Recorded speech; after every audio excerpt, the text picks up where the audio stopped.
Zigging and zagging through the various diving paths in the cave, leaving behind a trail of pure purple lightning, Liana moved faster than the speed of light as she navigated toward the sound of the demon's footsteps. Twisting and turning to take the correct path, the streak of lightning made the shape of the letter Z behind her before she finally spotted some demons approaching. As the streak of lightning stopped with Liana, she took her revolvers out of her pockets and spotted 3 demons right in front of her. However, they also saw her. With gigantic battle axes, the 3 demons charged at Liana from different directions. Each attack was coordinated perfectly as they swung their axes at the same angle to prevent counterattacks or dodging.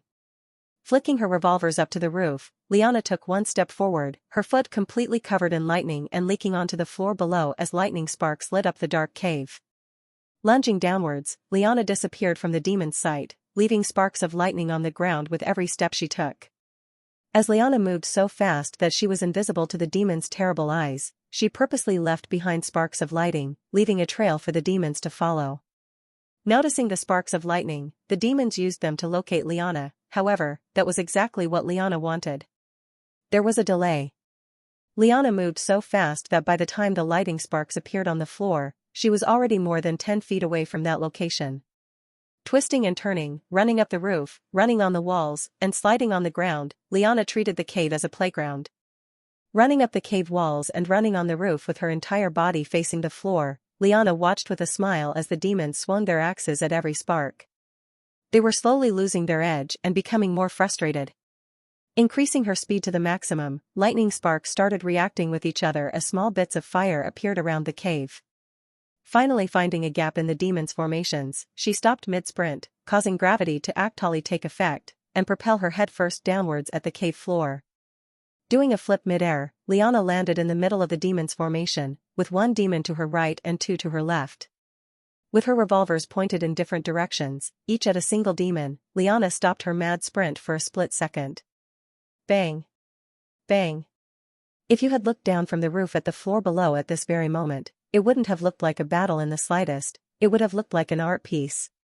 The rough cave floors, the protruding rocks from the wall, and the 3 confused demons were just the backdrop, the canvas of the painting. And the art? The paint? It was the lightning. The entire cave was glowing a dark purple as the small sparks of lightning on the ground left behind by Liana had grouped, forming various intricate shapes that transformed the bland cave into a world-class art exhibit. It was not a battle or a fight, it was a masterpiece, an abstract painting. Even though Liana seemed to sprint around at light speed smoothly without care, her tracks of lightning sparks seemed to come together and form interesting yet abstract images that would enthrall any viewer and amaze any art critic. Her battle style wasn't just powerful, it was beautiful, amazing, intricate, and elegant. The world around her wasn't a battlefield, it was a blank canvas, waiting to be graced with Liana's refined art style. As the 2 bullets barreled out of the revolvers, the growing lightning sparks on the ground finally stopped. As the bullet flew mid-air at the frozen and oblivious demons, the lightning sparks on the ground accumulated and gathered together, forming one of those lightning bolt symbols you would see in a cartoon. The lightning bolt symbol was so large that it covered the entire cave floor, making it look like a dance floor as everyone's feet were glowing purple. And the center of this symbol? It was right under Liana and the 3 demons. Splitting into 2 halves, the thousands of lightning particles finally started reacting and pushing against each other, causing gigantic purple flames to rise from the ground. 2 walls of purple fire stretched up from the ground in an instant, the tip of the dark purple flames touching the bullets shot by Liana. The metal bullets did not combust under the insanely high temperatures of the fires, instead, they changed color from pure white metal to dark purple. There was even an artistic touch on the bullets, as the tips of the purple flames were formed so perfectly that they adorned a small lightning bolt symbol on the right side of each bullet. As the first bullet penetrated the first demon's body, creating a hole directly through it, the flames and remaining lightning sparks dispersed, moving from the cave center to its edges. The remaining lightning sparks collided at the edge of the cave, forming a ring of purple fire around Liana and the 2 demons who remained alive. It was too late when the demons finally realized that the particles had disappeared and Liana had stopped. The second bullet pierced right through the first demon before curving mid-air and going right through the vital spot of the last demon alive. A collateral shot. Just like that, 2 A-rank demons and all the jinns under them had died. As the 2 demons dropped to the ground, causing the cave to shake under the weight of their body. The purple flames surged, rising all the way to the roof of the cave. Looking at the scene around her, Liana sighed before snapping her fingers, instantly extinguishing the walls of purple flames around her. That's 3 out of 23, well on to the next. The next second, Liana was gone, leaving behind a final spark of lightning. Once again, the figure of a woman with a streak of lightning following her lit up the dark and dull cave. After seeing Liana's lightning trail and incredible speed, the group looked at the sparks of lighting in awe for a second before regaining their composure. Taking the lead was Albert as he immediately ran in the opposite direction of Liana before gesturing to the students behind him. This way. Trailing behind the main cast with Irene, Ruby followed Albert as he led them through the various paths.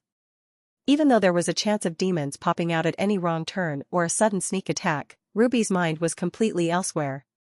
Where was he? First, he attempts to infiltrate the gemstone order before she catches him after looking into his soul. Then, he somehow remained awake and completely fine after the cruise ship incident, and finally, he somehow managed to take down the djinn during the dormitory attack. Once, it could have been a mistake, 2 could have been coincidences, but 3 were far too many. For the past 3 months, Ren had been involved in every important moment, and it was all of his own volition. He had been purposely placing himself in danger to save the same people who had spread malicious rumors about him. Recalling the rumors spreading at the academy about Ren being a terrible, selfish, and more or less person, Ruby almost wanted to laugh. He had been there at all the most important moments behind the scenes, and despite there being no proof for the other incidents besides the dormitory attack, Ruby was inclined to believe that he had also contributed the most during those. Even Liam and Kevin, who Ren had basically helped save during the dormitory attack, were bad-mouthing him. Although Ruby knew that Ren was always involved in these important events, she still had no idea why and how. How had he known about Alia's kidnapping beforehand and managed to infiltrate the squad despite only being a D-rank? How was he able to arrive at the royal dormitory during the attack when nobody else should have known about it? Why was he interfering in these situations? She had a lot of information, but somehow, none of it seemed connected, like a bunch of randomly plotted points on a line graph. Ruby knew that Ren had to be here somewhere based on his previous actions, but since she didn't know or understand his methods in the slightest, she had no idea where. The chances of him being here were almost zero, considering the special entry method required to go inside the world tree and the fact the demons were roaming around, yet Ruby couldn't shake the feeling that he was somewhere here, just waiting for them. Well, if it's Ren, he's probably already at the World Tree Center, already fighting and saving the tree from death.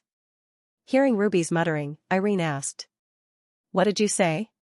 Waving her hands, Ruby replied. Nothing, nothing. If you say so. Although Ruby's muttering had mostly been incoherent to Irene, she had managed to make out a single word. Ren. Recalling that she had gone to see Ren for help under the student council president's instructions, Irene pondered whether Ren had gone to help them. The investigative reports did not mention him at all, but the student council president wouldn't call him for no reason, right? Well, even if he had gone to help, he had probably arrived too late, as Ruby had teleported them and the rest of the students out while the official heroes took care of the djinn. As Albert's pace suddenly increased, both Irene and Ruby refocused their thoughts on their current situation, speeding up to catch up with the group ahead of them. As they reconvened with the rest of the group, Albert began speaking while slowly increasing his pace, allowing everyone to keep up with him. We're almost there, be ready. We can't be sure that the Queen has all the demons detained, the possibility of a few outliers is high. While Irene, Lily, and Ruby drew their wands, the other 5 took out swords, bows, quivers, and other various weapons that the Elven Queen had given them. Seeing a pure white light illuminating the path ahead, Albert immediately recognized it as the spirit of the World Tree, sprinting ahead. Leaving the rest of the group behind, Albert knocked an arrow in his bow and charged straight into the center of the tree, where he spotted 2 demons with their backs completely turned to him. Not giving up the opportunity, Albert waited for the rest of the group to catch up before shooting his arrow at one demon while the others all simultaneously attacked the other one. With incredible speed, though not comparable to Liana's lightning, the arrow pierced right through the first demon. As the other demon turned his head in shock, it was too late. Various spells such as fireballs, ice lances, water bullets, a light blue shining sword, and a regular sword were barreling towards him with no mercy. Unlike the clean and precise death of the first demon by Albert's arrow, this one was a mess. After disposing of the demon, the various spells reacted together, creating many explosions. Seeing the excited figures of the group behind him, Albert turned around after confirming the demon's death, to face the group. That was luck, all luck. If it had been a confrontation, our victory would have been much longer, and maybe impossible. So, don't get code dash. Interrupting Albert's speech, was Kevin as he replied. Hey, luck is a part of the game. So what if our luck won that fight? In the end, our attacks and spells won. Chuckling, Liam patted Kevin on the shoulder and replied. So, when you win, it's all you and no luck, but when you lose, it's always luck's fault. Make it make sense. Ignoring the two's banter, Albert began examining the spirit of the world tree from a distance, noticing a faint gray polluting the pure white color of the fog. The amount of gray would naturally clear up in a couple of days, but there was just one problem: the amount of gray would slowly increase. Staring at the device below the fog, Albert rushed over and picked it up, immediately noticing the black smoke it was emitting. Smashing it onto the ground with all his awakened force, Albert attempted to break it. However, the black fog kept coming out despite the outside being heavily damaged. Wasting no time, Albert tossed the device to Alya, who he obviously trusted the most among the group. Take this out of here now. The longer it stays, the worse the tree becomes. You know how to leave, don't you? The tree, don't you? Alya and the others, who had been previously staring at the white fog in confusion and awe, immediately realized the connection between the fog and the world tree's condition at Albert's words. Catching the device, Alya nodded her head before sprinting out of the room and back towards where they started. Upon seeing Albert's way of entering the world tree, Alya immediately deduced that to enter and exit the tree, she simply needed to use one of her many contracted spirits. After watching Alya wander back into the tunnels of the world tree, Albert continued staring at the pure white fog, not saying a word. Behind him, the rest of the group, understandably, felt restless just looking at the fog. They had expected a long and drawn-out fight with some demons, but now they were just watching some fog? Putting their weapons back into their sheaths, the group awaited Albert's next words, but they never came as Albert just continued mindlessly gazing at the fog. Whispering to Kevin right next to him, Liam asked. Hey, go ask him what we're supposed to do. Nudging Liam's shoulders, Kevin met Liam's gaze and replied. Why don't you go ask? If you do it this time, I'll do it next time. When the hell is there going to be a next time? Behind the two's bickering, Ruby was prepared to leave as she saw no signs of Ren, who was invisible to her unless she specifically looked at his location for more than a few seconds, and the battle seemed to be over. On the other hand, Irene looked disappointed before meeting Ruby's gaze. What were they supposed to do now? Even further behind Liam and Kevin stood Lily, who stood there with her wand still ready to cast a spell, and Zack, who was just staring straight ahead without a thought. Not a thought behind those eyes.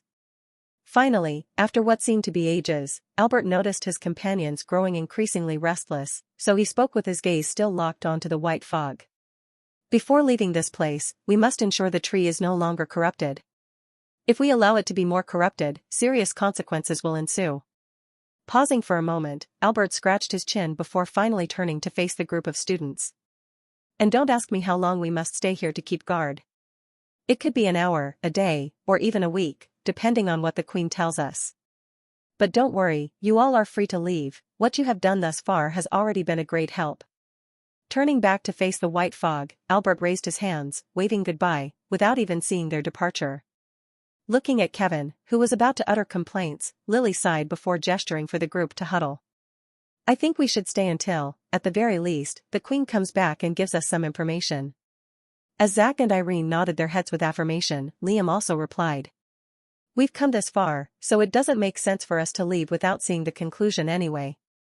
It is quite sad that our last few days of vacation here might be spent in this tree. Patting Liam on the shoulder, Zack leaned over him and positively responded. Don't think of it that way, Liam. We're spending our vacation in a magical tree that only the Queen and the Prince know about. How lucky are we? Stepping away from the ground, Ruby picked up a rock from the ground and stared at the normal cave for a second before muttering. Nothing special or lucky about this. Walking back over the group, Ruby had thought about leaving but quickly dismissed the idea, not because she wanted to stay, but because she couldn't leave. Staring at Albert's standing figure from a distance, Ruby pictured the smirk on his face even without seeing it before sighing. These kids would stay anyway to help, there was no need for you to lie or trick them. As the group concluded that they would stay until more information arrived, everyone began hesitantly gazing at Kevin, who had been unnaturally quiet throughout the entire discussion. There was only one question on everyone's mind. How was Kevin going to react? It was like a game show. Liam, holding his laughter, turned to Ruby and Irene before whispering. We're taking bets. I bet 10 gold that he walks over to Albert and slaps him, and Lily puts 10 gold that he just complains for an hour before giving up. Holding out his cupped hands, Liam smiled before asking. You have any bets? We're good. As Liam turned away from Irene and Ruby, the whole group became silent as Kevin stepped forward and approached the cave's exit. Showing no emotion, Kevin simply shrugged shoulders in response to the group's confused expressions before saying. What? You guys can stay here, can't you? You guys are more than enough to watch that stupid fog, so there's really no need for me. I'll be taking my leave now. Fuck, my parley. Ignoring Liam's outburst, Lily sighed before sitting on the cold, hard floor, oblivious to Kevin's actions. This made Kevin even more angry as not even Irene and Ruby were paying attention to him as they were playing tic-tac-toe with rocks on the floor. The only one paying attention to Kevin was Liam, who was on the floor in shambles after losing his 10 gold coins. Taking another step towards the exit of the cave, Kevin said. I'm really doing it. But the outcome was the same. Everyone in the room, except Liam, ignored him, more focused on whatever was in front of him. Zach, who had remained silent until now, glanced at Kevin's departing figure before sitting down next to Lily and asking. Aren't you going to do something? Shaking her head in response, Lily picked up a stick and began drawing an image on the cave floor while speaking. Don't worry, Kevin won't make it past the cave exit. Completely missing Lily's point, Kevin quietly replied. Look, I know Kevin can have a bad attitude, but I'm sure he won't give up this time. I mean, look at him, he actually looks confident and ready to leave the cave. Putting down her stick and staring at the scribbles on the cave floor, Lily sighed before replying. Zach, how exactly do you think he's going to leave the cave? Recalling their entrance to the cave and the spirit, Zach thought momentarily before realizing it. Kevin didn't have any type of spirit, and Alia was gone alongside Albert being busy. It would be impossible for him to find a spirit and exit the world tree. In fact, there was no way for any of them to leave the world tree. Snickering from the corner of the room, Ren said to himself. Leave if you want, my ass PFFT. Noticing almost everyone's realization, Albert turned around briefly, with the exact smirk that Ruby had imagined, and said. Well. I can't watch this thing all day, we'll all just have to take shifts and split up the work. What a shameless king. Kevin, who was almost through the cave exit and out of sight, stopped for a second, turning around to face Albert dead in the eyes. So you're telling me that you're not only trapping us here, but you're using us so that you can get some rest? Well, when you put it like that. I would like to think that Shut it. Comprehending the situation, Kevin walked back into the center of the world tree and sat next to Liam, who was hiding his eyes with his knees. Lightening up, Liam removed his knees and asked. Bad day for you today as well, huh? Ignoring Liam's voice, Kevin simply put his head against one of the rocks, using it as a pillow, and attempted to drift off to sleep. Meanwhile, Zach and Lily drew on the cave floor with sharp sticks, and Irene was still playing tic-tac-toe with Ruby by her side. Looking at the students resting, Albert was somewhat tempted to take a break and pass on the shift to someone else, but it was too early. Albert didn't want the damn night shift. Turning back around to face the white fog, Albert resumed his duties and observed the fog, making sure to be aware of any peculiarities. The world tree needed time to recover after the demon's actions, so it's being further corrupted now, which could cause permanent issues. At least, that was what Albert had surmised based on his mother's information, which he had learned only 2 years before. Although it was faint, Albert could now see a small black fog of gray, the same as the previous one, slowly creeping out of the wall. Although it was far from the fog, Albert immediately left to investigate. Was there another device that the demons had? With his bow in his hand, Albert carefully walked over the source of the smoke, but as soon as he reached the wall, the smoke completely disappeared. With his cloak wrapped around his face, Ren swiftly dispersed the device as Albert reached the cave wall before resummoning it on another side of the cave. It was like a game of cat and mouse. Ren knew that further polluting the world tree spirit could be dangerous, so he wasn't doing that. Remember, all he had to do was make it appear more corrupted. And how could he do that? by making its surroundings look polluted. Back to first person. Standing still for a moment upon witnessing the trail of smoke suddenly disappear, Albert rubbed his eyes before heading back to the center. I might have to switch shifts with them earlier than expected if I'm already sleepy enough to be hallucinating things. On the other side of the cave, the lid of my copied device was already slowly emitting smoke again, causing a small stream of smoke to spread throughout the room. Positioning the top of the device so that the smoke was as far away from the center of the cave as possible, I glanced at Lily, who was simply drawing on the floor. Do I have to make it more obvious? Why was she sitting on the floor and scribbling on the ground like some toddler in the middle of a major incident? The queen was out there still restlessly fighting against demons, while her son, daughter, and friends were playing TICTACTOE. Well, it wasn't like they could do much against the hordes of demons, but still, shouldn't they at least pay attention to the spirit of the world tree right in front of them? Seeing Albert return to his original position in front of the spirit, I slowly amped up the smoke output.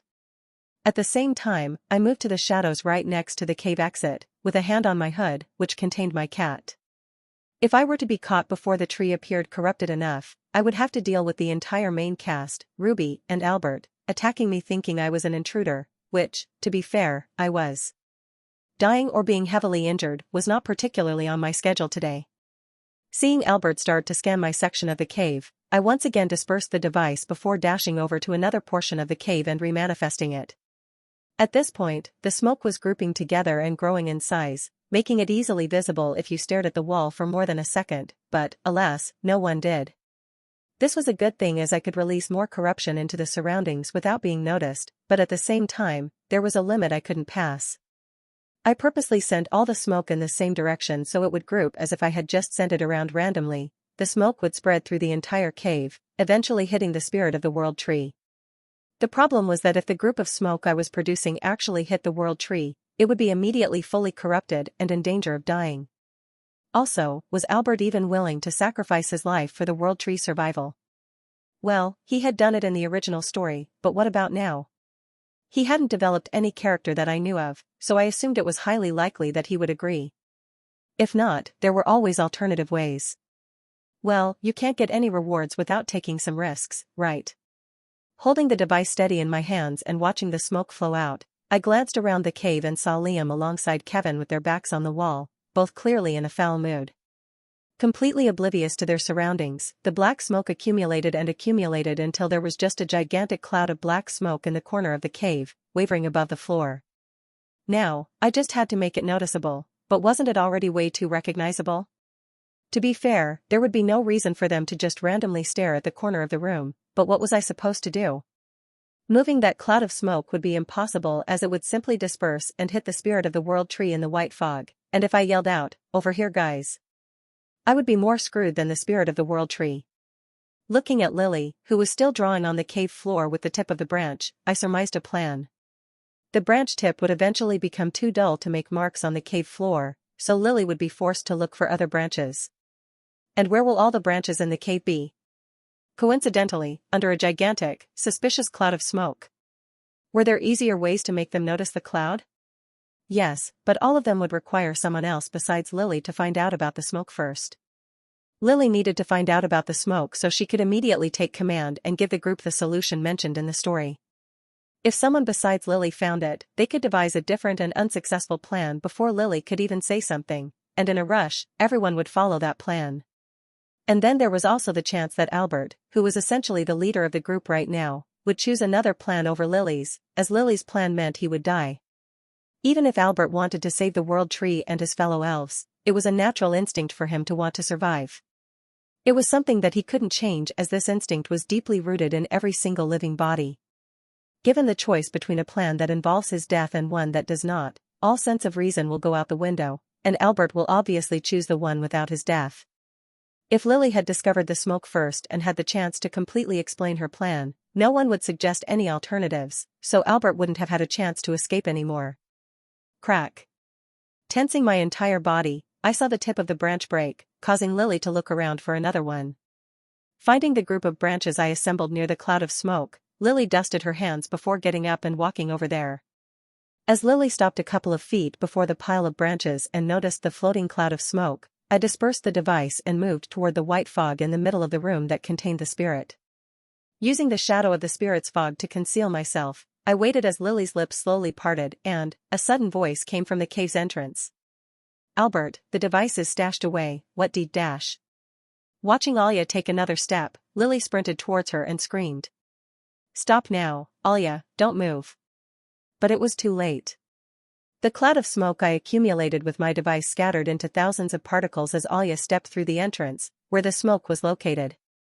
Using my eyes, I immediately calculated the trajectory of each of the thousands of smoke particles. 100. 100 particles of smoke were heading right into the fog. It was far too many. Even if I slowed down time and used my dragon's wing speed ability, I could only stop 50 of them at most. I had placed the cloud of smoke near the entrance so no one would be entering or leaving, and it was right behind everyone so no one would notice the smoke there. But, then, how was Alia already back? I had calculated her entire path. It would have taken her 10 minutes to leave the tree, 5 to store the device, and another 10 to get back here. Yet, she had arrived in 10 minutes, less than half of that predicted time. SBE would have to have skipped the entire way back to this cave. Putting aside those thoughts, I tapped my right eye, slowing my perception of time, before combining the mana and blood-red substance, creating a dark purple wing on my right shoulder. Since these smoke particles were made out of her pure corruption, they were different. They could completely pass through physical things, so simply standing in front of them wouldn't do anything. What was the only way to stop the corruption then? With most corruption, or you could just completely overpower the particles with stronger magic, but that wasn't something I could do. Dismissing the devices, I used all my corruption to create a jar about the same size as those pickle jars at grocery stores. Simply creating a gigantic jar to cover the entire room with my corruption wouldn't work, as the jar would be too weak to withstand the impact of the smoke particles. Thus, I created a medium-sized jar but concentrated all my corruption into its exterior, making it strong enough. Stepping in front of the pure white fog with a pickle jar in my right hand, I extended my hand to the right, catching the first 200 particles. Then, moving the jar to my left hand, I caught 3 more particles. Then 2 more, then 3 more, then 2 more, then 7 more, then 10 more, then 5 more, then 3 more, but at some point, the particles started to get past me. Forced to step back, I found myself with my back right against the wall, with no room for any mistakes, as one missed particle would immediately enter the fog. From here, I could see Lily and Alia, who were still staring where the cloud of black smoke used to be, and Albert, alongside the rest of the group, staring at Lily as she had just screamed. Soon, their perception of time would catch up, and they would notice me. My jar, now half full of particles, struggled to maintain its shape as the particles clashed with my concentrated corruption in the exterior. To make it even worse, I hadn't accounted for the fact that particles could have erratic movement, throwing off my predicted trajectories. There were more than 200 particles, double my original estimate. Sure, one extra particle going into the fog wouldn't do too much more, but if over 100 particles entered the fog, the spirit of the world tree would be in serious danger. Feeling my mana drain insanely fast due to my using mana for wings and slowing down time simultaneously, I sighed while continuing to catch the incoming particles with my jar. What now? If the world tree becomes corrupted, the fall of the Elven realm is only a matter of time away. The Elven realm, one of the significant forces aiding humans in the future war of the demons, would fall in the 3rd or 4th incident. We hadn't even finished the Academy arc yet. Worst of all, it wasn't because of Lily or some variable. I had chosen to put the smoke there, I had willingly created the smoke, and I am going to have destroyed the Elven realm alongside the spirit of the world tree. Catching 10 more particles, I stayed until the end, ignoring my body growing fatigued due to loss in mana, and frantically moved around my jar. For the next second, not a single particle passed by me. The next second, 1 particle passed by me and entered the pure white fog. In the 3rd second, 3 passed by me. Then 4. Then 7. And finally, as my mana dropped to 0, I stood still with the half-filled jar in my hand, staring at the 100 particles heading right at me. No. Not yet. I had only gotten 50 of the particles this far. I needed at least 70 to be happy with myself, didn't I? Downing my remaining mana bottles in less than a second, I swiped my jar up and down once, catching the 20 particles about to hit the pure white fog. Only 70? I'll need at least 90 to pay for dinner tonight. While mana potions increased your mana, they didn't heal or alleviate the fatigue or pain of using mana. In fact, they only worsened it. Combined with the mana potions I had used earlier in my fight with the demon, I used about twice the maximum capacity today. As my arms trembled and my eyes involuntarily closed, threatening to lose consciousness, I continued swiping up and down. For the next 5 seconds, not a single particle passed by me. 130 particles is not too bad for my first time. However, that was it. My wings disappeared due to lack of mana, leaving me only with the measly remaining time I had left on my dragon's eye. Once again, I faced over 50 incoming particles, despite having no more mana. Was it enough? I guess it was.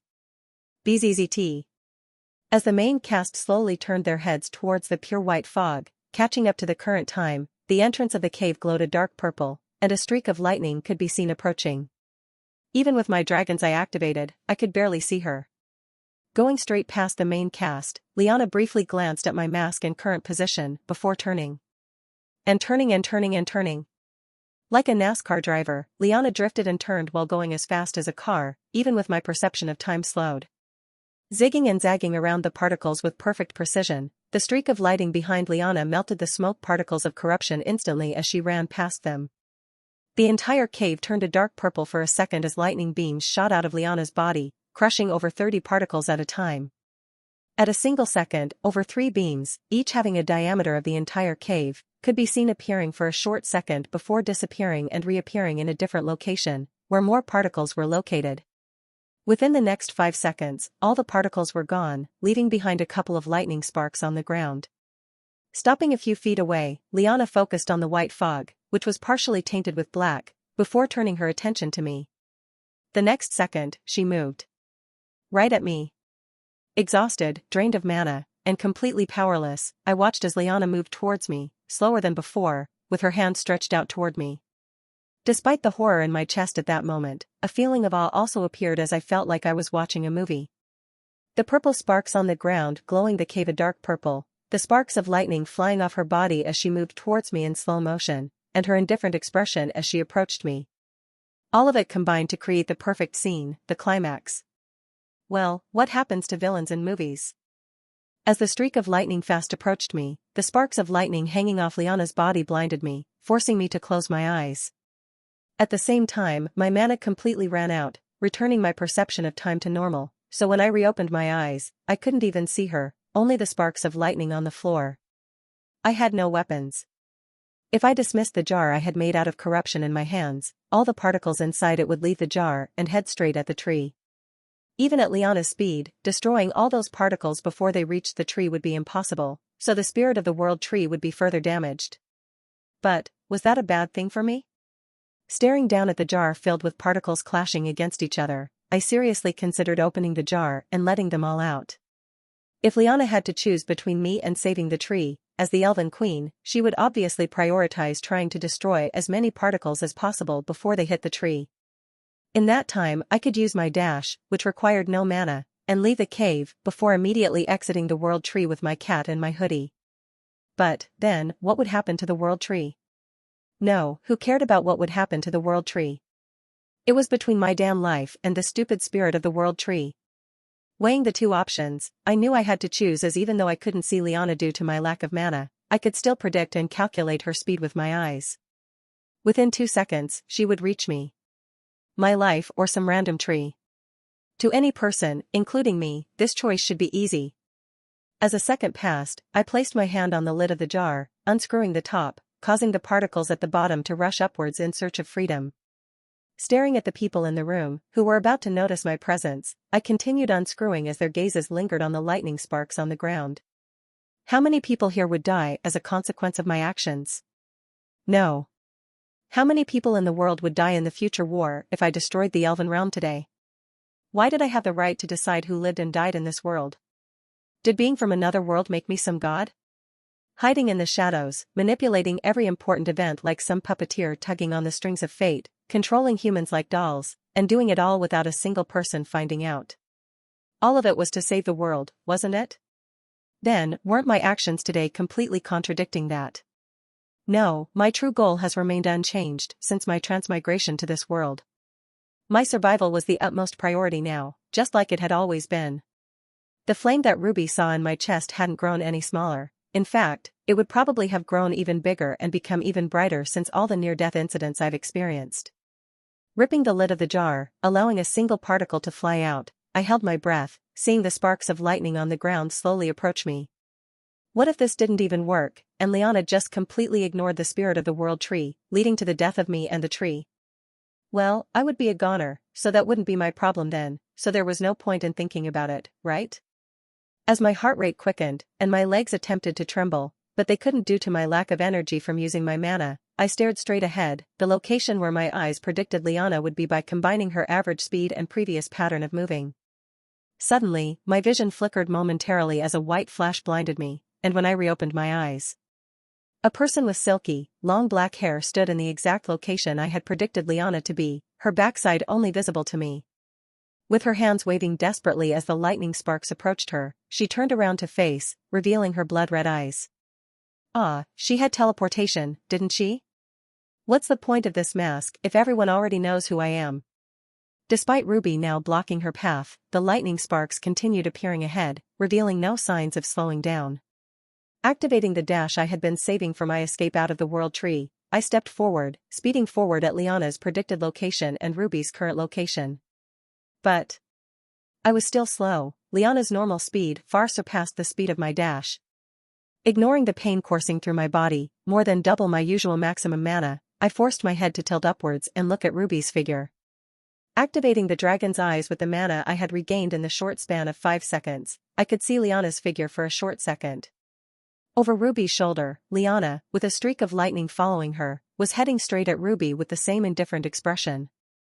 With her head turned towards me, Ruby seemed to see right through my mask as she waved with an indecipherable expression, her cheeks contorted, her mouth wide open, and her eyes locked onto the figure. Didn't she say that her flame of desire to survive was the same size and brightness as mine? What a liar. Who was I to talk about lying, when this entire life was built on lies upon lies, though? Her glossy, black hair glowed a dark purple and fell back, revealing her eyes as Liana and her streak of lightning fast approached her. Well, I guess I'm quite the liar myself, aren't I? Throwing the open jar, full of particles, away from the tree and right at Ruby, my dragon's eye forcefully deactivated, causing blood to start leaking out of my eyes. Unlike last time, though, there was no pain in my expression as my blood-red eyes turned to the color gold, and blood leaked out, creating a path from my eye to my lips. My last line of defense was gone. Sure, my survival was my highest priority, but that didn't mean it had to match my actions, did it? Plenty of people, myself included, say getting into a good college is their highest priority, but then they slack off and play video games instead of studying. Humans are unpredictable and never consistent. People say something, then do the opposite. That is just the intrinsic nature of humans, isn't it? Inconsistency is a human's greatest challenge, yet it is their most common trait. As Ralph Emerson said, a foolish consistency is the hobgoblin of little minds, adored by little statesmen and philosophers and divines. People should not be afraid of being misunderstood and should know that it is okay to contradict themselves. People who think alike are more easily controlled. People can have ultimate freedom by contradicting themselves and never thinking the same. Looking down at my now empty hands, I started an internal countdown in my head. 10 seconds, that's all I need. That was all I needed. Maybe my actions would actually match my greatest priority today, even after all of these inconsistencies along the way. As my jar remained upright as it flew through the air, still preventing particles from leaving, I was unable to see Liana, but I imagined her expression was one of confusion and befuddlement. On the other hand, Ruby seemed to have not noticed the open jar barreling towards her as she was still intently staring at my chest, where I assumed my fire of desire was located. Unable to reply to her with any expression or signal, my body slowly started to crumple up, falling to the ground as I didn't even have the energy to stand up straight anymore. 9 seconds left for my cooldown and 1 second until Liana would reach her predicted location. Well, with my jar already thrown into play, the predicted location was probably a bit off. By now, everyone else's perception of time had caught up to the present. Lily was staring at my mask with a confused and anxious expression, and Liam and Kevin were staring at the jar in the air. Albert and Alia focused on the sparks of lightning on the ground, knowing it was a sign of their mother arriving. Finally, Irene and Kevin stared dumbfounded at Ruby's figure, which had disappeared right before them and appeared right before me. Holding my breath, I watched as the jar tipped downwards, finally causing some particles to fall out and head towards Ruby. Looking at the ground, which was the only thing I could see now as my head could no longer tilt upwards, I used the sparks on the ground to predict Liana's new location. 8 seconds. With the jar now in play, Liana prioritizes destroying the particles and ignores me. This also causes her to slow down and reassess the situation, noticing Ruby's figure blocking her current path. Then, Liana would undoubtedly recognize Ruby as one of the people helping her and alter her path to exclude Ruby's figure in front of her and then include destroying all the particles with her beams of lightning. But then, what would happen to me after Liana destroyed all the particles? Well, my dash cooldown should have regenerated by that time, right?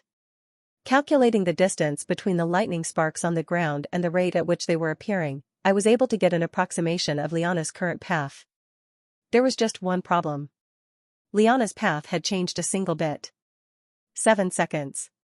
The next second, a lightning spark appeared right in front of Ruby, and the jar I had thrown continued tilting downwards, letting my particles out. Did she not see Ruby's figure? Was she prioritizing killing me over destroying all the particles and saving the world tree? Did she believe she could do both? As soon as that lightning spark appeared, I dispersed the jar, allowing every particle inside it to escape and scatter around the area in front of Ruby. The jar simply disappeared mid-air, returning my corruption to me and causing all the particles inside to roam free in the cave. I had already gone this far, so there was no point in stopping now. As the particles surrounded Ruby and the lightning sparked around her, I continued by manifesting another smoke-emitting device with the corruption I had gotten back. Surely, she would slow down or change her path if another device appeared and a bunch more particles were heading for the tree. 6 seconds. As I threw my new smoke-emitting device right at Ruby's figure and the surrounding lightning sparks, I watched as the entire area turned into a dark cloud of smoke. The particles from the original jar, combined with the output of my new smoke-emitting device, which had its output ramped up to the maximum, all accumulated together. Inside the dark cloud of smoke, countless lightning sparks appeared, causing a part of the cloud of smoke to glow a dark purple. If I hadn't created the cloud, I would have thought it was a thunderstorm. The dark black cloud of smoke combined with the lightning sparks created an exact replica of how a thunderstorm looked. Using my eyes, I peered into the smoke, immediately sighing upon seeing Liana's figure in front of Ruby, inside the smoke. If Liana had slowed down to the point where I could see her even though I was a D rank, she must have noticed Ruby. Though Liana had considerably slowed down, she still had no stopped completely as she ran through the cloud of smoke, her expression still somehow indifferent. Wait, why was she not panicked or anxious? The spirit of the world tree would be completely corrupted if she didn't do anything in the next 10 seconds. 5 seconds. In the next moment, Liana was right in front of Ruby, only a couple of centimeters apart, but she still had not stopped moving. BZZT. The next second, a purple flash exploded inside the smoke, overpowering the black cloud completely and turning it into a dark purple cloud. When I reopened my eyes, I watched in shock as Liana ran right through Ruby as if Ruby were a hologram. She had phased through a person. Liana had become the fastest person in the entire world, including demons. She had achieved the state of intangibility. The state at which you move so fast that her state turned from physical to non-physical, making it possible for her to phase through physical objects. Quantum tunneling was the ability's name. A phenomenon where particles can pass through potential barriers that they classically shouldn't be able to at the quantum level of particles. In the book story, she had never achieved this level of speed, and no one else in the entire world had achieved this level of speed. She had changed states, physical to non-physical. An ability that was so strong that it was incomparable to teleportation. Looking at her figure as she passed right through Ruby's body, I immediately noticed her change in state with my eyes as she was nothing. Her body was made of pure lightning. She had no physical body. Her entire body was shining a dark purple as her body was literally created out of lightning. Sparks of lightning flew off her body as she moved, covering the entire cave, not just the floor anymore. 4 seconds. The entire cave, now doused in lightning, uncannily reassembled my shadow cage, but instead of corruption making the cage, it was pure and powerful lightning. The only downside to this new ability was that she was now completely visible even when running at maximum speed due to her body of lightning. 3 seconds. The next second, she had covered the distance Ruby and I, her lightning body only a few meters in front of me. As sparks of lightning flew off her body and hit me as she rapidly approached me, my body's condition deteriorated even more as the sparks of lightning burned right through my clothes, leaving burn marks. Only my stomach was left untouched, as even the sparks of lightning couldn't penetrate through the magical artifact. Looking past Liana, I saw Ruby lying on the floor, and the other slowly lost consciousness. Being treated as a hologram by another person had probably caused Ruby to pass out as Liana's lightning body had phased right through her, but I had no idea why they were slumped down on the ground for the others. Stopping right in front of me, the Elven Queen looked down at me as I kneeled on the ground in pain. Opening her mouth, which creepily had no teeth or gums but just pure lightning, Liana stared at my hands, still covered in corruption from my manifesting of the new device, and commanded. "Get rid of it." Behind Liana, all the smoke particles that came out of my original jar had been destroyed by Liana's lightning strike from her change to a non-physical state, so the only thing left was the new device I had manifested. Barely managing to open my mouth while sprawled across my floor, the pants torn to pieces by the sparks of lightning, I muttered out. "Seekin' why you move back." I literally could do anything but convulse in pain with the constant stream of lightning sparks flying off her body. Staring at the lightning sparks flying off her body at me, Liana's eyes, made out of lightning, widened for a moment before she stepped back. This was her first time being in this state, but shouldn't she be a bit more self-aware? I mean, I was literally rolling on the ground in pain. Raising my hand, I dismissed the device on the ground next to Ruby, causing the cloud of smoke to grow smaller, and I also felt a bit more energized as the corruption returned to my body. Stepping further away from me, which I internally thanked her for, Liana raised her right hand, and her entire arm glowed a darker purple for a second. Crackle. The next moment, a beam of pure lightning appeared in the palm of her hand and barreled right at the remaining cloud of particles. The beams instantly melted all the particles as it passed through the cloud, but it didn't stop there as the beam went further and further until it hit the cave walls. Then, it passed right through the walls, creating a gigantic hole in the cave wall, and went further away, creating more and more holes in the walls of the entire tree. Yeah, use that one-of-one overpowered ability without testing at all, it's a perfect idea. Forgetting about my presence for a moment, Liana's mouth opened in awe and confusion as she stared at the countless holes she made in the tree. She had damaged the tree more than me at this point, but here I was, lying on the ground in pain. Justice is fake, what the hell is this? As Liana slowly turned back towards me, I immediately cleared all of my thoughts. What would happen if I got hit with that beam? 1 second. I needed 1 second until my dash's cooldown wore off, that second was all I needed.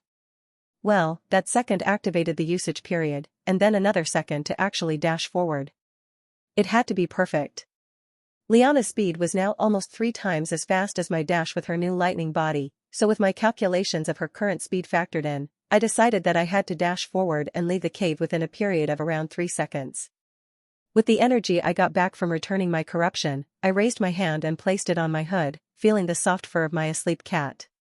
Was he really sleeping this entire time? At this point, I wasn't even mad that the cat had been happily resting while I was in this near-death situation. I was more astonished. Did none of the light from the beams and sparks of lightning, or when I literally collapsed to the ground, not wake it up?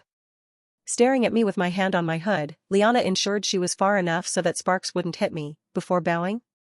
With head facing the ground below her and her back turned, Liana, with an indifferent expression, said, "I must thank you for allowing me to destroy all the particles. If you hadn't removed the jar and allowed the particles to fall out slowly, there would have been a chance they hit the tree." Standing back up, Liana offered me her hand and continued expressing her thanks. "Although I came later, I was early enough to see how you heroically defended the tree's spirit from the particles with that jar of yours. If you had allowed those particles to pass through and hit the tree, I can't imagine what would have happened." As the cave returned to normal, devoid of any smoke particles, Liana pointed to Ruby's unconscious body and continued. "I understand why you threw the jar of particles, and I do not blame you. You were simply trying to save that human from being crushed by my rampage, that is my fault." Staring at her hand, which was also made of pure lightning, I hesitated for a moment. Does this queen have no self-awareness? If I accepted her hand, I would be immediately electrocuted and fall to the ground in pain, but the damned queen of the elven realm was personally offering her hand to me. Could I even reject that? However, despite that dilemma, I was relieved to see that the queen was not planning on killing me, but rather thanking me. There was still one problem, though. She was expressing all these thankful words and bowing with an indifferent expression. Shouldn't she show at least some emotion? Maybe the lightning body didn't let her change her expression? Noticing my dilemma, the queen stared at her lightning hand before quickly contracting it. Then, just like I dismissed my corruption device, the queen demanifested her lightning body, returning to a physical state. Taking her now normal hand, I stood up, my legs still trembling, and awkwardly looked around the room where everyone else was lying unconscious. As I turned to look at Liana, I noticed that she was wearing a rather awkward expression while scratching her hair. There is still one problem, I still may need your assistance for. Staring at the queen with a deadpan expression, I simply pointed at my trembling legs and my mana potions, which were now empty as I had drunk them all. Behind her, there was the main cast, two powerful future villains in Irene and Ruby, her strong bow-using son, and the damned protagonist of the entire book.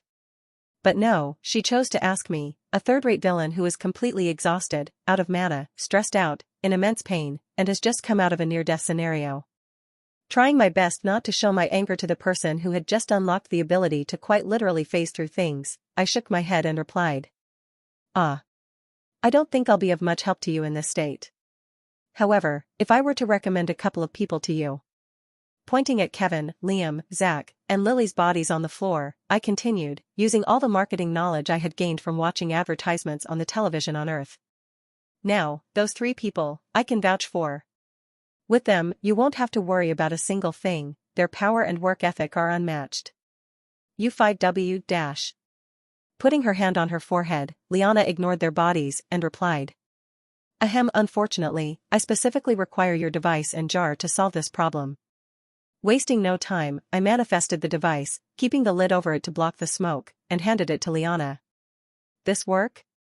Staring at the device in my extended hand, Liana hesitated for a moment before replying. I'll need both of them interchangeably, so you'll need to be there to create them. Staring at Liana, I realized that she wasn't really asking me but telling me, so I demanifested the device and accepted my fate. Seeing me nod my head, Liana took a mana potion out of her pocket and handed it to me. Even though every single muscle and cell in my body was telling me not to drink the potion or use any more mana today, I sighed before drinking the potion. As I gulped down the dark blue liquid of the mana potion, Liana noticed my lack of motivation and said.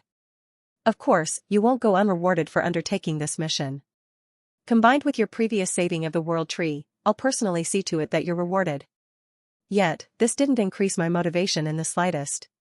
I was already planning on stealing my rewards myself, so who cared if she was just giving them to me now? I was gonna get them myself even if I didn't do this mission with her. After putting the empty mana potion on the floor, I felt my body regain some of its former energy as I could actually move without feeling immense pain. But this was just a decoy. I knew that once the day was over, all the pain I had been avoiding through drinking potions would hit at once, basically paralyzing me. Well, that was a problem for me later. As I removed the potion from my face, I noticed Liana hesitantly staring at me. Your face is a bit, yeah. Putting my hand under my mask and lifting it up for a moment, I immediately noticed my hand was drenched in blood from my overuse of Dragon's Eye earlier. There was so much blood that she could see it just through the eyes and mouth hole in my mask. Well, it wasn't hurting me, so I didn't really mind it. Shrugging my shoulders, I ignored the blood on my face, not bothering to wipe it away, and said. I'm ready to go when you are. Following Liana, I noticed that we were heading straight toward the center of the cave, where the fog containing the spirit of the World Tree was. Stopping right in front of the fog, Liana drew the shape of the jar with her hands, so I manifested it and waited behind her. Feeling the temperature suddenly grow colder, I saw an ice spirit hovering above Liana's head. Seeming to communicate with the spirit, Liana pointed at the fog before making some gestures that even I couldn't understand. Next, the spirit flew into the fog, disappearing from my sight, as the spirit seemed to combine with the fog and become one. Whoosh! A sudden gust of wind shot at us from the direction of the fog. I stepped back, putting my hands over my face.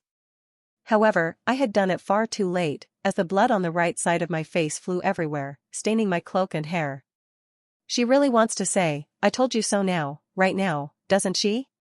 As the two turned to face the fog, I realized a whirlpool was in front of us made out of the fog. Like a tornado, the portal of fog tried to invite us in by using the wind current to pull us inwards. Seeing Liana purposely succumb to the wind current, I did the same and allowed myself to be pulled toward the fog until I finally entered the portal. A secret place inside another secret space, which is inside a tree. The author of this book must have been running out of ideas. Unlike a mana gate, my surroundings didn't distort at all, as the environment around me automatically shifted without any downtime. Side by side with Liana, we looked around the fairy-like world as there was a single path in front of us, and a small, neat house stood at the end. There was nothing else. Just a small strip of land with a house at the end of it. Looking down from the edge of the small strip of land, I saw an endless void with nothing else in sight, and above us, it was the same. The only thing illuminating this entire space was the occasional light poles along the path to the house. Looking at Liana, who was surprised by me, I asked, "Have you never been here before?" Looking at the house at the end of the path, Liana replied, "No. I've only heard about it from the diaries of the previous rules." Suddenly, the thought occurred to me. Was she planning to use me as the sacrifice for the world tree instead of Albert? She brought me to a place only she knew about, which was also inside the spirit of the world tree. Was I going to become a spirit?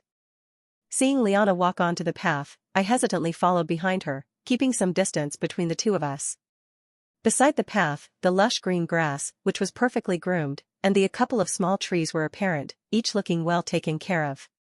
Glancing further at the trees, I noticed some leaves were darker and almost dead while others were a perfect green, and it was the same with the grass as parts of the grass were golden, indicating a lack of water. Was this the effect of the corruption? Paranoid of tripping and falling off the small strip of land and into the void, I didn't dare stare too long and returned the very middle of the path. Seeing me walking behind her like a puppy following its master, Liana's expression changed as she let out an awkward laugh before slowing down to walk side by side with me. "I'm not going to push you off, you know?" "I wasn't thinking about that." Well, now I was. The scenery of Liana suddenly pushing me off the land and into the void during this stroll was now imprinted in my memory. Unlike me, Liana seemed enchanted by the fairy-like space as she often stopped to glance around and admire the small details, such as the perfectly groomed trunks of the trees. Though, she too had noticed the effects of corruption as every time we passed by a golden shade of grass or a brown leaf, she would let out a sigh before continuing on. Though she tried to hide it, with my enhanced eyesight, I could see her cheeks contort and twitch at those times. For her, it must be like seeing her entire world fall apart, her home, her family's home, and her subjects' home. For the 100 years since the last demon war, she had confined herself to the elven realm, so this realization must have been terrible for her.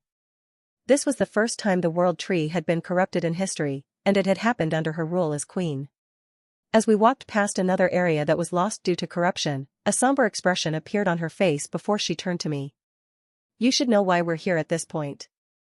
Looking at the golden and dry grass ahead of us, I replied. "To stop the corruption from spreading?" "But, didn't we already do that?" Shaking her head, Liana sped up her pace as we neared the hut at the end of the path and replied. "No, we're not here to stop the spread, we're here to destroy it. All of it. Every single last bit of it." Inwardly sighing, I pretended to act oblivious as I replied. "And, how exactly would one person do that?"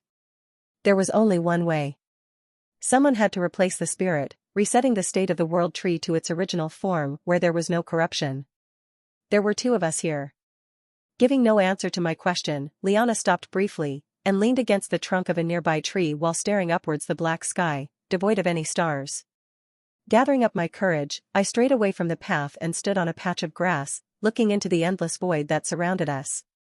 There was also a cat here, sleeping inside my hoodie. Of course, it couldn't be the one to replace the world tree as it was an animal.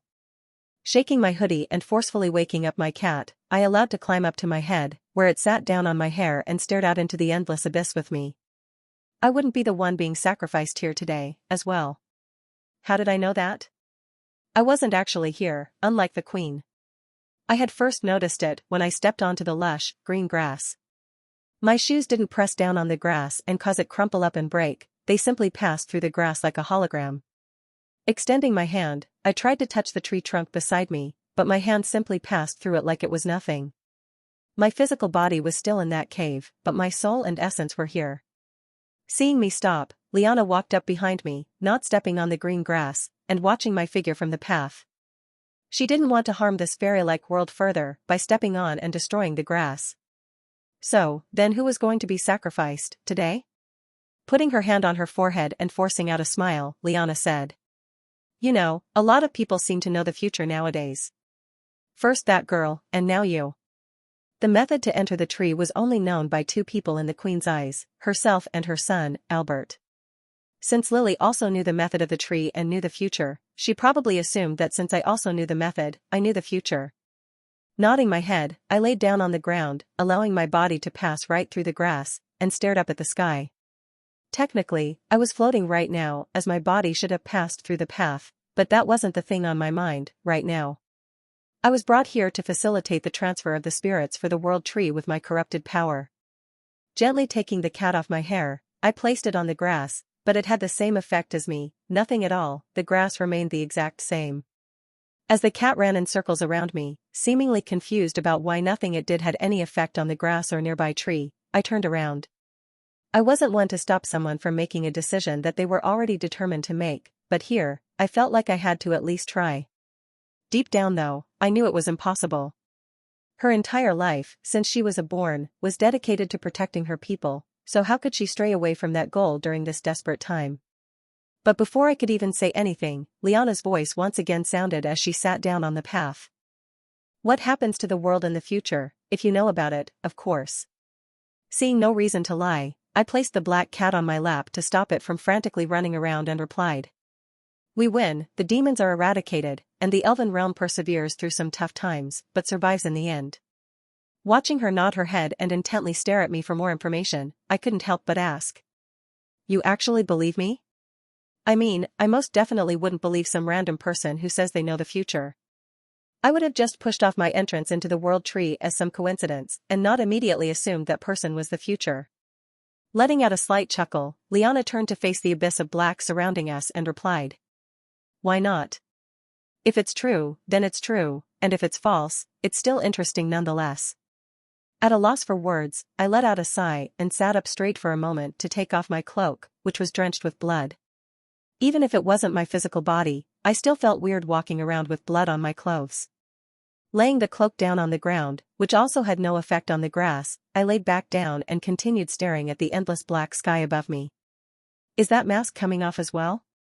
Don't you have more important things to worry about than how my face looks? You know you're the only human in the entire world to have seen this place, right? A show of thanks would be nice.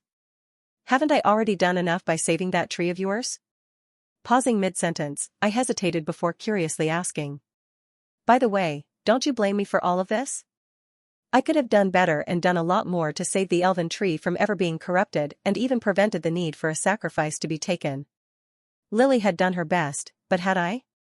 Every bad incident that happened in this world, wasn't I partially at fault for all of those?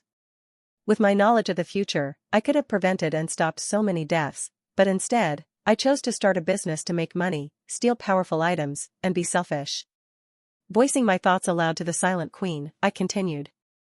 I'm the cause of all this, aren't I? Yet, you don't seem to mind it one bit. You don't seem to even have the tiniest bit of hater or anger for me. The burden of the entire world was on my back, pressing down on me at every moment. Even at this moment, constant scenarios were replaying in my head. Couldn't I have done more? Wasn't there a world where the queen didn't need to sacrifice herself, and the tree was never corrupted? Why hadn't I achieved that world, despite having knowledge of the future? If someone else had been in my place, they would have saved the queen, wouldn't they? Why couldn't I? Why hadn't I been able to save everyone? Every mistake I made resulted in deaths upon the deaths. Those deaths just added and added to the unbearable burden on my back. It came to the point where I couldn't even enjoy vacations or talking to people anymore.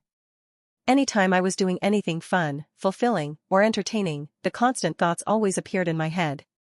Is this how you're using your knowledge of the future? To enjoy yourself and have fun? Thousands of people die every day because you chose to have fun? Shouldn't you be out trying your best to save the world? Every second you're not doing something to save the world is wasted. Those precious seconds you used to have fun or enjoy yourself could have saved hundreds of people. Can you live with yourself? Happiness wasn't a feeling I felt anymore.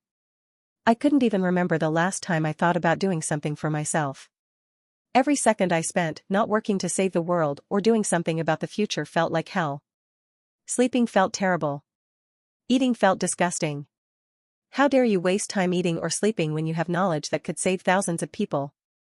Like a god, I could control people's fates, whether they live or die, without them even knowing. But I was a human, both now and on Earth. I had my limits. Lily had the main cast to share the burden with, but I had taken it upon myself to carry the burden by myself, even if it meant constant sleepless nights and deep negative thoughts. Noticing my silence and inward turmoil, Liana stood up, took off her shoes, and stepped on the grass being slightly crushed under her physical body. Taking slow strides toward me, Liana sat beside me and replied in a soft and sweet voice. You know what my spiritual contract allows me to do, right? Nodding my head, I replied. See the emotions of others. Shaking her head, causing me to sit upright in confusion, Liana replied.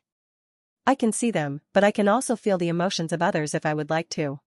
You know you're just a child compared to me, yet you have 10 times my worries. So, what if you knew about the future? From your emotions, I highly doubt that you willingly chose to regress.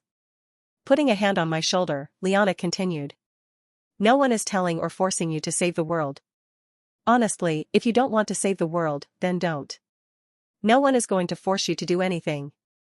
It's your life, don't let how you spend it be affected by anything. Future knowing or not, you're just a child at the end of the day. You make a mistake, so be it. Looking up at the endless sky in front of me, a genuine smile appeared on my face as I replied. Is this a therapy session? Aren't you the one about to die? Why am I the one who's being treated? Laughing, Liana stood up and headed back to the path. Looks like someone's feeling better. Following her back to the path, she stopped for a second and turned around. When I said don't save the world, I didn't dash. Waving my hands, I laughed and responded. Don't worry. I still want to save the world, not because of anyone else. Just because I want to. That's all there is to it. Turning around, Liana also erupted into laughter and headed towards the distant hut. As we approached the hut's door, Liana spoke in a half-serious and half-joking tone. Well, I guess it's time. As Liana walked up the stairs, her amethyst-purple eyes seemed to glow with more intensity than usual. In contrast to the darkness around us, her purple eyes stood out like a beam of hope in a world full of despair. Her long, elegant white hair cascaded down to her waist and stayed perfectly still as Liana moved upwards, as there was no wind or breeze in this space to move it. Going up the last step, the entire space around us was plunged into darkness as there were no more streetlights to illuminate our path ahead. Yet, I could still see Liana walking next to me. The only thing I could see in this world of darkness was Liana's purple eyes. Her shining amethyst-colored eyes seemed to be floating in the air, as her entire body was invisible due to the darkness. Even with my enhanced eyesight from the dragon's eye, I couldn't peer through the darkness as some sort of invisible force was blocking my eyesight. It was the first time I had been blind. Ignoring the sense of anxiety that enveloped me as I strode further into the darkness, I continued walking forward with a pair of purple eyes by my side. As we continued wandering further and further into the never-ending abyss of darkness, my surroundings became increasingly visible. Not because of any streetlights, but because Liana's amethyst eyes were glowing brighter and brighter as we approached the hut as if responding to it. As Liana's purple eyes started to illuminate the area around us, the trees and grass outside the path also turned purple, and the entire world around me seemed to bathe in the light of her eyes. Finally reaching the hut, Liana hesitated before the hut door for a second, so I said, "It's not too late to stop now."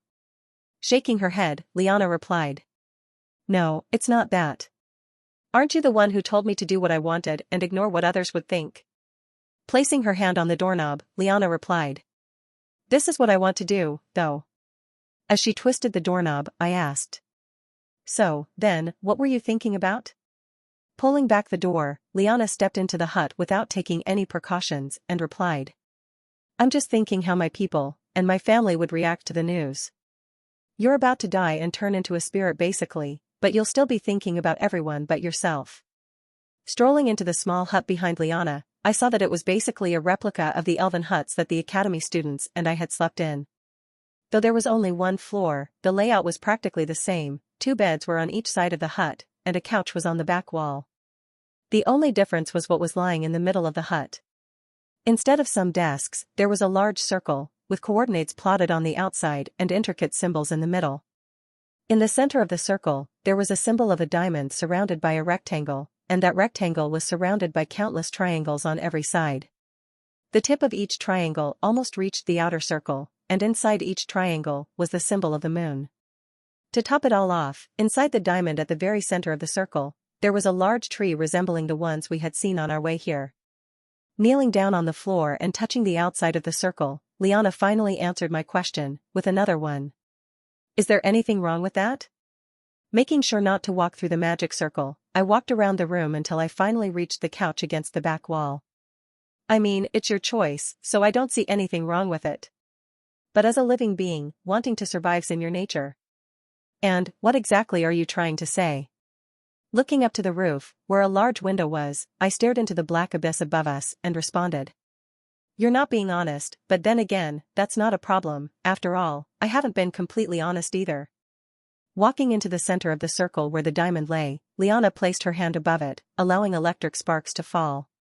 However, the sparks did not fully fill the diamond as they left the symbol of the tree untouched.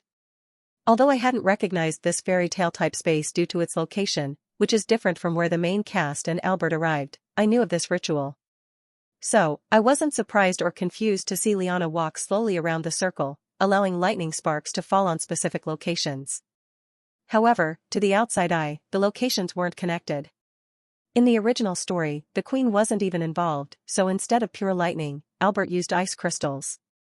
After going around the circle once, Liana summoned a lightning spirit and made it hover above the circle's center. Sighing, Liana finally turned to me and replied. You really think I want to have a child tell me off before I permanently turn into a spirit? Sitting down on the couch, I responded. I was just repaying the favor. You gave me some thoughts, and I gave you some thoughts. Standing up from the floor, Liana intently stared at the circle while replying. Really, is that all? I like to repay all of my debts. Chuckling at my answer, Liana looked up from the circle and gestured to me, so I reluctantly stood up from the couch and headed to her. Stopping next to her, I already knew what to do, so I manifested the corrupting device made by the demons and handed it to her. After standing there shocked for a second, Liana took the device out of my hands and fiddled with it before asking. So, you knew from the start? Only halfway through. Walking over the sparks of lightning, Liana released the lid from the device and placed it right inside the symbol of the tree and below the lightning spirit. Well, this is a lot easier now that I don't have to explain anything to you. Silently waiting for a minute, Liana and I watched the smoke flow out of the device and into the spirit, creating a thunderstorm-like cloud. The cloud of smoke combined with the occasional lightning flash alongside the circle, which was now glowing a dark purple from all the sparks, made for a mythical-like scene. My face, bathed in the purple light even through my mask, stiffened as the occasional lightning strike strayed from the circle and came close to me, hitting the edge of the magic circle. On the other hand, Liana showed no changes in facial expression, even when a lightning flash struck down from the cloud right in front of her. Thank God, I have this mask. What was that? Nothing. As the lightning storm cloud accumulated to the point where it was covering the entire hut roof, I dismissed the device and waited for Liana's gesture. After another moment, Liana tapped me on the shoulder, indicating that everything was ready. In the original book, the main cast has reformed and used a demon for the ritual, but that was no longer necessary as I was here. Gathering the corruption in the palms of my hands, I didn't try to manifest anything. Instead, I allowed the corruption to leak out of my hand and fall to the floor. Drip. Drop. Drip. As the puddle of corruption leaked from my hand and entered the magic circle, instead of combining or attracting with the sparks of lightning, it resisted them. The corruption repelled the lightning sparks, causing them to fly back and create a path straight to the circle's center. A tiny river of pure blackness led straight to the tree symbol inside the magic circle full of lightning. Corruption was the medium that Liana needed to change into a spirit, and lightning sparks were her power that would fuse together with the corruption. As the corruption reached the tree symbol inside the diamond, I carefully managed it so that the corruption filled the tree, not leaking out. Thus, a magic circle with a night-black tree surrounded by purple lightning was created. Leaving the corruption inside the tree, I rubbed my hands and turned to Liana. It's done. Staring at the magic circle, Liana replied. Looks a bit different from the memories I received from my ancestors, are you sure? Who do you trust more? Someone from the future or some scrambled up memories. Although I had never seen or heard about the magic circle from the memories, I assumed, like the original book, it involved using the mana of a demon. I had just replaced the demonic mana with corruption. Giving me a single wave, Liana walked into the circle and stood right on top of the corruption, which I controlled and kept from spilling out. Bathed in the purple light, surrounded by the sparks of lightning and the pitch-black tree below her to top it all off, Liana already seemed like a goddess or higher being. Shifting my mask further downwards and pulling the cat into my hoodie, I carefully observed Liana as she clasped her hands together and jumped into the air. However, her descent never came.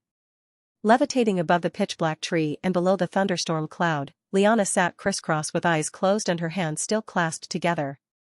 As a lightning bolt bolted out of the cloud and towards Liana, the bolt passed through Liana and hit the corruption below her instead of hitting her. The lightning bolt never disappeared, it was like I was frozen in time. Familiar with this type of situation, I watched as the lightning bolt, unlike the others, didn't disappear after hitting its target but instead remained hovering over the corruption. Like a stirring rod, the lighting finally moved as it swirled around the corruption puddle, causing a whirlpool to form in the puddle of corruption. Liana, who seemed like a holographic being as a giant rotating bolt of lightning was going through her body, finally opened her eyes and stared down at the whirlpool forming below her. As the thundercloud disappeared, leaving only the swirling lightning bolt, I stared upwards through the window and into the sky, which was no longer pitch black. A shooting star appeared for a second, entering my vision for a moment, before disappearing back into the depths of the night-black sky. Make a wish, you say? At that moment, I extended my hands and touched the hut's walls, and, unlike earlier, when my hands simply passed through it, I could feel the cold, hard wood. It wasn't just my soul and spirit here anymore. Staring at the whirlpool below Liana, which was starting to resemble a portal, I felt a sense of ease as I realized I was no longer powerless in this world anymore. All my abilities were back. Peering with my eyes, there was no longer a force blocking me out. Despite the lack of lights, I could see everything outside the hut's windows. In this world full of darkness, every detail was now visible to me. Stretching my hands, I preemptively activated the grace period of the dash while staring at the oblivious Liana. How was I going to save the world if I let the current strongest being in the universe slip away from me? Quantum tunneling was a one-of-one ability, like my time manipulation, so how could I just let it go? As Liana floated in the air, staring at the portal below here, which was finally starting to take shape, I walked into the magic circle, instantly causing my entire body to bathe in the same purple light. Albert was quite an entertaining and cool character in the book, so when he was sacrificed, needless to say, the fans weren't happy. In fact, the backlash was so bad that after the novel ended, the author was practically forced to write a what-if story. What if Albert was never sacrificed? Then, the question is raised, how is the world tree saved? The author couldn't risk sacrificing another character out of the fear that he would have to create another what-if story, so what did he do? Simply circumventing the entire plot by making it a way for that already overpowered protagonist, Liam, to become even stronger. Such was the method of authors who wrote books with overpowered characters. Standing at the edge of the circle, with sparks of lighting surrounding me, I reconsidered my decision. Once again, I was gambling with my life. At this point, it felt like a daily thing. Were the what-if stories contained in this world, or did they only contain the canon part of the story? Then, would I survive even if the what-if plot was even in this world? Since it was a short what-if story consisting of barely 20 chapters, the author had to make it entertaining by adding an interesting and nerve-wracking boss fight. How could a boss fight be entertaining if there wasn't a high chance of someone dying? In the end, no one died, but Liam literally had a plot armor while I was just some lousy-ass villain. However, just like a gamble or bet, I would gain a lot, and I mean a lot, if I survived the whole ordeal. Of course, doing this wasn't particularly in my itinerary or schedule, as who just sets up a plan where they have a high chance of dying? However, as I stared at Liana's elegant and powerful figure floating above the portal, I kept telling myself it was necessary. Whether it was her incomparable power or the short moments we shared that persuaded me, I was already convinced. The prize of gaining power and, by far, becoming the most powerful D-rank, even past Liam, in history was also a nice little incentive. There was also some partial confirmation that the what-if story was here as the shooting star had appeared, and I had returned to my physical body during the ritual. Still, then again, that could have happened in the original without them mentioning it. Combining the ocean blue mana and blood red substance in my body, I used the dragon's transformation ability to turn both my legs into those of a dragon. With my new and improved legs, I could move through the field of electric sparks without being harmed. Using the claws of my dragon's legs, I scraped away the lightning sparks before me, creating another path to the middle of the magic circle. Dispersing my mask and revealing my face, I waited for the last bits of my corruption to return before heading to the puddle of my corruption. Staring at the floating Liana, who was so focused on the portal below here that she didn't notice my movements, I began using the corruption I had received from disbanding my mask. Making a shadow cage, I perfectly surrounded Liana's floating figure, completely trapping her inside the cage. With no corruption left to my name, I arrived at the middle of the circle, in front of the portal that was now finally formed.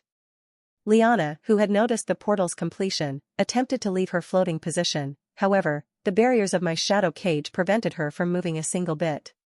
Right now, Liana wasn't at her full power or even close, as she had poured every single bit of it into the magic circle below.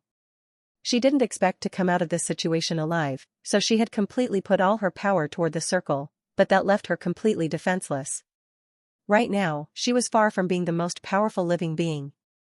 A mere C rank was all she was. Confused for a moment, Liana tilted her head up before finally realizing that she was completely surrounded by the darkness of my shadow cage. Ignoring the floating cage, I stepped towards the portal.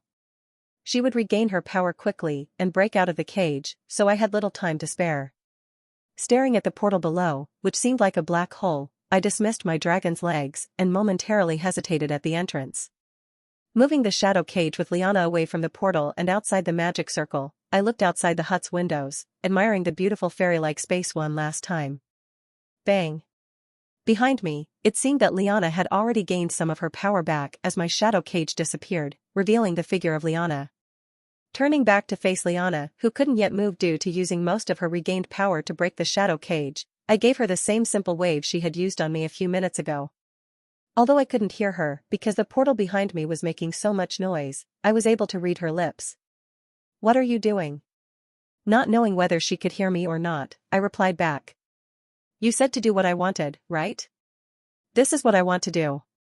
Blame yourself for this."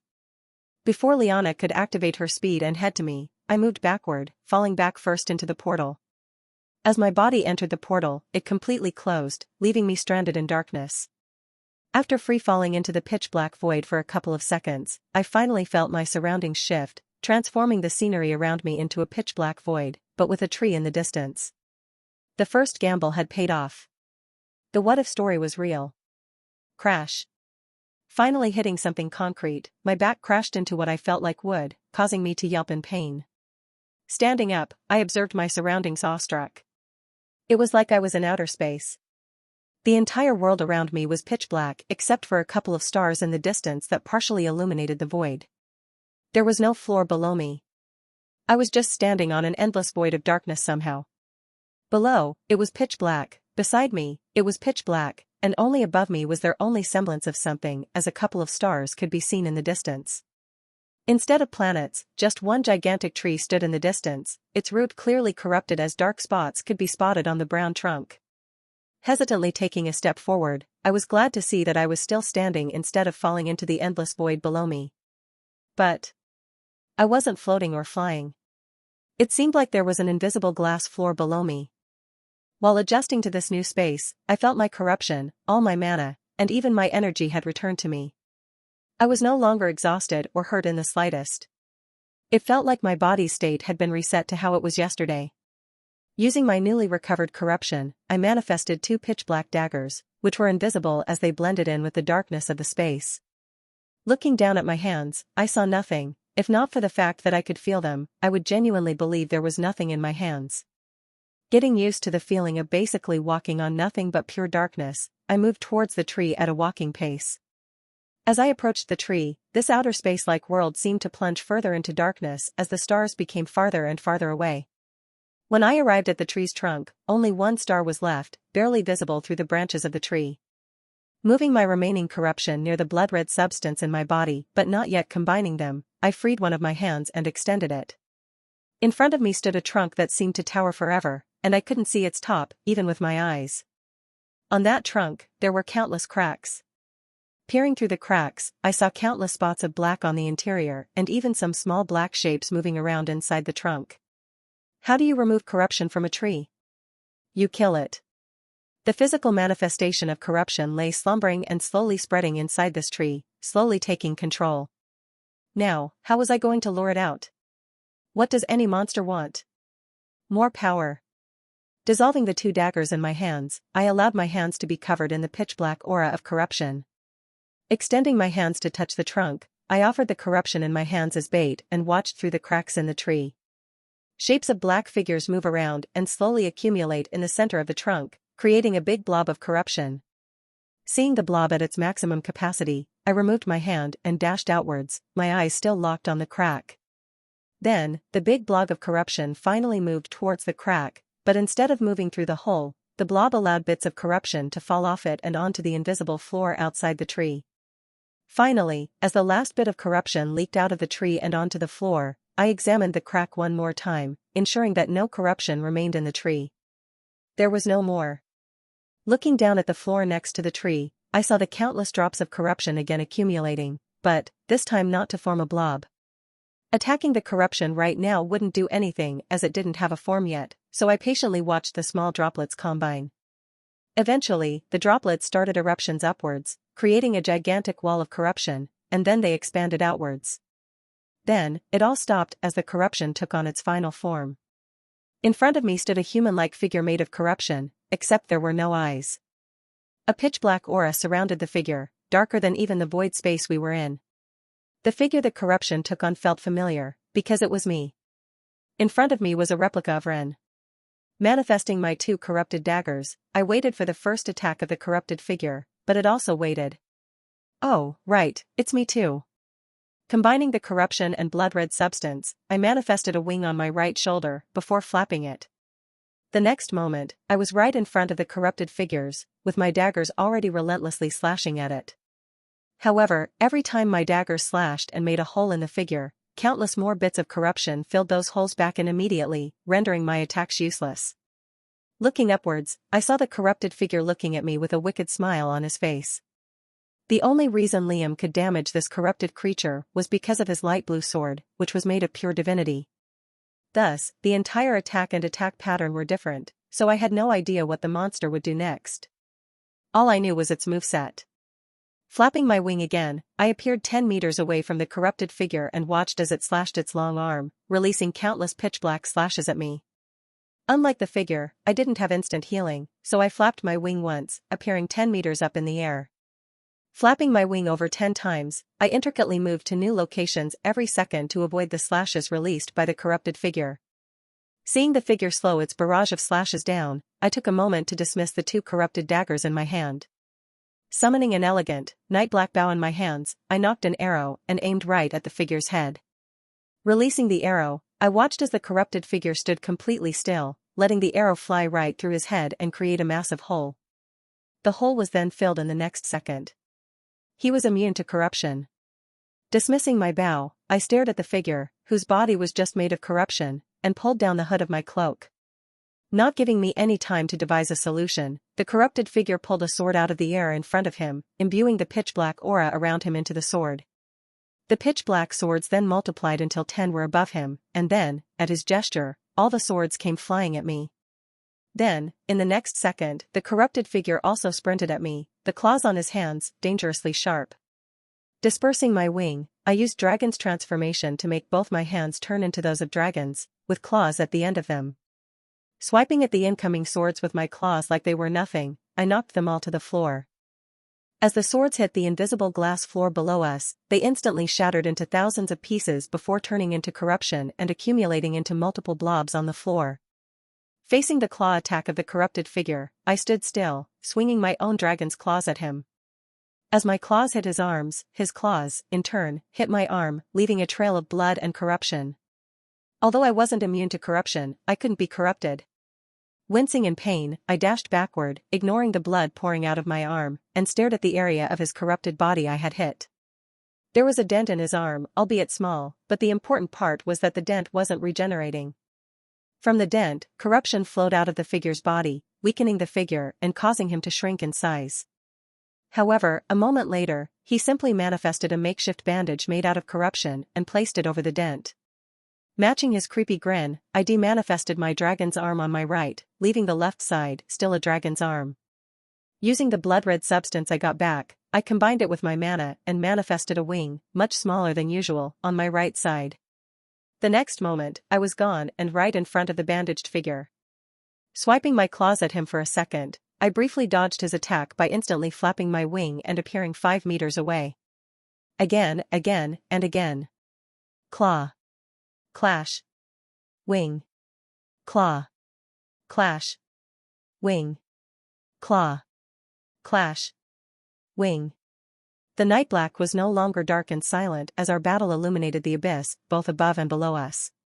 The fire that sparked every time our claws made contact, my blood-red and ocean blue wing and claw shining every time I moved, and my golden eye that allowed me to perfectly time my attacks. Whoosh. Retreating once again, I stared at the figure, who now had multiple bandages all around his body, and flapped my wings once again. Appearing right before him, I slashed my claws at him, and he did the same. Clash. As our claws fought against each other, I removed the dragon's claw from my left hand before instantly manifesting it on my right hand. Throwing my right hand, which was previously by my side, at him with the claws extended outward, I cut into his body, dealing yet another dent.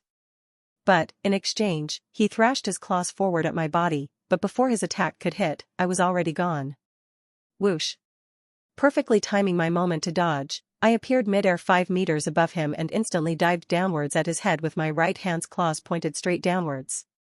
Examining his surroundings for a second, the corrupted figure quickly noticed I wasn't around him, so he looked downwards and then upwards.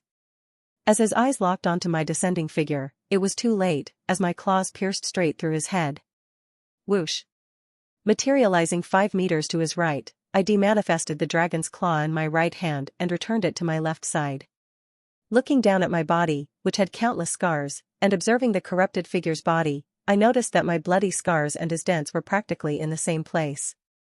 He had a dent in his right shoulder, I had one there, too. He had a dent in his right leg, I had a scare there. We really are one of the same. Placing a bandage on his head, the corrupted figure tilted his head at my words, seemingly trying to understand what I said. Failing to comprehend my words, the corrupted figure raised his palm to face me and materialized a beam of pure darkness. This wasn't your usual beam, though. As I instinctively moved out of the way to dodge the beam followed me, twisting and turning to lock on me. Open his other palm, another beam of the same sort materializing before charging towards me as well. Whoosh. Flapping my wing countless times, I appeared all over the space, with the beams following me at every turn. The black beams followed me in the sky as I used my wings to float, and as I passed by the tree, the beams shot right through the tree trunk, creating 2 massive holes. Probably shouldn't destroy the thing I'm trying to save. The next second, 2 more beams manifested from above the corrupted figure's non-existent eyes and locked onto me. Moving in unison, the 4 beams charged towards me, and flapping my wing countless times, speed mirages formed at every location. However, this beam completely ignored the speed mirages and continued towards me, while in turn, I moved even faster, combining dash with the flapping of my wings. Dashing and flapping my wings while I waited for the cooldown to reset, I took full advantage of the large void, moving as away as I could from the corrupted figure while simultaneously dodging the beams. As my dash cooldown finally reset, I flapped my wing while using a dash, instantly taking me into the middle of where 4 beams met. As the 2 beams on my right and left met, large explosions sounded from my sides, causing a bout of smoke to appear. Dismissing both my wing and left-hand claws, I used the last bit of my mana and blood-red substance on one final dragon's transformation. Covered in the smoke and not visible to the corrupted figure, my head instantly transformed into that of a dragon with countless spikes materializing. However, despite having a dragon head, I felt completely normal as my senses remained the exact same. As the smoke wore out, I opened my mouth, and inside, a beam of ocean blue and blood-red materialized, creating a purple ball. Releasing all my mana and blood-red substance, I felt the purple beam grow until it was finally too big for my mouth to contain. Activating the dash one last time, I sped forward 10 meters, appearing a few meters away from the corrupted figure. As the corrupted figure stood there, shell-shocked, the purple beam materialized and instantly shot down right at the corrupted figure. Illuminating the pitch-black void, the purple beam moved at an incredible speed, seeming like a meteor in this outer space-like space. As the end of the beam touched his body of corruption, it instantly made a hole big enough to cover his entire stomach. No bandage could cover that up. Closing my mouth, the purple beam disappeared, and the space descended back into darkness. Having no mana left, I plummeted to the ground while observing the corrupted figure's body, which was breaking down. Corruption leaked out of the gigantic hole in his stomach, and with the massive losses of corruption, he couldn't even manifest a bandage. The figure looked fine on the outside, as the pitch blackness of the void filled in the massive hole in his stomach, making him seem normal. However, with my eyes peering through the darkness, I could see tons of corruption leaking out and falling to the floor. Bang! As I crashed into the invisible glass floor, the corrupted figure's body dissolved even more as he no longer had a head. Dusting myself off, I got off the ground, blood leaking from my countless wounds onto the floor. But, the blood descended further into the night-black abyss below the invisible glass floor until it finally disappeared from my sight.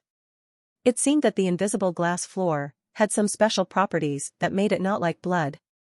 Not leaving behind any trail of blood, I walked towards the puddle under the corrupted figure's body, which, unlike the blood, was able to stay above the invisible glass floor. As the last bit of corruption leaked out of the figure's hole, the corrupted figure completely disappeared, only leaving behind not a puddle, but a lake of corruption. Kneeling down on the glass floor, I moved one of my fingers into the lake of corruption, instantly feeling a sense of unease and coldness down to my very bones. Peering into the lake of corruption, I attempted to see its bottom, however, I couldn't even see through the surface with my enhanced eyesight. Shivering from the coldness, I persisted, placing the rest of my fingers into the corruption before moving forward. Placing my right leg into the lake of corruption, I felt it actually sink below the surface, indicating that it had somehow gotten past the invisible glass floor. After placing my left leg into the lake, I slowly descended further into the void below the glass floor. Finally, my head was the only remaining body part above the lake. Taking one last glance at the star through the tree branches, I let myself go, allowing my head and entire body to fully sink into the lake of corruption. As my eyes went under the lake's surface, my vision was instantly cut off and shrouded by complete darkness. Attempting to move my body, I realized that no matter how much I tried, my legs and arms wouldn't move a single bit. It was like I was swimming in a hard substance like oil. Further descending into the lake of corruption and the pitch-black void below, a sense of unease and powerlessness enveloped me. Just die. Give up and drown already. Ignoring the thoughts, I sunk further into a lake, and to my surprise, there was no pain anymore. In fact, I wasn't feeling anything. Where was my body? Who was I? Where was I? What am I? How did I get here in the first place? I was nothing. Just a leaf, forever bound to my tree, swaying in the breeze. A meaningless grain of sand on a gigantic beach. My memories became foggy, and no matter how much I tried to recall the past few months of life, nothing came. It was like everything I had up to this point was a dream. These memories began to fade away, and even though I could tell that I was losing them, I had no idea what they were or what they were about. I couldn't even remember the fight with the corrupted figure I had just a few minutes ago, or was it a few minutes ago? Was it a few days ago, or months, or years? As my consciousness slowly slipped away, and my eyelids became unbearably heavy, my mind eventually cleared. Who was I? I had no identity. Who was I without my past experiences? An empty and lifeless expression appeared on my face as I sunk further into the void, not knowing how much time had passed by. Had it been a day? A month? A year? A century? A millennium? Who even cares? Only one word echoed throughout my mind. Corruption. Ah, I was a vessel, wasn't I? I was surrounded by corruption, so I was corruption, wasn't I? A particle of corruption, that was me.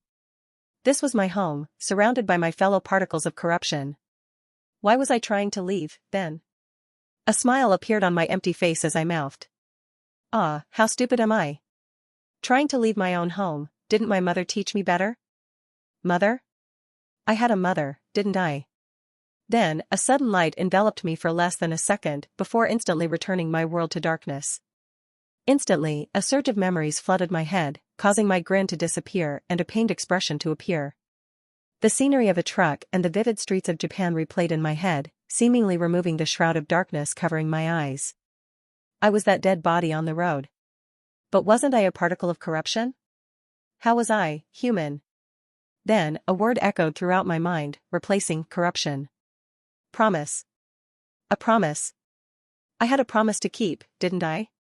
As the scene played out, the flashing of blue and red entered my vision, and the loud ringing of sirens entered my ears. As my eyes slowly closed in that memory and blood leaked out of my mouth, my eyes became shrouded in darkness once again. I had to escape. To keep a promise. What was that promise? I couldn't tell you even if I thought about it for centuries. But I knew I had to keep it. That was all that mattered. I had to leave and fulfill that promise. A particle of corruption, a human, or whatever being I was, I had a promise to keep. That was all that mattered. There was also a single girl, whose foggy figure appeared before me for a single second, before instantly dispersing. Returning to my senses, I mustered up all my force and opened the palms of my hand. Then, the lake of corruption slowly shrank and shrank, entering my body, through the palms of my hands. Ignoring the overflow of corruption inside my body, I continued draining, and draining the lake until finally, I was out. Lying lifelessly on the invisible glass floor with my memories back, I simply stared upwards at the single star above me in the vast black sky. A star, huh? A single star had saved my life. Managing to shine through the darkness of the corruption, that single moment of light gave me a second of clarity. With that clarity, I could recall my most important memories, just for a single fleeting second, but that was all I needed. My past experiences and memories shaped me into the person I am today, so when the lake of corruption took them all away, I was nothing, no identity or thoughts. Just a blank canvas. Rolling over onto my backside, I stared down into the pitch-black void below the glass floor, actually admiring it for once. Where had the lake of corruption gone? Straight into my body. Every single vein of my body flowed with corruption as my blood intermingled with the pitch-black corruption in my body. No longer was I limited to a single arrow.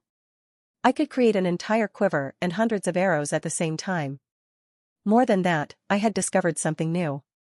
Corruption was a living being, just like me.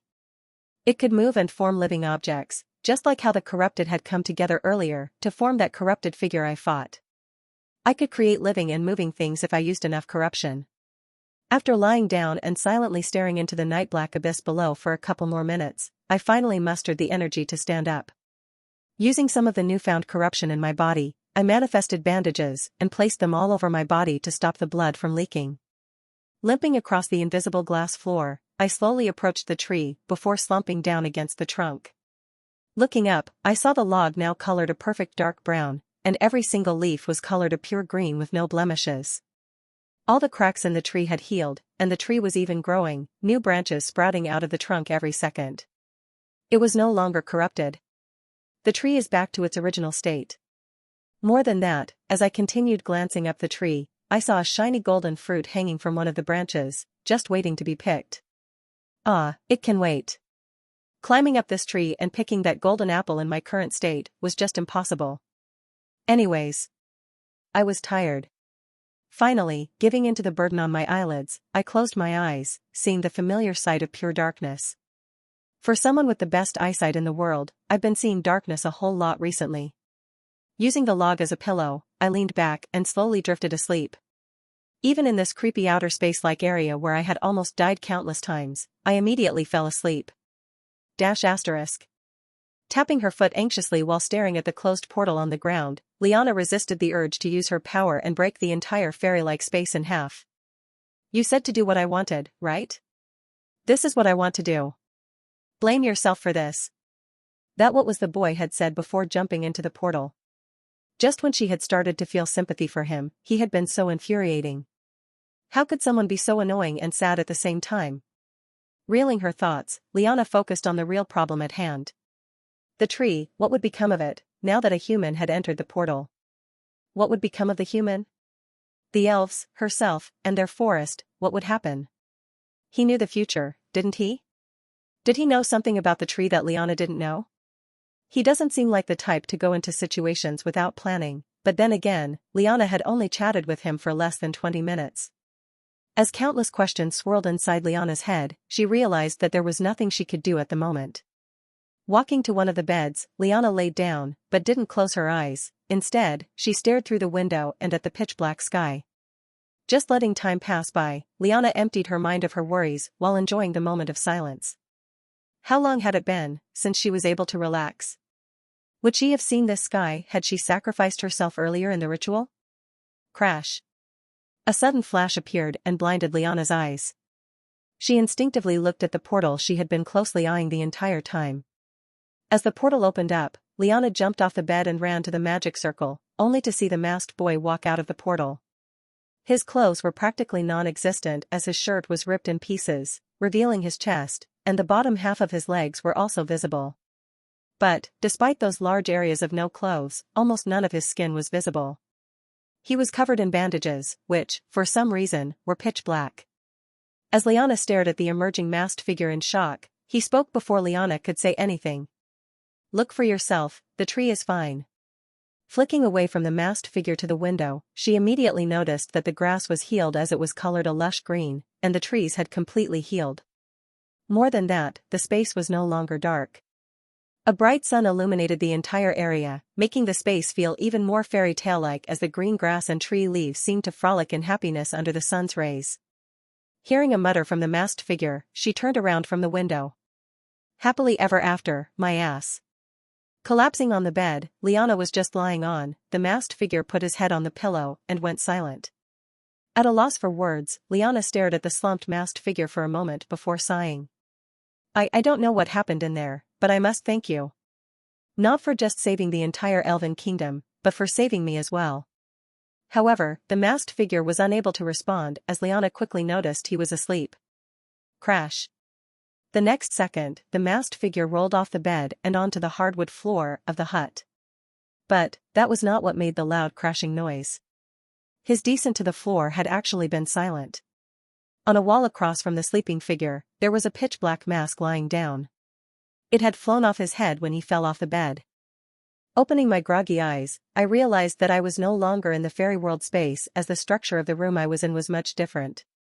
After climbing up the massive tree to pick up the golden apple, I was absolutely exhausted, and sleeping in the outer space-like world didn't seem like a very good idea on second thought.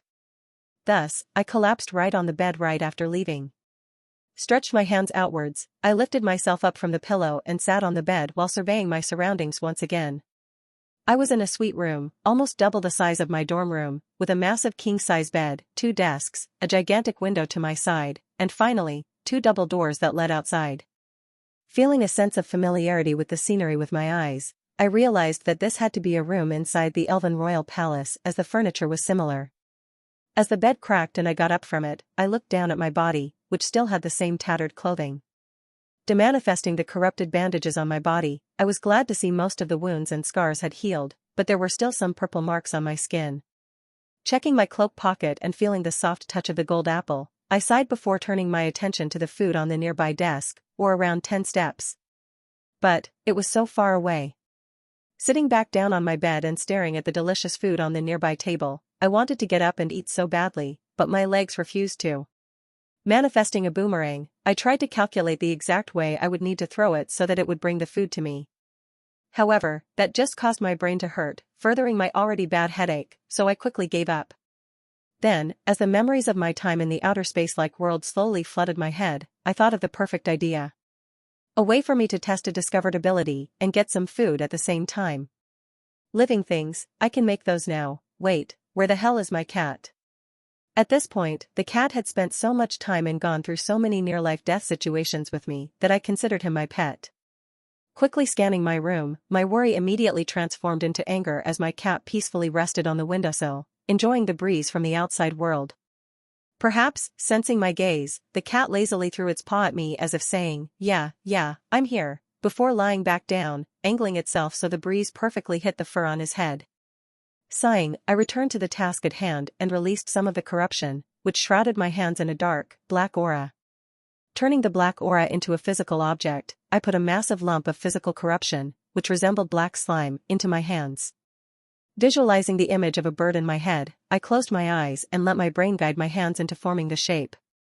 Feeling the soft yet cold slime in my hands, I moved my hands slowly and intricately, like I was making pottery. Thankfully, my high school back on Earth required students to take an art elective, and I chose ceramics, so I wasn't completely clueless. Though the real reason I chose the class was just because the upperclassmen said it was a free A+, I still learned a bit. After a minute, I opened my eyes and saw the shape of an animal that closely resembled a crow sitting in my hands. However, like a lifeless object, it was just sitting there, not moving at all. How do I give it life? Recalling the formation of the corrupted figure, I infused more and more corruption into the crow. However, I did not allow its size or shape to change, simply filling the inside of the crow up. After a moment, I noticed a slight movement in my hands as the crow quietly flapped its wing. Staring at the crow, I thought, "Go get the plate with the chocolate croissant." Caca. As the crow stared at me with a confused expression, I repeated, "The plate next to the book." Leaving my hands, the crow flapped its wing, gracefully moving through the air before reaching the table and standing to the side of the plate. However, as the crow reached forward with its claw, I felt a weird feeling shroud my brain. I couldn't just give orders to the bird, it felt like I could control it. Giving into the feeling, I felt my location instantly shift as I was no longer sitting on my bed, I was right next to the plate. Looking down at my body, I realized it wasn't a human body below me, but the crow's body. Looking at the bed, I saw my lifeless body slumped back onto the bed. I had taken control over the animal. Looking through the eyes of the crow, I realized that my sense of smell was actually enhanced as the sweet smell of chocolate strongly surrounded me. Grabbing the plate with my beak, I slowly flew the air before carefully dropping the plate onto the bedside table. Then, the next instant, my location transferred as I was back in my human body, lying down on my bed. Picking up the plate of food, I noticed the crow curiously looking at me. Could it eat? Taking a small crumb, I handed it over to the crow, and it indeed entered the crow's beak. However, it simply passed right through his body, landing on the bedside table below the crow. Guess it couldn't. Savoring the sweet chocolate in my mouth, I considered the usefulness of this ability. It was quite useful in day-to-day life, but in battle, it wasn't the best. To switch bodies, I had to basically leave my physical body completely defenseless for that time, so if it was spotted, my death would be inevitable. However, after a couple more tests, I found a solution to the problem. I didn't have to completely transform bodies, I could leave my body defenseless for less than a second and look through the crow's eyes for that short second. Then, I could immediately return to my body, leaving it defenseless for less than a second while also having the eyesight of the crow temporarily. The crow would be a good scout and information gatherer, and that was just one of the thousands of animals I could possibly manifest. As I finished the croissant, I dismissed the bird, starting to feel the strain of keeping it alive for so long on my body. Picking up a mug of mint tea that was left on my bedside, I enjoyed the sweet and minty taste while staring out the window. The garden of the Royal Elven Palace was the only place in this entire world to have cherry blossom trees. Watching the pink leaves sway in the soft breeze that rolled in every once in a while, and the lush green grass below them all brought me a sense of serenity. This was the good life. At the same time, a sense of disappointment and sadness washed over me. If I wanted to, I could be living this life every day. Waking up in a mansion on the city's outskirts with amazing food and beautiful scenery everywhere. Sipping a hot beverage while resting on the balcony of my mansion's bedroom and bathing in the sun's rays while simply enjoying the beauty of nature.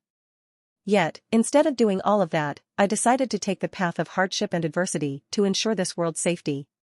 That was why these beautiful and amazing moments were bittersweet for me. It just reminded me what I was missing out on. I wasn't immortal or anything. Every moment was valuable, but here I was, risking my life to save the world and carrying the burden alone instead of enjoying life. However, despite all that, a smile was resting on my face as I gazed out the window and saw the blooming of the cherry blossoms outside. Because, deep down, I knew it was the decision I wanted to make. No one made it for me. It was what I wanted to do. That was why I had to enjoy these small, fleeting moments where I could relax to the fullest, as I didn't know how many of them I had left. Death could come at any moment, that was true. But that didn't mean you had to spend every single waking moment of your life worrying about it. Instead, make the best of your life before it's gone. Don't have a single regret. Knock. Snapping me out of my thoughts, I heard a soft and gentle knock on my door, prompting me to respond. I'm awake. I didn't just teleport to the Elven Royal Palace after blacking out in the fairy tale-like space, someone would have had to bring me here. As the door opened, revealing the figure of Liana, I put down my mug of tea and waited for her to come in. However, she just stood there. After a moment of awkwardness, she stepped into the room and sat on one of the nearby desks. Finally breaking the silence, she turned to face me and asked. "You seem to have healed." "Yeah, I needed the rest. Not just physically, emotionally too." Gazing out the window and at the beautiful, swaying cherry blossom trees, I curiously asked. "Aren't you at all curious?" After all, I had just randomly intervened in her ritual and stolen her portal entrance. Then I had just shown up with a bunch of bloody wounds on my body and magically saved the world tree. Shaking her head at my question, Liana replied. "We can talk about those things later, you've just recovered." As more memories of my journey to save the world tree resurfaced, I let out a sigh while staring at the rabbits hopping around in the garden. "What is it?" I hadn't planned to tell anyone in the world about my possessing knowledge of the future, so sitting in front of someone who knew that truth made me worried. It was uncontrollable. No matter how much I tried to convince myself that she was a good person and would never tell anyone, the doubts and worry still entered my thoughts. My second biggest secret was now at risk of being exposed, even if the chance was probably less than 0.0001%. Turning around to face Liana, ready with an excuse, I realized that I actually didn't have to come with any. In her hand, Liana was holding the mask that had fallen off my head at some point during my blackout with an awkward expression. "Yeah, that mask." Putting the corrupted mask on the desk, Liana immediately started reaffirming to me repeatedly that she was very grateful and that she would never expose my identity unless I gave permission. Simply nodding my head over and over again, Liana finally took the hint and changed the topic by asking. "So, Celestial Academy, you go there as well?" Seeing no reason to lie to someone who already knew one of my biggest secrets, I nodded my head and replied. "Yeah, I'm a first year." Almost immediately, Liana's expression lit up as she enthusiastically replied. "Oh, a first year. My daughter is one, too." "Yeah, it's hard not to know that. Alia is one of the most well-known students." Ignoring my response, Liana silently began to scan my face and body for a second before standing up. Yep, perfect. It's settled." "What's perfect?" "What's settled?" "Oh, don't worry about that, it's time I gave you some more time to rest. We can go over the important details once you've recovered." As Liana left the room, I checked my phone, seeing a barrage of messages from Han and Jean alongside a school email. "Jean, EY bro, this is your final strike. Did you really sneak out without us?" "Han, you've been acting really suspicious lately, Ren." "Jean, seriously, if you knew a good spot, you could have brought us along with you." Seeing tensions rising, I attached an image I had taken earlier in preparation for this exact situation, a picture of me pretending to work after being punished. "Ren, image, does this really look like fun to you guys?" Jean. "Ren, Jean, you still down to come?" Jean, I would. But I'm actually busy." Han, getting caught is a rookie move, Ren. On the other hand, the school email was simply telling us we would leave the Elven realm in 2 days, so I returned my gaze to the beautiful scenery outside. Then, remembering something very important, I immediately picked back up my smartwatch and went to the Messages app. "Ren, long time no see, or I guess, depends on what we say see means." Finally, getting off the bed, I put on a pair of neatly folded clothes and sat on the desk with my food. Feeling cold from the breeze, I manifested a black hoodie with corruption before allowing my cat to slip into the hoodie. As the cat fell into my hoodie and curled up to sleep, the thoughts came to my mind. Would he get along with the animals I made with corruption? How would he react if I just manifested a corrupted cat and put it in my hoodie with him? Sighing, I turned my head and walked to the room door, glancing one last time at the cherry blossoms through the window. One moment, I was in a life-defining battle where the fate of the world was on the line, and the next moment, I was thinking about my cat and cherry blossom trees. The duality of mankind, huh?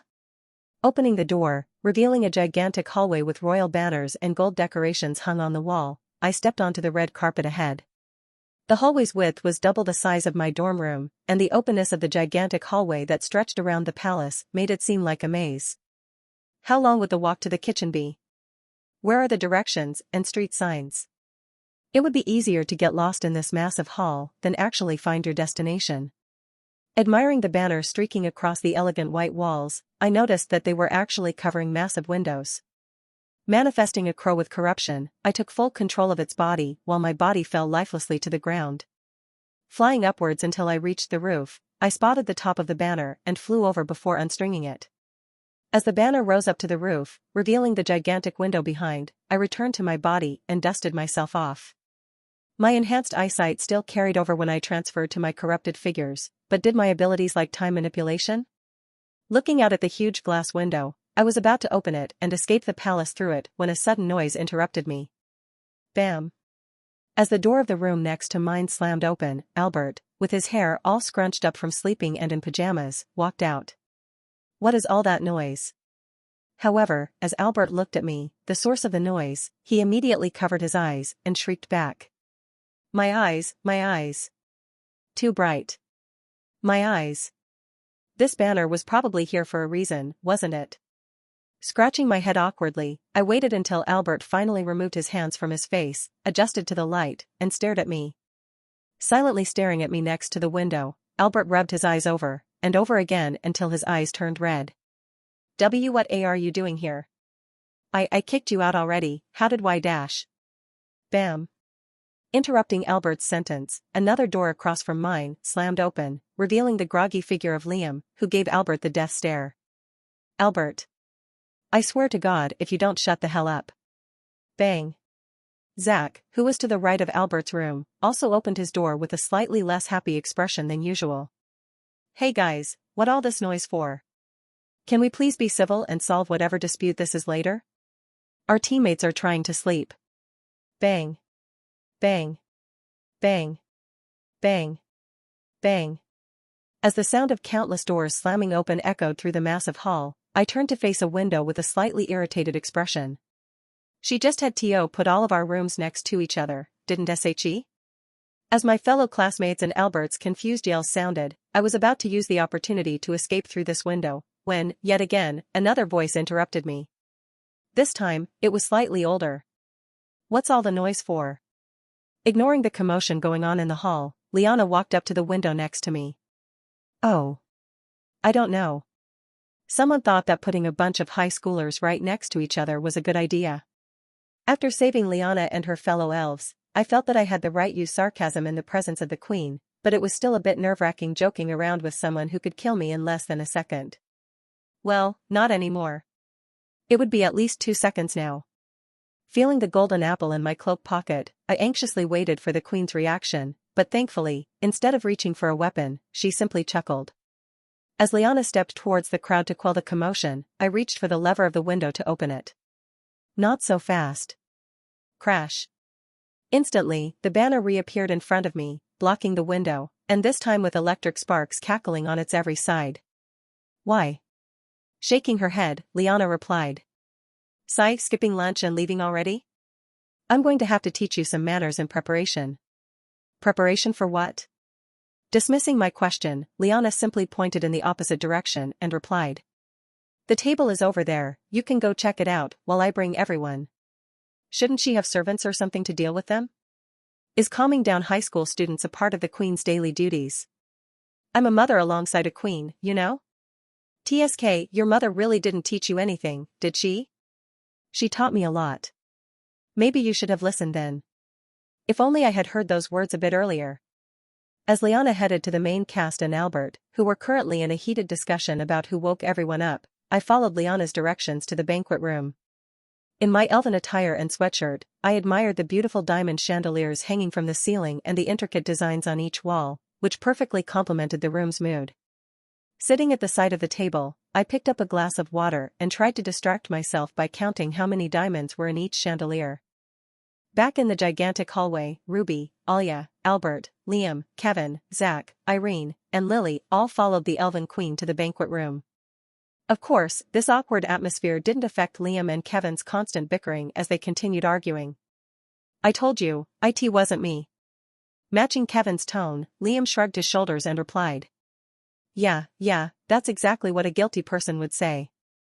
What the hell would an innocent person say then?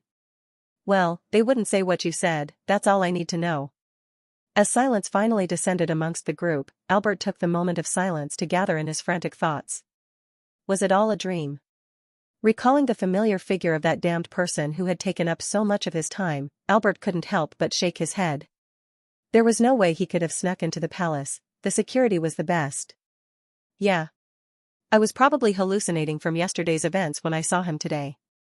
As Albert began to create more and more delusional scenarios in his head to convince himself that he hadn't seen Ren today, Lily silently walked next to Alia. After being knocked unconscious inside the tree, Lily suddenly woke up in the bedroom of the Elven Palace with no recollection of how she had gotten there. Recalling the bout of the fog about to hit the tree before she was knocked unconscious, more confusion was added to Lily's thoughts. How had the tree been saved? That much smoke should have killed it. Looking outside the window, Lily could easily see that the tree was back to its normal state. This was because of Lily's special ability to directly see and understand magic. If a fireball spell was cast, Lily could read the spell procedure from the fireball and completely mimic it within seconds. Of course, the time would increase with more complicated spells, but given enough time, Lily could replicate any spell by just seeing it once. Lily could copy a world-shattering skill that took a magician millions of years to create within a few months. So, when Lily woke up, she immediately cast a spell to test if there was still corruption within the tree. When she cast a simple water spell, she realized that the magic was pure and clean, unlike before, when parts of the spell were tainted and corrupted. The only way for this to happen is for all the corruption within the tree to be removed. The question is then begged, how? As more memories rushed into her head, Lily recalled the small purple light she had seen as her consciousness faded. The queen, did she save the tree? The only way for the tree to be completely cleansed of corruption is for someone to have replaced it, but the queen was still standing there, right in front of Lily. Was there another way to cleanse the tree? If so, who had figured out the other way and done it? Had it been the queen? Sighing, Lily decided to put aside her thoughts for the time being. The present was more important than the past, after all. You can't move forward if you're always looking back. Of course, this was only for the time being. As soon as Lily arrived back in the academy, she would continue her investigation. For now, all she had to do was act oblivious, which wasn't hard considering everyone else was doing as well. Everyone in this group probably knew the world tree had been healed as the queen was no longer acting strangely, but they kept silent, not asking any questions. Even Albert and Alia didn't ask their mother questions about the world tree's sudden and abrupt cleansing and what happened after they were knocked out. As Lily turned to Alia to strike up a conversation, Ruby and Irene also began talking. You seem happier than usual. Puffing her shoulders up, Irene had a smirk on her face as she replied. Well, I just helped save the world tree and the entire elven realm, so I'm quite content. And how do you know it's saved? Do you really think we'd be leisurely walking around with the queen if the elven realm and world tree were still in danger? I guess so. And what about you, Ruby? You don't seem that excited. Shaking her head as she recalled yesterday's events, Ruby covered her face with her hands and replied. And no, I'm just as excited as you. Although Ruby knew there was a high % chance that, for whatever reason, the queen didn't stop and run her over, she still decided to teleport in front of Ren. But, in the end, it had paid off. She was alive, and Ren, or at least Ren's phone, was alive. Ren was right. What types of criminals and villains were they? Both of them had done more good than bad at this point. Were her and Ren even villains at this point? No way, could they be considered heroes? As the group arrived at the dining room under the guidance of Liana, they were all shocked to see someone already sitting down. Right at the edge of the table, a familiar figure sat, mindlessly staring upwards and completely oblivious to their existence. Ah! At that moment, a single person dropped to their knees, with tears streaming down from their eyes as they stared at the roof. Whyyyyyy. Get up, Albert. Regaining his composure from his mother's words, Albert stood up and immediately asked. Mother, why did you invite such a person to th-? Ignoring Albert's question, Liana interrupted. You'll have to get along with that boy well, soon enough, so at least try to be friendly, alright? Without waiting for Albert's response, Liana left for her chair at the very top of the table. Then, as the rest of the group members stared at Ren's figures with expressions ranging from confusion to nervousness to disgust to not even caring, Liana spoke up once again. Alia, be a proper host and welcome our guest, will you? As Alia looked at her mother in confusion, I inwardly criticized myself for being distracted with Albert and not immediately escaping. Since we were all from the same school, Liana must have assumed we were all friends or knew each other, so she invited me to lunch with them. Of course, Liana couldn't be farther from the truth. Pretending to ignore the gazes on me, I simply leaned back in my chair and stared out the window with a blank expression. What exactly was I going to say? Recalling that the leaders of the human race were particularly close with the elven leaders back in the Demon War, I considered using my former last name, before quickly discarding it. I would rather be found out as a transmigrator than use the wretched last name ever again. As Alia and her mother seemed to be coming to a conclusion about whatever they were arguing about, Alia approached me with a sour look on her face while Liana watched from a distance. Who would have thought I would be having lunch side by side with the same person who completely ignored me not even 2 months ago? Albert seemed done with his existential crisis as he reluctantly got up from the floor and sat on the chair next to the queen's. Moments later, the rest of the group regained their composure as they slowly made their way to the table, except for one person. While everyone was staring at me, Lily immediately turned around and walked back into the hallway. Then, within a few seconds, Lily reappeared before speedwalking past the rest of the group and immediately taking the seat on my right, while Alia, under the glare of her mother, took the seat on my left. Sighing, I made eye contact with Liana, who responded with a gaze that seemed to say, "You're welcome." Who's gonna tell her? Trying my best to ignore Lily, who was staring at me with her eyes practically sparking, I looked across the table where Ruby and Irene were sitting. To their side were Liam and Kevin, and on my far right, or next to Lily, was Zach, who was also staring at me, with a much more positive expression than the others. I'll take it, I guess. As soon as everyone was seated, 2 elven servers, each wearing a suit, appeared before serving appetizers.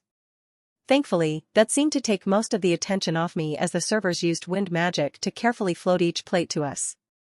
As my plate descended onto the napkin in front of me, I tried to keep my expression intact as a bowl of ramen, topped with a scrambled egg, appeared in front of me. Staring at the bowl with a rich orange broth, thin yellow noodles, a pure yellow scrambled egg, and a huge piece of chicken, I tried my best to look surprised while looking to the right out of the corner of my eye. How could I not recognize a classic bowl of ramen? But, how had it been replicated so perfectly? Looking at the others, I noticed that everyone besides me was looking at the bowl of the ramen like it was another everyday meal. Then, before anyone could take a bite, Liana's voice echoed through the massive dining room. "Thank you once again for teaching us this delicious recipe, Lily. I must tell you, ever since you taught the chefs how to make it, the entire Elven Kingdom has been gathering to get a taste." What the? Carefully turning my head to Lily like everyone else, I saw Lily staring right at me with a large smirk plastered on her face. Was this a test? Had she already concluded that I was also from Earth? Trying my best to eat as messily as possible, I raised my spoon and tried to take a piece of chicken before purposely allowing it to fall off the spoon, leaving only the broth. Tasting the delicious broth, I put on a forced smile and replied, "Wow. I don't think I've ever had anything like this before. It's out of this world." Watching Lily's expression transform as the last few words came out of my mouth, I suppressed my inner laughter and picked up another spoon of broth. The ramen was delicious, not because I was extremely homesick, but honestly, the mixture of flavors and ingredients was done perfectly. For the first time in a while, I was jealous of the main cast. While I had been eating the shitty school cafeteria food, they had been enjoying this. What other Earth foods did Lily know how to make? Watching me gulp down the bowl of ramen, Lily put her hand on her elbow and replied, "Is it?" Nodding my head in between eating, I replied, "It is. I never knew you knew how to cook." Then, as the servers came into the dining room again, I could barely contain my excitement as a small plate of kimchi descended right next to the ramen. Maybe, this meal would be manageable. As if attacking my statement, Lily finally asked the question everyone in the room was thinking. "So, you know the Elven Queen as well?" At those words, everyone's attention returned to me as Alia stared at me with an intrigued gaze. How could an idiot like Ren know someone so formidable and powerful as the Elven Queen? Of course, my reputation had been going upward ever since I stopped acting like Ren, but the previous damage to Ren's reputation would take years to make up. Seeing Liana's gaze turn towards me, allowing me to come up with a story, I was thankful she kept her word and did not tell anyone about our experiences together. Indeed, I had been contemplating how to answer this question ever since I first saw Albert, but nothing had come to mind. It was like not studying for a test at all, but expecting to get a good grade. Studying is doubting your ability to perform under pressure, though. Studying is doubting your own potential. And I never doubt myself. One of these answers had to be correct, no? Walking into the dining room with no answer to the question, those were thoughts swirling around in my head. But, as I looked around the room and saw basically everybody staring at me, my expression turned grim. Putting my hands on my head, I stayed silent for a second. This wasn't a multiple-choice question that I could guess, it was a free response. As the room became unbearably silent and everyone's gazes remained locked on me, I sighed before finally speaking. Partial credit was better than no credit, right? Ahem, actually, it was the craziest thing. I was just walking around the clearing when a bunch of demons surrounded me. I was about to be robbed and killed when suddenly a lightning bolt appeared in the form of the queen and saved me. Pfft. Turning my head to face Ruby, who was desperately trying to cover her mouth in order to stop the laughter from leaking out, I put on a deadpan expression and asked. Is me almost dying and being robbed funny to you? PFFFFFFFFFFT. Of course, this just caused Ruby to break into more laughter, and Irene, who was next to her, also began laughing. That, I had no idea why. Was laughter really contagious, like people say? Thus, the attention was successfully redirected to the two people laughing as everyone else turned to stare at them with confused expressions. Pfft. To Ruby's right, Liam also started laughing uncontrollably, while pointing at me. Was laughter really that contagious? I wasn't feeling any urge to laugh. Looking back at Lily, I saw her practically dying to ask me more questions as her hands trembled, but thankfully, she decided to stop for now. Crisis averted. As the waiters reappeared, bringing more plates of food that were unfortunately not from Earth, the table slowly broke off into cliques. Kevin, Liam, and Zach were chatting about their plans for the rest of the day, while Irene and Ruby were snickering about something. Seeing those two girls together just felt right, yet a bit weird at the same time. Two future powerful villainesses were chatting and laughing happily, while sitting next to the protagonist and his party members. The only area of the table that was completely silent was mine. Alia clearly wanted to talk to Lily, but I was in the middle. Lily wanted to ask me questions, but she didn't want Alia to hear for some reason. Thus, the three of us were left in a stalemate. Seeing our awkward silence, Liana looked at Alia with a weird expression before asking. Say, Alia, weren't you planning to go shopping this afternoon? Why don't you bring some friends along? Like. Oh, I know. You can bring our new friend, Ren. Alia stared at Liana silently, her eyes colder than usual, and I pretended not to hear her by staring at my plate, resulting in the table becoming completely silent once again. Either taking advantage of the situation or wanting to help her friend, Lily broke the silence and replied. Oh, I was thinking of going shopping, why don't I come with you too? Before Liana could even reply, Alia immediately responded. Yeah, sounds good. Seeing Alia agree to the new plan, Liana begrudgingly nodded her head and gave us the thumbs up. Since I had given the story of the queen being my savior, I would have no right to disagree with the plan in front of everyone here, so I just silently nodded my head in agreement. It wasn't like I had any plans to train, especially after what had happened inside the tree, but Jean and Han were complaining about me not going out with them. Sneaking away could be a possibility, but Lily would probably hold me back. But, it wasn't like I had to pretend to like Lily anymore, as the time had far surpassed when I had to act like Ren. So, then, couldn't I just leave and ignore her? Yet. I didn't want to, or I guess I couldn't. It was weird, it felt like a part of my body was telling me to do one thing while the other was saying the exact opposite. All the other emotions or lingering feelings of Ren had disappeared, so why was I still feeling like this? They say one can't reincarnate or go to heaven if they still have lingering regrets.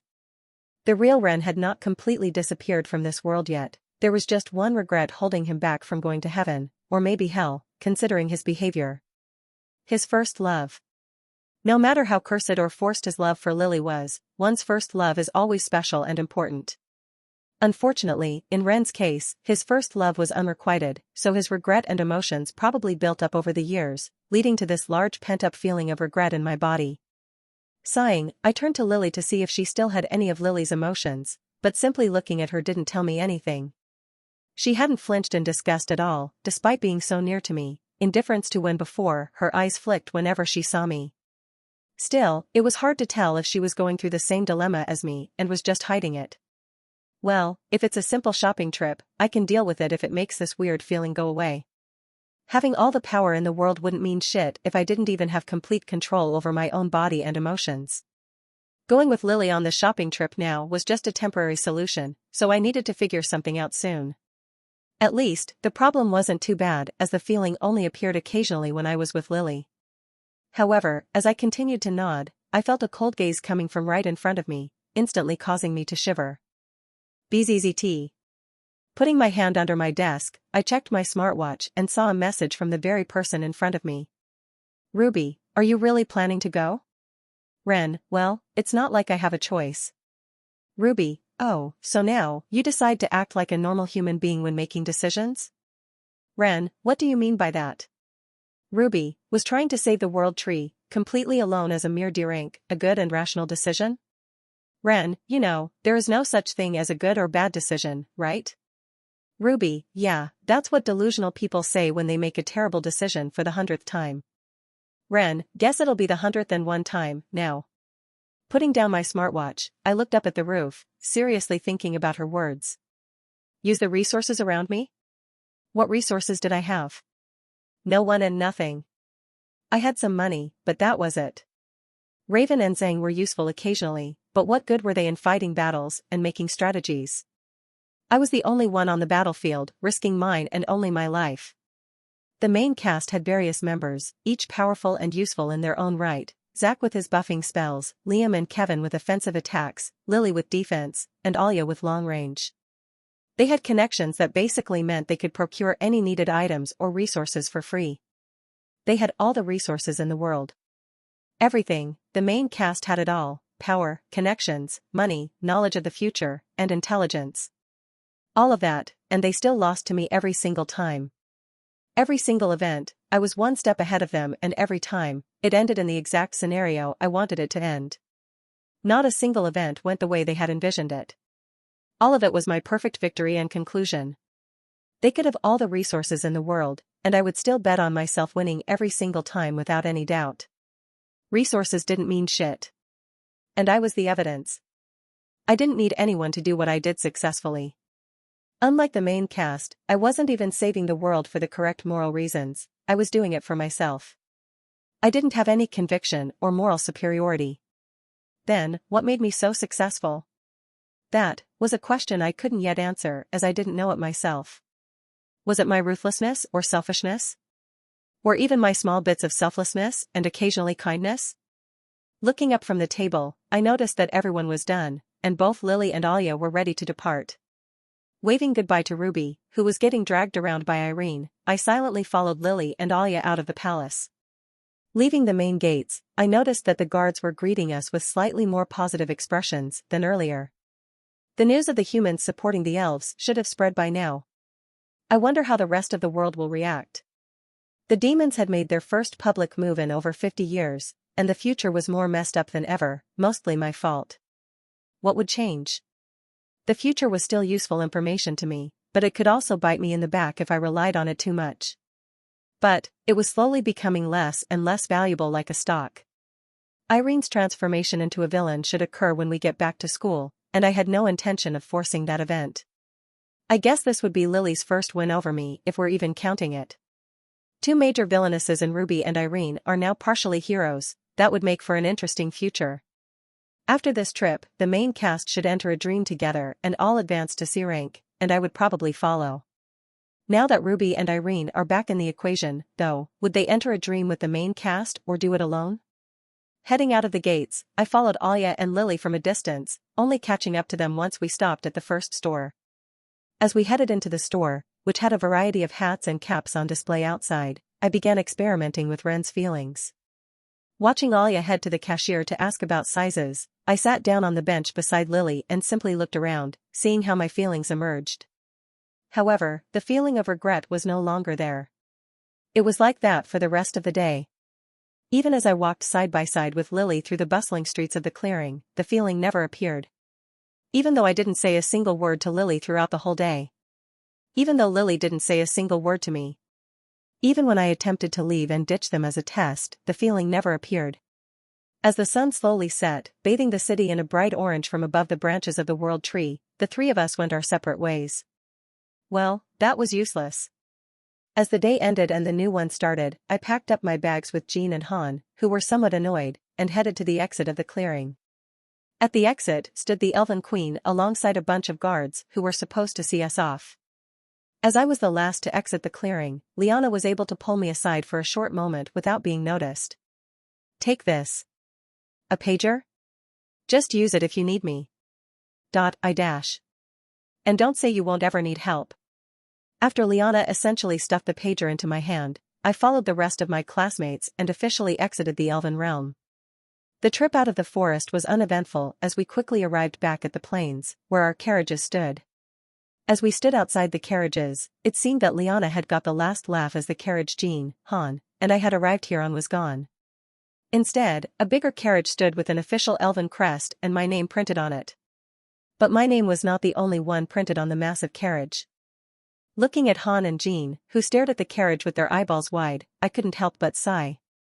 Unfortunately, their names were not printed on this carriage, but on the one next to mine.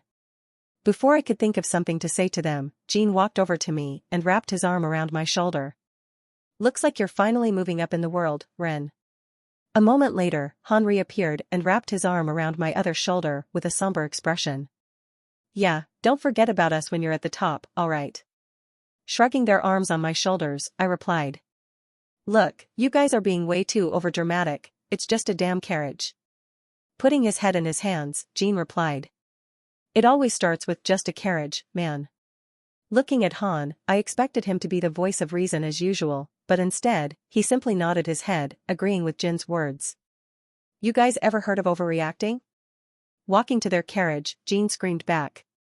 "We're not overreacting, man, you've been acting like a celebrity recently."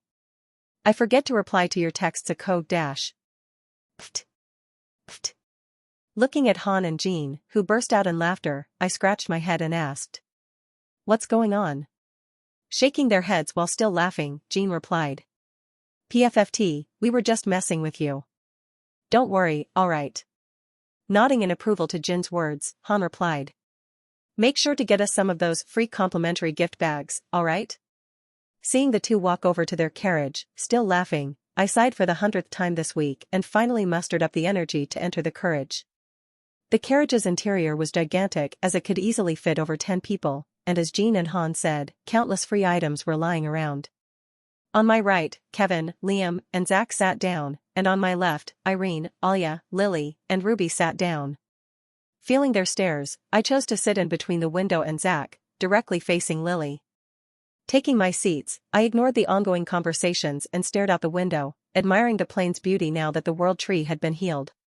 Feeling an awkward atmosphere formed due to my sudden presence, I decided to try to sleep. Even if they were technically my enemies, I still felt odd intruding on their team bonding time, even though it wasn't even my fault. Opening the window and allowing the soft breeze to enter the carriage, I covered my hands with my school jacket. Using my corruption, I created a crow much quicker than before and felt my body transform into a crow. As my body lifelessly slumped over, I decided to experiment as I raised the crow's wings to my eye in an attempt to use my time-slowing ability. After a moment, I peeked out from under my jacket as the crow and noticed that it had actually worked as people's mouths were moving in slow motion. Taking advantage of the time slowing, I slipped out of my jacket and escaped the carriage through the window. Flying into the open sky, I was once again an oddball, as my black crow body stood out among the sun's vibrant yellow and lush green grass. Before continuing to experiment, I attempted to do some aerial tricks to familiarize myself with flying with 2 wings instead of 1. From doing flips in the air to testing my reaction time by free-falling in the air and flapping my wings to stop the fall right before I hit the ground, I finally felt a bit more comfortable flying. Using that newfound confidence, I flew even higher in the air, above the clouds, and began testing out my abilities. Unfortunately, I couldn't use corruption as a crow, but on the bright side, skills were available to me, as I could use dash and time slowing. My stats also worked as a crow, as I could use my stealth stat to sneak around unnoticed in the shadows of the trees. As a crow, all my senses except eyesight were also enhanced, and I could call other similar animals. CACAW. At my sound, multiple birds flocked to me like a servant waiting for orders from their kings.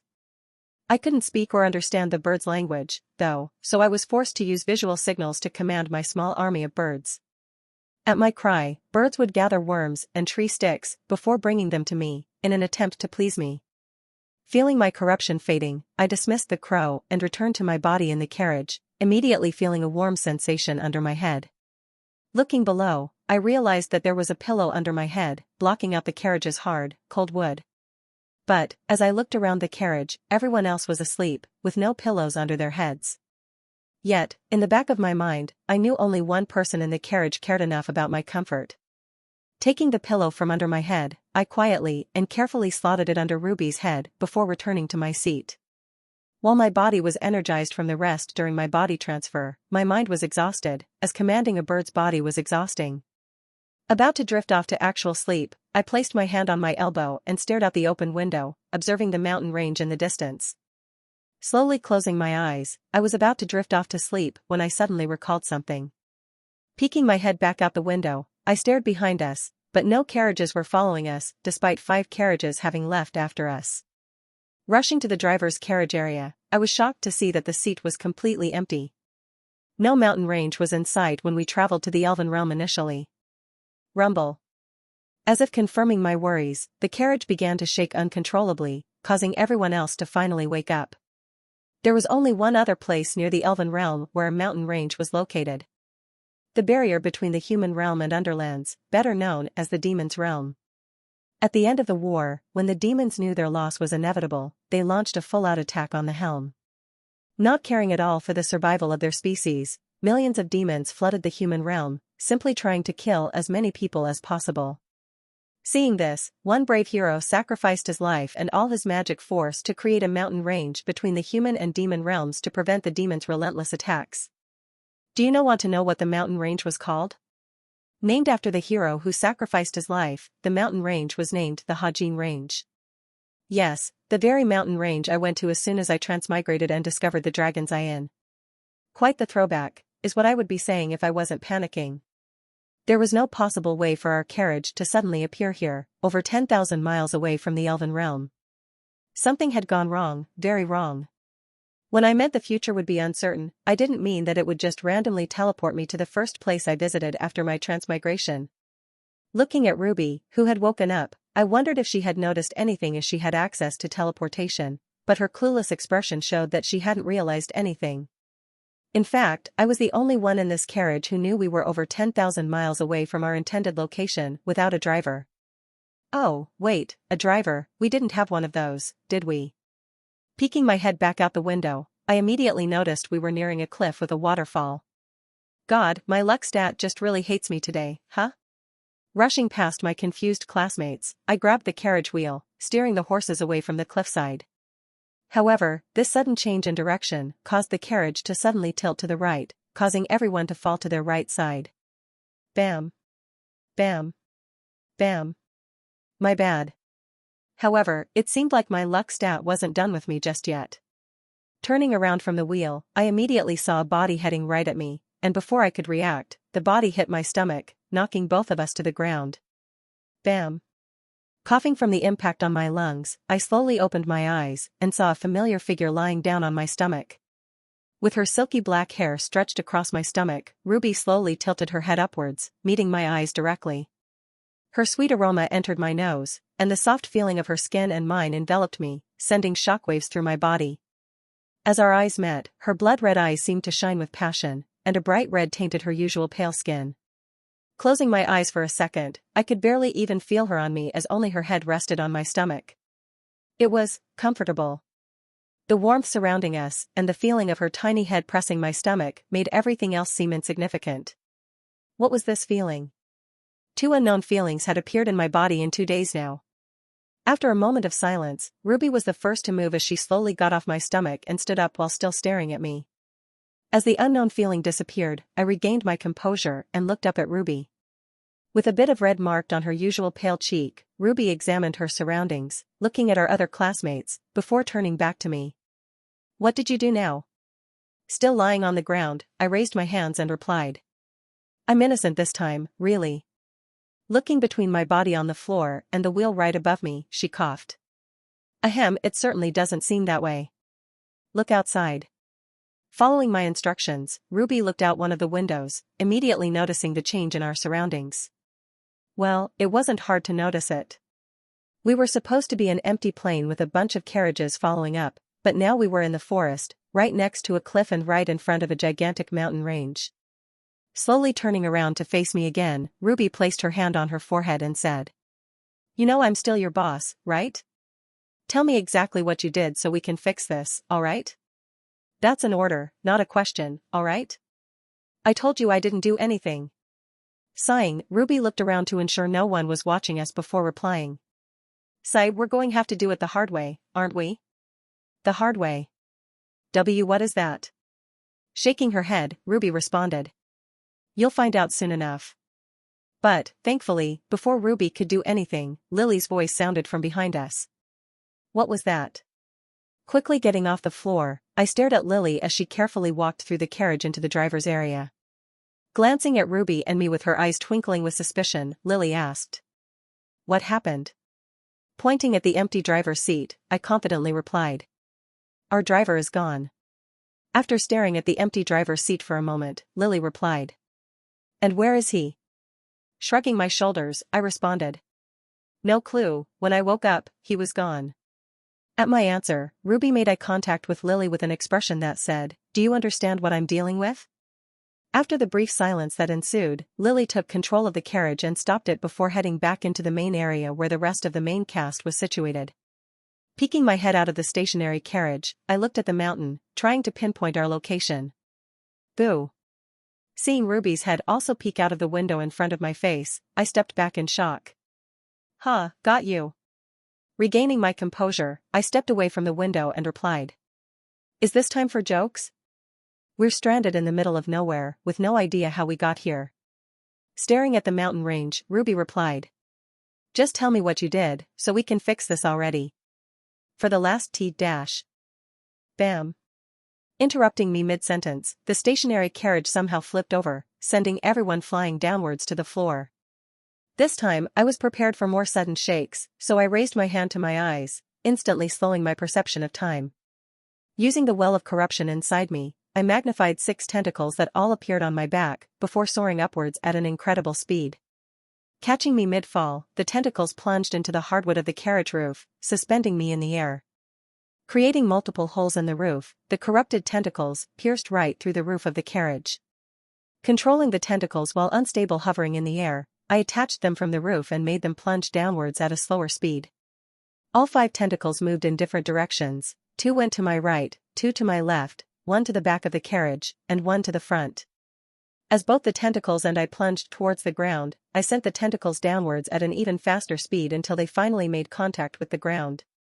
As the tentacles dug straight through the grass and dirt of the ground, my body was finally stabilized in the air, hovering a couple feet above the carriage's floor. Like a spider, I had 6 legs or tentacles, in this case, holding me up. Each one flew right out of my back, out of the hole in the carriage roof, and down into the ground.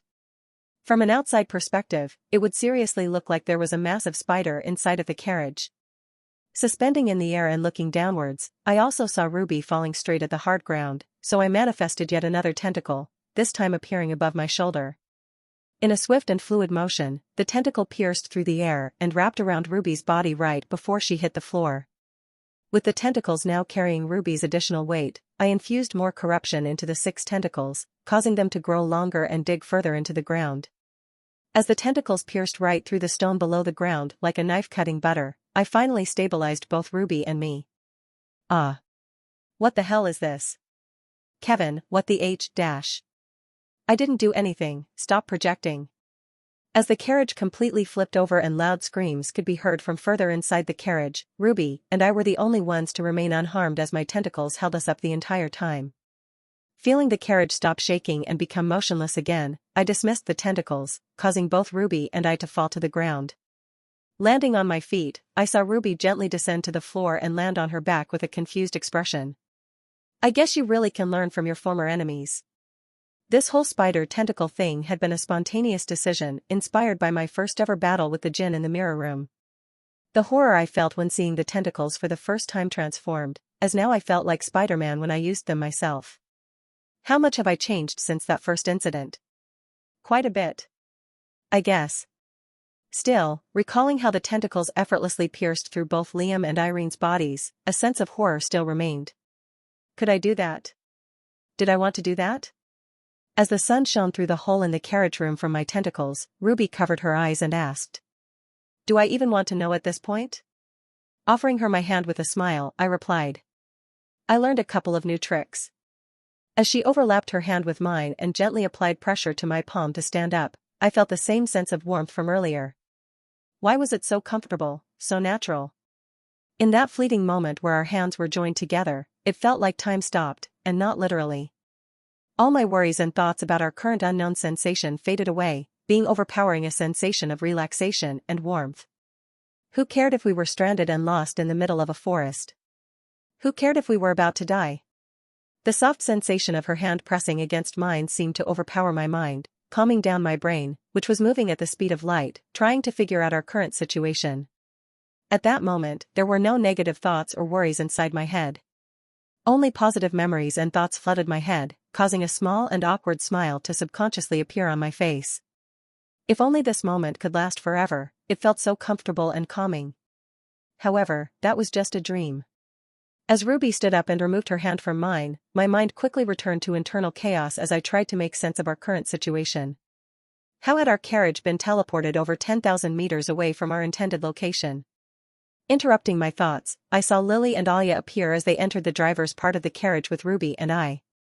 Behind her, I could see the carriage in shambles.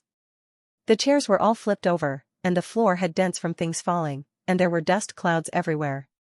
On the other hand, the driver's compartment was in slightly better condition as I had partially stabilized it with my tentacles. Ignoring the destroyed carriage behind her, Lily looked right at me and asked. Are you ready to talk now? Pfft. As Ruby broke into laughter at Lily's words, I sighed before saying the same exact thing. Like I said, the driver wasn't here when I woke up. Pointing out of the window, I continued. Look, do you know where we are? Glancing out the window, Alia, who had some territorial knowledge as she was the second successor to the Elven throne, muttered. That's the Hajin M mountain range. Responding to Lily's confusion, Alia continued. It's the barrier between the human and demon realm, which is over 10,000 miles away from where we are supposed to be. As Lily, once again, slowly turned to face me, I sighed and said. Look, do you really still believe I did this?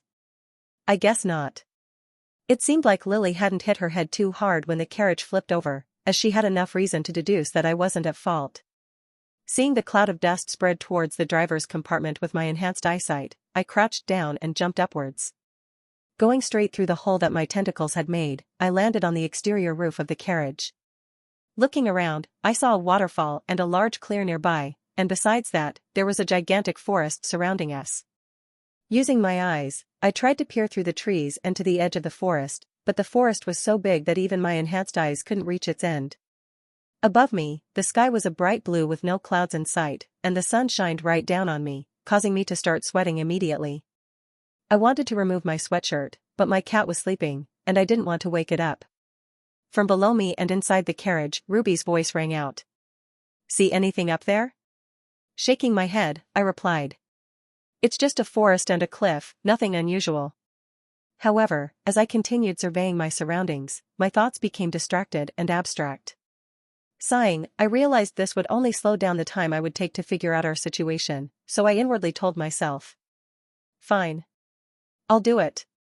Crouching down again, I looked back inside the carriage through the hole, before reaching my hand downwards, and saying. Here. As the three girls stared at my hand in confusion, I looked away from the hole to avoid their gazes and asked. 2 pairs of eyes are better than 1, does anyone want to look outside as well? As silence descended in the carriage, I didn't dare look inside to see what was going on, instead, I continued dangling my hand. Surely, this would work, right? Still looking away from the carriage in silence, I felt a warm sensation enveloping my hands as some pressed them to mine. Interlocking our fingers, I pulled the hand upwards with my awakened strength, raising them through the hole in the roof. But, the figure that was the hand's owner was not who I was expecting. Instead, on the roof next to me stood Lily, whose dazzling blue hair was rustling in the spring breeze. Well, my thoughts were back on track, so I wasn't necessarily mad, but I felt a small disappointment when I looked at Lily next to me. Yet, even with that feeling, as Lily's ocean blue eyes met mine, I felt memorized and could not force myself to look away. Letting go of Lily's hands and uninterlocking our fingers, I finally gathered the energy to look away and continued surveying our surroundings. Beside me, Lily did the same, except I would catch her occasionally gazing at my back with a confused expression. Bam! Back inside the carriage, the sound of things loudly moving around echoed, presumably from Ruby and Alia helping the rest of the main cast to stand up. After a few moments, I looked back in the carriage and saw Irene waiting inside with Liam, Kevin, and Zach behind her. The three of them were covered in bruise marks from falling, and their clothes were a mess, crumpled up and stained from the complimentary snacks.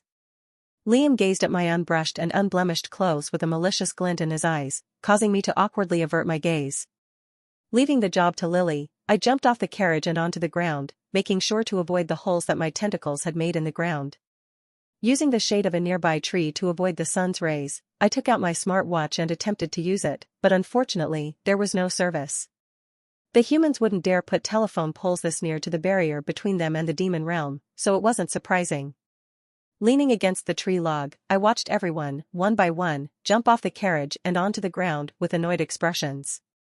Once again, leaving the job of explanation to Lily, I climbed up the tree, standing on the highest branch, to get a better vantage point of the forest. There were no concerns about water or food since a waterfall was nearby, and we were in a forest with animals. If there were no external variables, we could escape this forest and head back to the human realm with ease. Of course, considering that our carriage had been somehow teleported over 10,000 meters, it was safe to assume that at least one variable was present.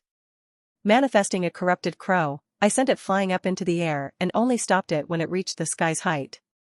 Making sure my branch was stable, I exchanged bodies with the crow for a second before instantly switching back. Catching myself on the branch, I sighed as I realized I hadn't discovered anything, even with the crow's vision. Keeping the crow alive, I sent it flying towards the waterfall and cliff while heading back down the tree. Jumping down from the lowest branch, I saw Lily and Ruby walk over to me while the rest stayed by the carriage. Shrugging my shoulders, I said, "Nothing new." Before Lily and Ruby could reply, Kevin's voice sounded from behind us. "We're a bunch of damn awakened with superpowers, why don't we just leave the forest? I mean, it's not rocket science, let's just keep walking in a direction until we're out of this damn place." Kevin's solution had many problems, as wandering around in a forest with no information was practically asking for trouble, yet it was the only solution. Staying still would do nothing but waste time. Nodding my head to Lily and Ruby, I said, "I agree with him. We were the strongest D-ranks in the entire world in some mundane forest, escaping it should be easy." Watching the main cast start discussing whether to do what Kevin said or not, I slunk back into the shadows. Switching bodies between me and the crow, I saw a vivid blue lake below the gigantic waterfall that was about the size of a skyscraper in New York. However, I still couldn't find any traces of humanity as the forest remained untouched with no signs of anything moving. It was creepy. Shouldn't there be at least some footprints from animals or some traces of blood from predators and prey fighting? Then again, this was a mundane forest devoid of any monsters, so the scariest predator here was probably a grizzly bear. Returning to my body, I saw that the main cast ahead of me had finished discussing and deciding their decision, not that it mattered to me. If they decided to stay, I would still leave. To be fair, I doubt they cared about my decision either. As their group slowly dispersed, Liam was the first to exit as he started to walk back to the carriage while exclaiming, "Wow, this day should go down in history, we're actually listening to one of Kevin's ideas." Before Kevin could snap back, Zach appeared behind him and started sympathetically patting him on the shoulder. "Ignore him, Kevin. Be the better person." Well, that obviously just set off Kevin's anger even more as he ignored Zach and followed Liam, insulting words already on the tip of his tongue. That left Alia, Lily, Ruby, and Irene, who were trying to pick a direction to travel in as they all carefully examined their surroundings. If I couldn't find any clues, what made them think they could? Seeing that they had made the decision to attempt to travel out of the forest like me, I turned around, ready to depart. Heading in the opposite direction of the waterfall and cliff, I ran at a slow pace until I was finally out of sight. Quickly ensuring that nobody was around me, I moved the corruption around in my body towards the center, combining it with the blood-red substance. Even though I had more corruption, I still couldn't form two fully sized wings as my blood-red substance was still lacking. Having one big wing was also much faster than having two small wings, but it came with some balance issues, which I was slowly getting used to. A wing appeared on my right side as the pitch-black corruption and blood-red substance combined to create a maroon-like substance before flowing to my right shoulder. Partially black and partially red, the wing stood out in contrast to soft green grass and light blue sky, but it didn't really matter. No one would be able to see me while I was moving. Flapping my wing twice, I appeared 20 meters in the air and above the trees of the forest. Flapping my wings non-stop, I moved through the air at an impeccable speed, only small speed mirages left behind at every location. As the wind rushed against my face and my hair flew back from the pressure, I continued speeding through the sky. Not caring about conserving corruption or mana, I also used dash every time the cooldown reset, moving even faster. Flap. Flap. Dash. Flap. Flap. Dash. Although I most definitely wasn't moving faster than Liana, with the combination of dash and my corrupted wing flapping non-stop, I was only visible to those of low C rank and above. Looking straight ahead, I noticed that despite my incredible speed, the end of the forest wasn't getting any nearer. Deciding to experiment, I looked straight down at the forest instead of looking ahead while flapping my wing and dashing. Raising my right hand to my eye, I slowed my perception of time and examined the forest while I flew through the sky like a meteor. Behind me, a trail of black and red could be partially seen, as my wing was also present in the speed mirages I left behind. The perfect light blue sky became tainted with the colors of blood red and night black every time I flapped my wings, but then, a moment later, the sky would return to normal. Examining the forest below me, I noticed something peculiar, causing me to stop after one last dash. Levitating high in the air with my wing, I stared down at the forest, feeling a familiar sight with my eyes. Was this forest the one I had seen when I first arrived in the mountainside town? If so, where's the town? Spinning my head around with my perception time still slowed, I attempted to look for the town, but there weren't even any signs of humans. It was the same as earlier. Still levitating in the air, I switched bodies with my crow, immediately seeing a whole new scene. In front of the crow, I saw a bustling town at the bottom of the waterfall with countless huts and people frolicking around. The adults were making tools or food, and the children were carrying buckets of water from the waterfall back to the village. Countless humans were also returning with hunting trips, with bodies of dead deer and countless berries in their bags. Instantly, the sound of the waterfall hitting rocks and the chattering between the townspeople entered my ear. A mundane human village this near to the barrier between the human and demon realm? Well, I guess this is a good place, considering that the forest doesn't have any monsters. Returning to my own body, I immediately felt my lifeless body rapidly falling towards the ground. Dismissing my wing, I manifested 6 tentacles, each appearing from my back, and sent them plunging toward the ground at a faster speed than which I was falling. As I was a couple of meters away from hitting the ground, the tentacles pierced through the ground, catching me and preventing me from hitting the ground. Held up in the air by my tentacles, I stared around for a moment, confirming that I felt a sense of familiarity here. Dismissing the tentacles, I descended to the ground and commanded my crow to stay in the vicinity of the waterfall village. Walking around the forest, I tried to see if there was anything in particular that was triggering the feeling of familiarity, but there was not. Everywhere I gazed, my eyes kept feeling the same feeling, as if recognizing every tree and branch surrounding me. Keeping tabs on the waterfall village through the crow's eyes, I slowly walked around the forest, observing and examining everything. Only a few meters away from where I landed, a familiar waterfall and cliffside entered my sight. Switching to the crow's body, which was at the bottom of a waterfall, I gazed upwards, and with my enhanced eyesight, I saw my lifeless body lying on the ground. That's not possible. Considering the speed and time I was traveling for, I should have been hundreds of miles away from the water, yet here it was. Was this the external variable? Leaving the waterfall aside for now, I walked to the right and peered through the dense forest. A few meters away from the water, a flipped carriage lay, with holes in the ground right next to it. That's not good, is it? Slowly walking to the carriage, I thoroughly examined it before concluding that it was indeed the carriage I was in not only an hour ago. The familiarity with the trees I felt earlier, did I just go in a big circle? No, I was flying straight ahead in one direction, right? Seeing that nobody else was around, I remanifested the pitch black and blood red wing before appearing 10 meters in the air. At a slightly slower speed than last time, I flapped my wing, zooming through the sky while occasionally glancing at the ground. After a few minutes of traveling in the sky, I descended to the ground and glanced around for a second. It's still there. The sense of familiarity was still there. Walking straight ahead, in the opposite direction of the carriage and waterfall, the sense of familiarity kept growing stronger, until a waterfall entered my sight once again. At this point, I had confirmed that I was going in the opposite direction of the waterfall, so I just silently stared at the waterfall in shock. He jinxed it, just escape, my ass. Somehow, I had gone in a complete circle. Heading straight, I also spotted the flipped carriage only a few meters away, and beside the carriage lay an exhausted main cast alongside Irene and Ruby. I told you guys, never listen to Kevin. So you genuinely believe that this shit is my fault?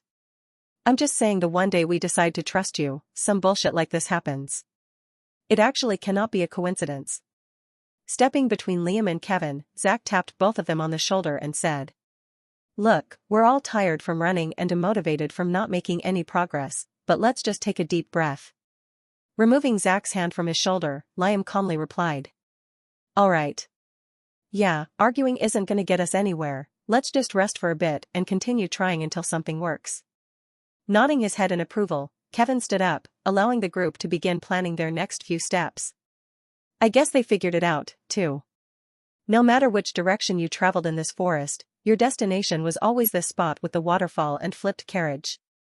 Lying down against a nearby tree and staring at the top of the waterfall, I took a moment to regain some of my lost mana. I had been in worse scenarios, so I wasn't as panicked just yet. Usually, there was some impending danger that would lead to my death or the end of the world, but in this case, there wasn't really a big problem. Sure, being stranded in this forest was annoying, but was it a world-ending problem? Slumping down again the trunk of the tree, I dismissed all my corrupted items except the crow and also began planning. There was one direction I hadn't tried yet, and I doubt the main cast had tried it as well. It was also the same direction of the village that my crow had discovered. After sitting around in the shade for a couple of minutes, I reluctantly stood up and walked to the edge of the cliff. Looking downwards, I saw the waterfall accompanied by a steep drop, however, that wasn't the real problem. The problem was getting back up off the cliff once I dropped all the way down. There were tons of protruding rocks sticking out of the cliff, so I couldn't just use my wing and constantly appear 10 meters upwards until I reached the top. I would have to flap my wing, calculate the route for my 10-meter jump, then flap, and then calculate around 20 times. It would take at least 3 hours for me to get back up, but I could go down in less than a minute. Well, it's not like I have a choice. Jumping off the cliff, I manifested 6 tentacles from my back and sent them plunging downwards. I probably looked like a gigantic flying spider from the waterfall village's perspective, didn't I? Free falling in the air, I used my eyes to examine the area of the forest below the cliff and saw something out of the ordinary. There were some tracks of humans as I saw tiny footprints and signs of fights, but that was too expected, considering there was a village. Weaving and turning to avoid the protruding rocks as I fell downwards, I turned myself around midair so that the tentacles and my back were facing the cliffside. Then, right as the bottom of the waterfall fast approached, I sent the tentacles piercing backward, causing them to go right into the cliffside wall. Holding me in the air right above the bottom of the waterfall, the tentacles went deeper into the cliffside, creating multiple holes before finally stabilizing me. Just like that, the scene of the human with tentacles coming out of his back, floating in the air next to a waterfall, could be seen. Staring at the pool of water below me, I saw my reflection, causing me to shiver as some flashbacks emerged in my head. Regaining my composure, I looked towards the side of the pool of water and saw the same village my crow had been watching earlier. Maybe this weird village had some clues. Demanifesting the tentacles, I narrowly avoided the water by using a dash mid-air and landing on the edge of the pool. Picking myself off the ground, I walked towards the village, which had a fence surrounding it and only one entrance, a large gate. Seeing children run out of the gate with large wooden buckets and approach the pool of water, I considered asking for directions before continuing. They probably wouldn't know much, so it would be better to ask one of the adults. And it would also be suspicious and weird if some guy randomly showed up in your village in the middle of a forest and started asking your children for directions. Passing by the children, who either didn't see me or ignored me, I neared the village gate and stopped for a second. Peering through the gate, I saw that beside the huts, there were also some trees that had been remodeled to create treehouse-like structures. Seeing them using fire to cook the dead animals and squish berries using their hands, I could easily tell that they weren't very advanced. With a stove and knives, they could do all of that in less than a minute. Then, again, there was probably a reason they chose to live in the middle of some forest instead of some urban town. Awkwardly waiting by the gate, I waited by the gate for an adult to come out, but after a couple of minutes, only kids continued coming back out. Peering back through the gate but still not entering, I saw the adults still cooking the animals and slicing the berries. Damn, can they hurry up already? As I considered just going through the gate and walking up to one of them, another batch of kids left through the gate with the same wooden buckets in their hands. How much water do they need? Well, I guess I can just ask one of the children to fetch an adult at this point. Watching the children gather the water in their buckets and carefully lug the bucket back to the gate, I leaned against the fence and attempted to put on my friendliest expression. As the children approached the gate, I leaned down a bit and waited. Seeing one of the children about to walk right past me and into the town, I crouched down to his height and said, "Could you please fetch one of the adults inside? I need to talk with one of them as soon as possible." However, the child completely ignored my words, walking right through the care without even acknowledging my existence. Tempted to look at my expression through my reflection in the pool of water, I sighed. Was I really that unfriendly that a kid hates me? Well, there's always a next time. Making me smile slightly wider, I waited for the next child to approach the gate before again leaning down and asking, "Hello? Can you, by any chance, ask one of the elders to come out and help me?" Completely ignoring me, the child walked straight past and through the gate before setting down his bucket of water. No, this isn't my fault. They must have good parents who told their children, "Don't talk to strangers. Stranger, danger." They must have really good parents to be ignoring me, a stranger, so intently and confidently. Finally deciding to enter the village, I stepped forward and in front of the gate, but at that moment, another batch of children appeared.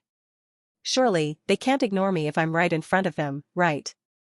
Standing in front of them, I was about to ask the same question when I paused mid-sentence. The two children who had ignored me from earlier were back with another bucket. Then, before I could say anything, the children simply walked forward, forcing me to step out of their way.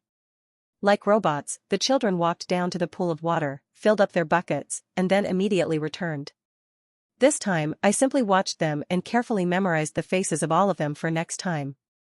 Then, a moment later, another batch of children emerged, but they were all the same children as the last batch. Peering inside the village through the gate after the batch of children left, I noticed that the adults were still cooking their meat and slicing the berries. Something was wrong. As the batch of children entered the town with their buckets, I stepped right in front of the gate. A moment later, the same children reappeared, but this time, I didn't move out of the way and continued blocking the gate. The leader of the children hesitated and looked at me for a moment before stepping to the front and asking, "Who are you, and what do you need?" "I am an adventurer, I require one of the adults to speak to." Staring at me for a second, the leader stepped back and gestured for the rest of the children to follow. Still standing in front of the gate, I watched the children walk into a nearby hut with the same empty buckets in their hands. But, then a moment, the same children reappeared in front of me with the same empty buckets and no adult. The hut door hadn't opened. Had they gone out the back door or something? And why hadn't they brought one of the adults like I asked? Blocking their way once again, I looked at the group of children with a confused expression and raised my hand. Staring at me with the same expression as last time, the children's leader stepped up and asked, "Who are you, and what do you need?" Staring at the group of children with a confused expression, I muttered out, What? Letting out a groan, the children's leader looked back at the rest of the children and said, "You guys go, I'll take care of this guy." As I remained shell-shocked in front of the gate, the children walked past me and towards the pool of water with their buckets. Not giving me time to regain my composure, the leader of the children stared at me and asked, "Can't you see you're blocking our way? What do you want?" Taking a couple of deep breaths, I looked at the child and said, "I just told you, didn't I? I need an adult to speak with for some directions. I'm an adventurer who is a bit lost." Matching my confused expression, the child replied, "What do you mean, just told you? This is the first time I've ever seen you. Sigh, if it's an adult you want, I'll get one for you, but there's no need to lie or come up with stupid excuses." As the children's leader turned around and headed for the same hut, the other children returned with their buckets full of water and re-entered the village. What the hell was going on? Were these kids playing some kind of trick on me? No, he seemed genuine, right? I take back everything I said about them having good parents. If they can lie this well at such a young age, their parents must be criminals.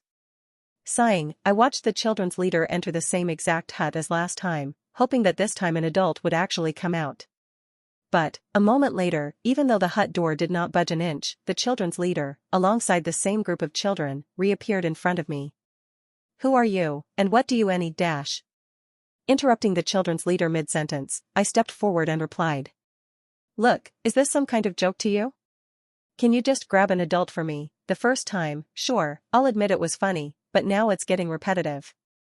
Staring at me with a startled expression due to my annoyed tone, the children's leader confusedly nodded his head before turning and heading to the same exact hut. I swear to God, I'm going in there myself if an adult doesn't come out this time. While we waited for the children's leader to return from the hut, one of the children with the empty buckets spoke out. Sir, what were you talking about this joke? So they're all in on this goddamn joke, aren't they? Facepalming, I replied. Look, I'll give it to you guys, your coordination and acting are unmatched. But you have to know when a joke is over, alright? As the children stared at me in silence with confused expressions, I resisted the urge to punch something. Look like we have a bunch of comedians in this village, don't we? At my question, yet another child stepped back and worriedly asked. Sir, what is a comedian? Looking at the group of children, who were all wearing concerned and confused expressions, I actually felt like the bad guy. They were the ones trying to trick me. I'm not the bad guy. Closing my eyes and attempting to calm myself before I did anything drastic, I began thinking of what questions to ask the adult when he came. Reopening my eyes, I almost collapsed to the floor as I realized that the group of children had completely disappeared. Turning around to face the pool of water, I noticed that they weren't there either. Either they're really good at coordinating and making elaborate tricks, or something is seriously wrong. As if confirming questions, when I turned back around to face the gate, the same group of children with their leader at the front was standing there, with no adult in sight. Realizing that something was off, I spoke before the children's leader could say anything and hurriedly asked. Do you remember me? No. Who are you, and what do you need? Oh God.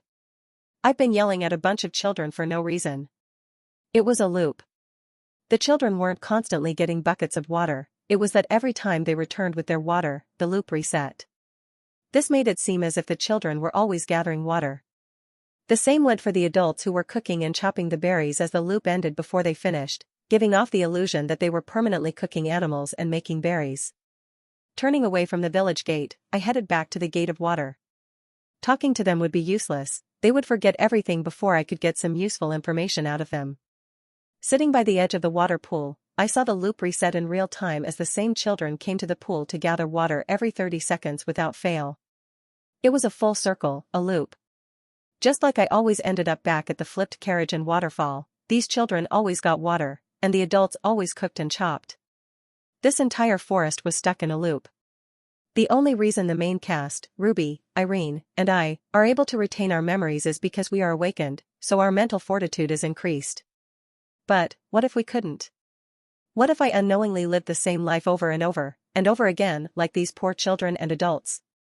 What if I was one of those children, collecting water at every 30-second interval while still thinking I was living a completely normal life? Terrible, it was terrible. This world truly was cruel. Sighing, I watched the children collect their water one last time before getting up and heading back to the cliff. I had a long hike ahead of me, and after that I had a long way to get out of this damned loop. But, one thing had changed. I wasn't doing it completely for myself, those children deserved to live a normal life, not living in this artificial loop over and over again like a drone. The hike back up the cliff was exhausting, as arduous as I had to stop, calculating the exact route I needed to take to reach the next rock, then summon my wing, and finally flap it. However, at least I had some motivation now. Halfway up the cliff, I stared downwards at the village, seeing the same group of kids gathering water in their empty buckets. How many times had it been now? Over 100 times. Since I had begun climbing this cliff to get back up, these poor children had gathered water over 100 times. Recalling how I had loudly yelled and ridiculed the children, I almost lost my grip on the cliffside and plummeted back down toward the village. I was by no means a saint or good person for that matter, but still, there were some boundaries that couldn't be crossed. As I continued my difficult journey up the cliff, a sudden thought popped into my head. How long had that village been stuck in the loop? Days, months, years, tens of years, and even centuries, no one knew. Remembering how the village looked so old and had such little advanced technology, I could only sigh. It had to be more than 10 years, at least, if the civilization was so little advanced that they still gathered water with buckets and cooked food with fire. How long had those townspeople been gathering the same water, cooking the same animal corpse, and slicing the same barriers? Were those children and adults enjoying their life? I mean, they had no idea about the loop or repetitive actions, so in their heads, it would be just another normal day. Oblivious to how they had been repeating themselves for over 10 years, in their minds, the children could actually be happy. Wasn't I doing the same thing? I had been acting oblivious to thousands of deaths and tragedies taking place around me, even though I knew about them, and giving the excuse that they didn't involve me. Well, in the children's and adults' cases, it was different. They weren't acting, they truly had no idea about what was going on. But, was me acting oblivious a bad thing? I mean, I didn't have any negative feelings, sadness, anger, or depression at myself when I ignored these events. It just felt normal, like it was regular and completely okay for me to ignore these things. And it was completely normal that I cared for my own life above the lives of others. In my head, there was nothing wrong with what I was doing. Sure, there were slight moments of guilt, but those feelings quickly disappeared when I imagined my death being caused by my intrusion in one of those tragedies. On the other hand, Lily was the complete opposite as she went out of her way to prevent every tragedy she could. As soon as she had transmigrated, she went straight into action, saving the town on the outskirts of the human realm from a djinn attack for the prologue event. What had I been doing as soon as I transmigrated? Gathering overpowered items, honing my skills, and training in order to ensure my survival. To be fair, the two of us were in completely different situations. Lily spawned in as an overpowered character who already had tons of abilities, wealth, and items, whereas I was just some extra with nothing to my name. Well, it wasn't like that mattered, though. Even if I had been transmigrated into the body of some important character with overpowered abilities and family backing, I would have done the same thing. In fact, I would have probably done more. I would have gathered more powerful items and abilities, once again ignoring the tragedies occurring around me. Our mindsets were different. Was one of our mindsets morally incorrect and seen as flawed by society? Yes, I wholeheartedly believed that if the people around me discovered or learned about my current mindset, they would ridicule me and look down at me with disgust. If Lily's mindset was revealed, she would be celebrated as a hero by society and be given countless awards and presents. Even if the evidence shows that my actions gave way to a better end result, whereas Lily's actions caused the world to end, people's opinions wouldn't change. But why did society's opinion of my mindset matter? Who were they to decide what I wanted to do with my life? I was completely fine with doing things like this. That was the only thing that mattered. If I didn't want to do something, I didn't do it. If I wanted to do something, then I did it. That was it, end of story. So, what if I was seen as flawed by others? Teleporting up one last time, I took one last glance at the village below, before slumping down on the ground. Exhausted, I fetched my crow from watching the village and ordered him to grab me some food. A couple of minutes later, the crow appeared above my body with a bright red apple in its claws. Meow. Get one for the cat too. After dropping the first apple into my hands, the crow appeared a couple of seconds later with another apple, which I cut before handing it to my cat. Enjoying the sweet taste of the apple's skin, I lay on the ground, watching the sunset, and the sky slowly turns black, indicating the start of the night. Heroes? Villains? There was no such thing. There were titles given to people by other people. Why did people have the ability and right to give others titles? They didn't. Well, there were some heroes in this world. But other people didn't give these titles to these heroes. The title of hero was assigned to Liam, Kevin, Lily, Alia, Zach, and now maybe Irene and Ruby by the creator of this world. The author. He had the right to give out those titles, because he literally made the characters. I guess that makes my title permanently a third-rate villain then. Shutting my eyelids, I basked in the cold breeze of the night, slowly drifting off to sleep. Waking up the next day, I felt more motivated than usual as energy coursed through my veins, and my brain was already spinning in circles, trying to find solutions. As soon as I woke up, the crow appeared above me, before swiftly descending and sitting on the ground beside me. The next moment, my black cat jumped out of my hoodie and onto the ground, staring at the crow with its eyes sparkling. Those two should get along, right? Both animals' exteriors were pitch black, so the temperature was hotter for them, so after a moment, they both dashed a nearby tree. The crow, watching the cat lie down in the shade of the tree immediately after waking up, turned its gaze to me, seemingly saying, "You make me work all damn day, but this cat just sleeps. What the hell is this?" It was true. For the entire day yesterday, I had kept the crow alive and hard at work, making sure it monitored the waterside village in case of any anomalies. The crow didn't require corruption to keep it alive, but only to manifest it, so I had no problem keeping it alive as long as I wanted. However, the strain on my mind from switching between bodies started to grow, so I only checked on the crow at specific intervals. Also, joining my animals in the shade, I leaned against the tree and examined my surroundings. It was the same as yesterday. Usually, the breeze of the night sky should have blown away some leaves, and there should have been some animal tracks from nocturnal animals, but there was nothing. The area around me was exactly the same as it was yesterday. The position of the leaves, color of the leaves, and amount of leaves remained the same. Confirming something, I switched bodies with my crow and controlled it to fly toward the tree where it had gotten my 2 apples from yesterday. Approaching the tree, I saw that the apples were there, despite my crow having picked them yesterday. Apples don't grow that fast. I truly was in a loop. Well, I already knew that, but it helped to know that the forest would also reset alongside the townsmen. Can I just do anything to this forest, then? Infinite wood, infinite plants, infinite fruits, and most important of all, infinite time. What would Raven say in this scenario? It's been ages since I've seen that kid. Would he confused that I hadn't arrived when I said I would? Or, did the loop also affect the outside world? For every day that passed in this loop, did a day pass in the world outside the world? Or was it longer or shorter? Returning to my own body, I picked up the cat, allowing him to cover himself from the sun in my hoodie, and sent the crow to continue monitoring the waterfall town.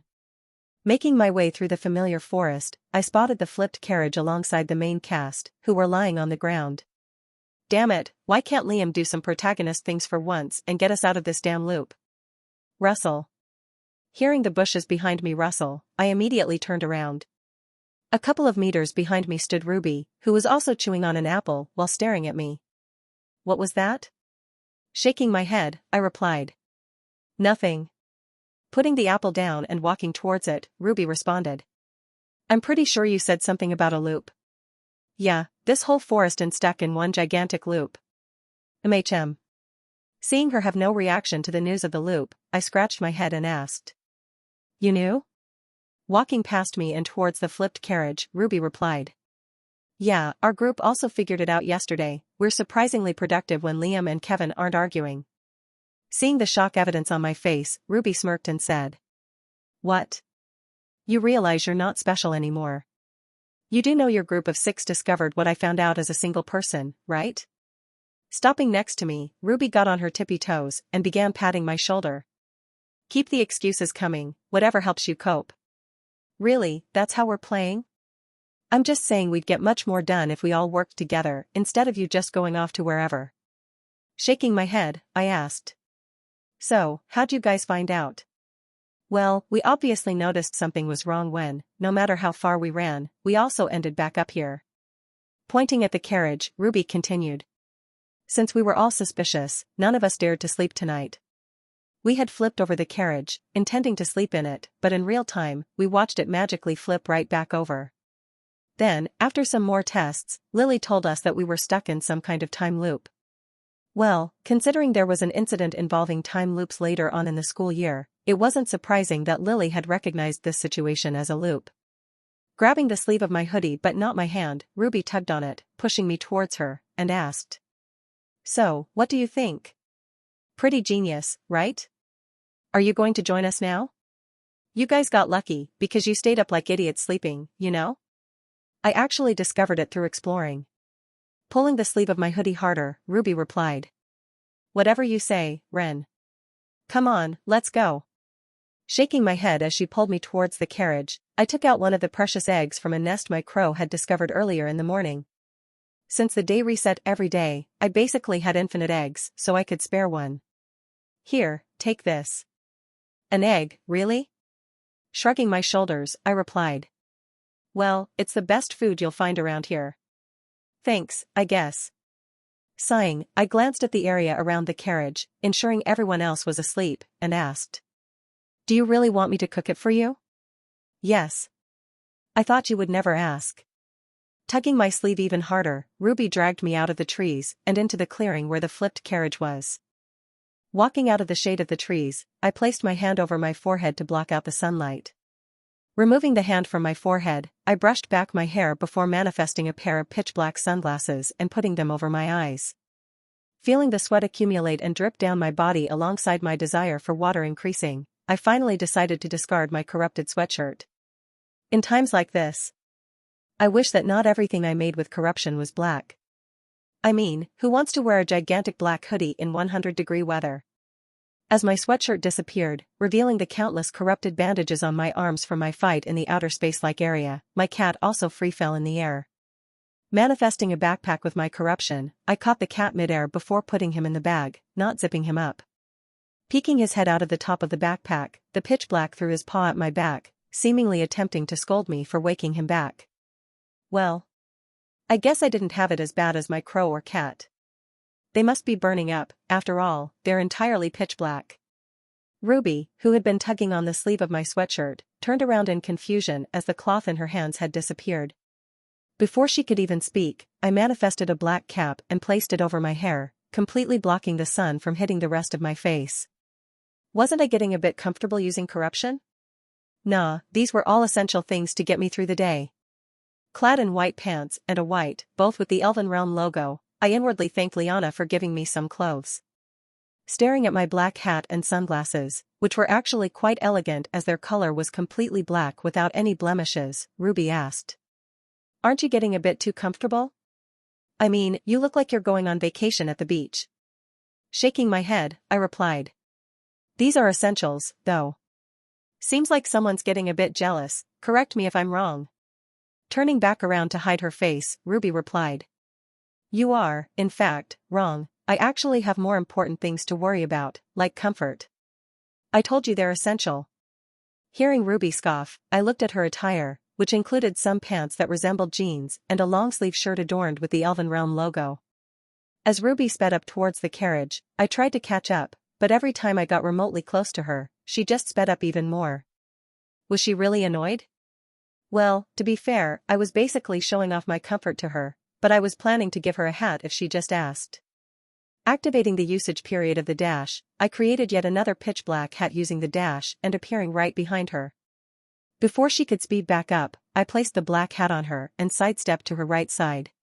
Stopping for a moment, Ruby smirked before taking a hair tie out of her pocket. After tying her elegant black hair into a ponytail, Ruby brushed her bangs back into the hat and adjusted the hat so that her ponytail flowed out of the little hole in the back. Seeing Ruby continue to walk, I asked. Happy, now? Walking back towards the carriage, Ruby shrugged her shoulders and replied. If you had 2 hats in the first place, why didn't you just give me one? That's not, wait, you just saw me create it W-. Speeding in front of me again, Ruby turned around to face me and winked, her ponytail fluttering as the breeze came in. Following her, I glanced around my surroundings, seeing the rest of the main cast fast asleep under the shade of the trees. She was calling me unfocused, yet her group was fast asleep this entire time. Well, they did stay up the entire night to confirm the loop, but still, I had to hike up a damn mountain yesterday, and I was awake. Walking past the sleeping cast, I met up with Ruby, who was beside the carriage with the egg in her hand. Seeing me approach, Ruby shook her head. We don't have all day, you know. You do understand, I'm the one cooking for you, right? Good job, you're doing the bare minimum. Want a trophy? Chuckling at her sarcasm, I took the egg out of her hand and manifested a frying pan with my corruption. What could possibly go wrong when cooking food with corruption? Staring at the pan that appeared in my hand, Ruby clapped her hands before watching me carefully crack the egg open, allowing the yolk to fall onto the pan. The sun was so hot that you quite literally fry an egg, which was both a good and bad thing. Placing the frying pan on the part of the flipped carriage, exposing the egg fully to the sun, I leaned against the carriage and tried to make sense of our situation. A loop has a start and end condition. I had already figured out the start condition was when a new day started, as the forest would reset at that time. However, discovering an end condition in this massive forest would be a problem, to say the least. It could be anything from stepping on a certain rock or pulling a specific branch, or in other words, it was completely up to luck. We could escape in the next minute by accidentally triggering the conditions, or in the worst case, never escape and be stuck in this loop forever. As the egg finished cooking, I grabbed a leaf, cleaned off the surface, and put the egg on the leaf before handing it to Ruby. Ruby's words were right, searching a group would be much faster as we would be able to assign certain locations to people and work together. However, to work efficiently with the main cast, I would need to expose the full range of powers. 3 days. That's how much time I was giving myself before I gave up and joined the main cast. Leaving the corrupted hat with Ruby, I watched her eat the fried egg with a happy expression before departing. Demanifesting both my backpack and frying pan, I placed the cat on my shoulder and headed towards the waterfall. I didn't have much corruption to spare today. Instead of flying at incredible speeds above the forest like last time, I simply walked through the forest like I was taking a stroll. However, it was far from that. As I walked around, my eyes scanned every single inch of my surroundings, looking for anything that had changed or an abnormality had occurred. My head swiveled in all directions like an owl as I walked through the forest, memorizing every single bit. Today, I wasn't searching for the end condition.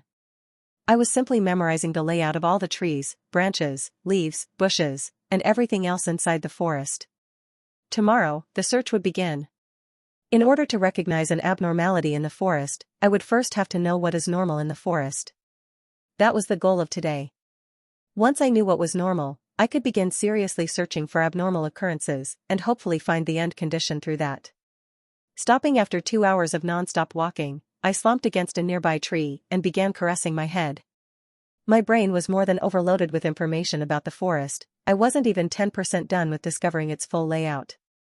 This wasn't sustainable or possible for one person. Thankfully, I wasn't just one person. I was a person with the ability to create countless animals with my corruption. I didn't just have one mind, I had as many minds as the amount of animals my corruption could create. Manifesting a new crow, I stored all the information on the layout of this part of the forest inside its subconscious before allowing it to roam free. As my head released and discarded the information, I got up from the tree with a sigh. Although my brain was ready to accept information, it didn't mean that it wanted to. My entire head was burning up, and my head was pounding as I simply stood still. Memorizing the layout of this gigantic forest was an insane and arduous task, but it was necessary. And there was no one else who could do it besides me, leaving me with the task. Manifesting 5 new crows, I sent them all in different directions, intending for them to memorize the layout of the forest themselves. While they were slower than me, I mentally and physically couldn't spend the entire day walking around the forest. As the crows flew up into the sky, shrouding the light blue sky with darkness, I walked to a nearby tree where a familiar nest sat. If I was going to do this, I would need a lot of food to sustain myself, as I would be burning thousands of calories. Climbing up the tree, I laid on the tallest branch with my head propped against the trunk and stared around. Taking in my surroundings and absorbing my information while feasting on a fried egg was a new experience, to say the least. As my ravens slowly filled out their mind with information about the new forests, I allowed them to rest before summoning another batch of ravens. Despite the insane amount of corruption I had gained from the outer space-like space, I was, for the first time, running dangerously low. Demanifesting my hat and sunglasses, I leaned further against the tree, using the shade to block out the sun. At this point, I was at my maximum, 11 ravens and 1 single hat. CACAW. Watching the crows with filled minds and memories land on the branch next to me, I sent off the new batch to different areas of the forest. Like statues, the old crows simply stood on a branch lifelessly with theirs closed and hearing blocked off. If they opened their eyes, they would receive new memories and information from this area, forcing them to discard their information about the part of the forest they explored //. Well, it was only for today. Once I had the entire forest layout in my head and the heads of my crows, I could use my corruption to create an intricate map with every single detail. After creating the map, I could discard all the memories from my crows and use the map to identify abnormalities. This certainly doesn't feel like a day. Having lost track of time due to my mind being filled with information, I could only stare up at the sky to prevent myself from receiving new information. Finally, the sun began to set, plunging the entire world into the darkness of the night, and my new crows returned, their heads packed with information. Patting the new crows on their hands as they landed, I jumped down from the tree with my eyes closed. Feeling my legs land on the ground, I infused my hands with physical corruption and began to follow my brain's instructions, molding a map of the area I had explored. Finishing up my area of the map, I reopened my eyes, finally able to look at my surroundings without fearing losing memories, and moved on to the crow beside me. Tapping the crow on the head, I felt my head flood with the crow's memories, instantly causing me to shut my eyes in pain. With my eyes closed once again, I used the physical corruption to manifest the crow's explored area. Dismissing the crow as its area had been mapped, I moved on to the next one. Then, I moved on to the new crow. Then, the next. Then, the next. Then the next. The last one. Struggling to stand up straight, I dismissed the last crow as his memories flooded into my head. Moving my trembling hands with my eyes closed, I intricately mapped out the last area of the forest, completing the map. Clearing my head of everything related to the forest's layout, I almost cried tears of relief as I stared at the map in front of me. It's perfect. Looking at the small yet elaborate map lying on the floor behind me, I collapsed to the ground in exhaustion. It had hurt and been so painful, yet it was worth it. Every detail of this gigantic forest had been captured on a single map that was less than 1,000th the size of the forest. Of course, the map was only usable to me or others with comparable eyesight to mine, as its scale was around 1 to 1,000. The trees of the forest were barely visible to most awakened, and to mundane humans, the map would just look like a huge blur.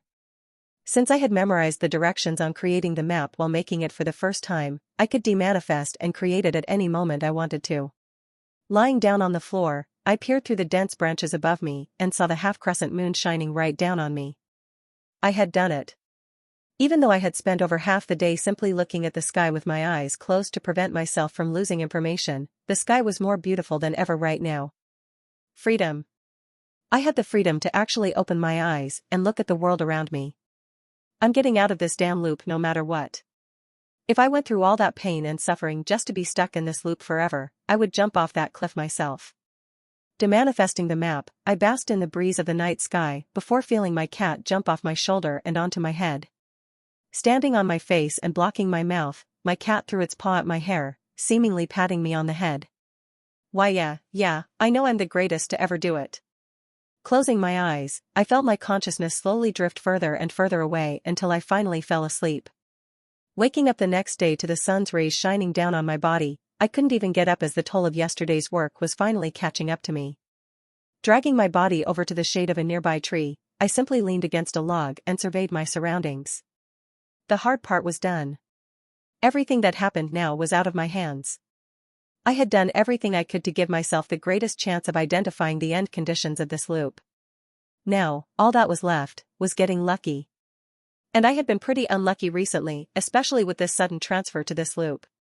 Resting in the shade of the tree for a couple more minutes, I finally gathered the energy to get up and eat breakfast. As the calories and nutrients from the egg slowly replenished my body, I manifested the map and started to plan what areas I would go through the day. Feeding a bit of the egg yolk to the cat, who trying to go back to sleep already, I slowly walked towards my first area of exploration. Stopping at the border of the entrance for the first area, I combined my corruption with the blood-red substance to create a black and red wing. Making a small bag perfectly fitted for my cat, I put it around my shoulder and placed my now sleeping cat inside. Levitating above the forest, I stood for a moment, appreciating how I could actually see, before sighing. It was up to luck now. Was that a good or bad thing? Only time will tell. Next, I manifested the map of the forest and made it float right below my legs, using it as some type of hoverboard. Activating the usage period of the dash, I flapped my wings before dashing, looking down at the forest and my map the entire time. Limiting myself to the first area, I scanned the entire perimeter by flying by, slowly encircling the area until I reached the middle. First area. Nothing. Not a good sign. My stats say that my luck is either G or S+, so I don't find it immediately. My luck likely isn't S+. Then, that leaves one option left for my luck stat. G dash. But who knows? Luck works in mysterious ways. At least, that was why I was trying to tell myself not to lose motivation. Letting out a sigh, which was at least my 100th in this loop alone, I moved on to the next area, using the same exact method. Starting from the edges and working my way through the area of the forest until I reached the exact center. Finishing the second area without any sign of abnormalities, I decided to take a short break by checking up on the main cast. If my luck was G dash, then my best chance at finding the abnormality was with the main cast, who had higher than average luck stats. Marking the two areas off my map, I demanifested my wings, descended to the ground, and moved toward the area where the carriage was located. Walking past the waterfall area on my way there, I peered downwards and saw the same children gathering the same water at the same exact location. All of a sudden, all my complaints disappeared. At least I didn't have it as bad as them. Over 10 years of just gathering water non-stop.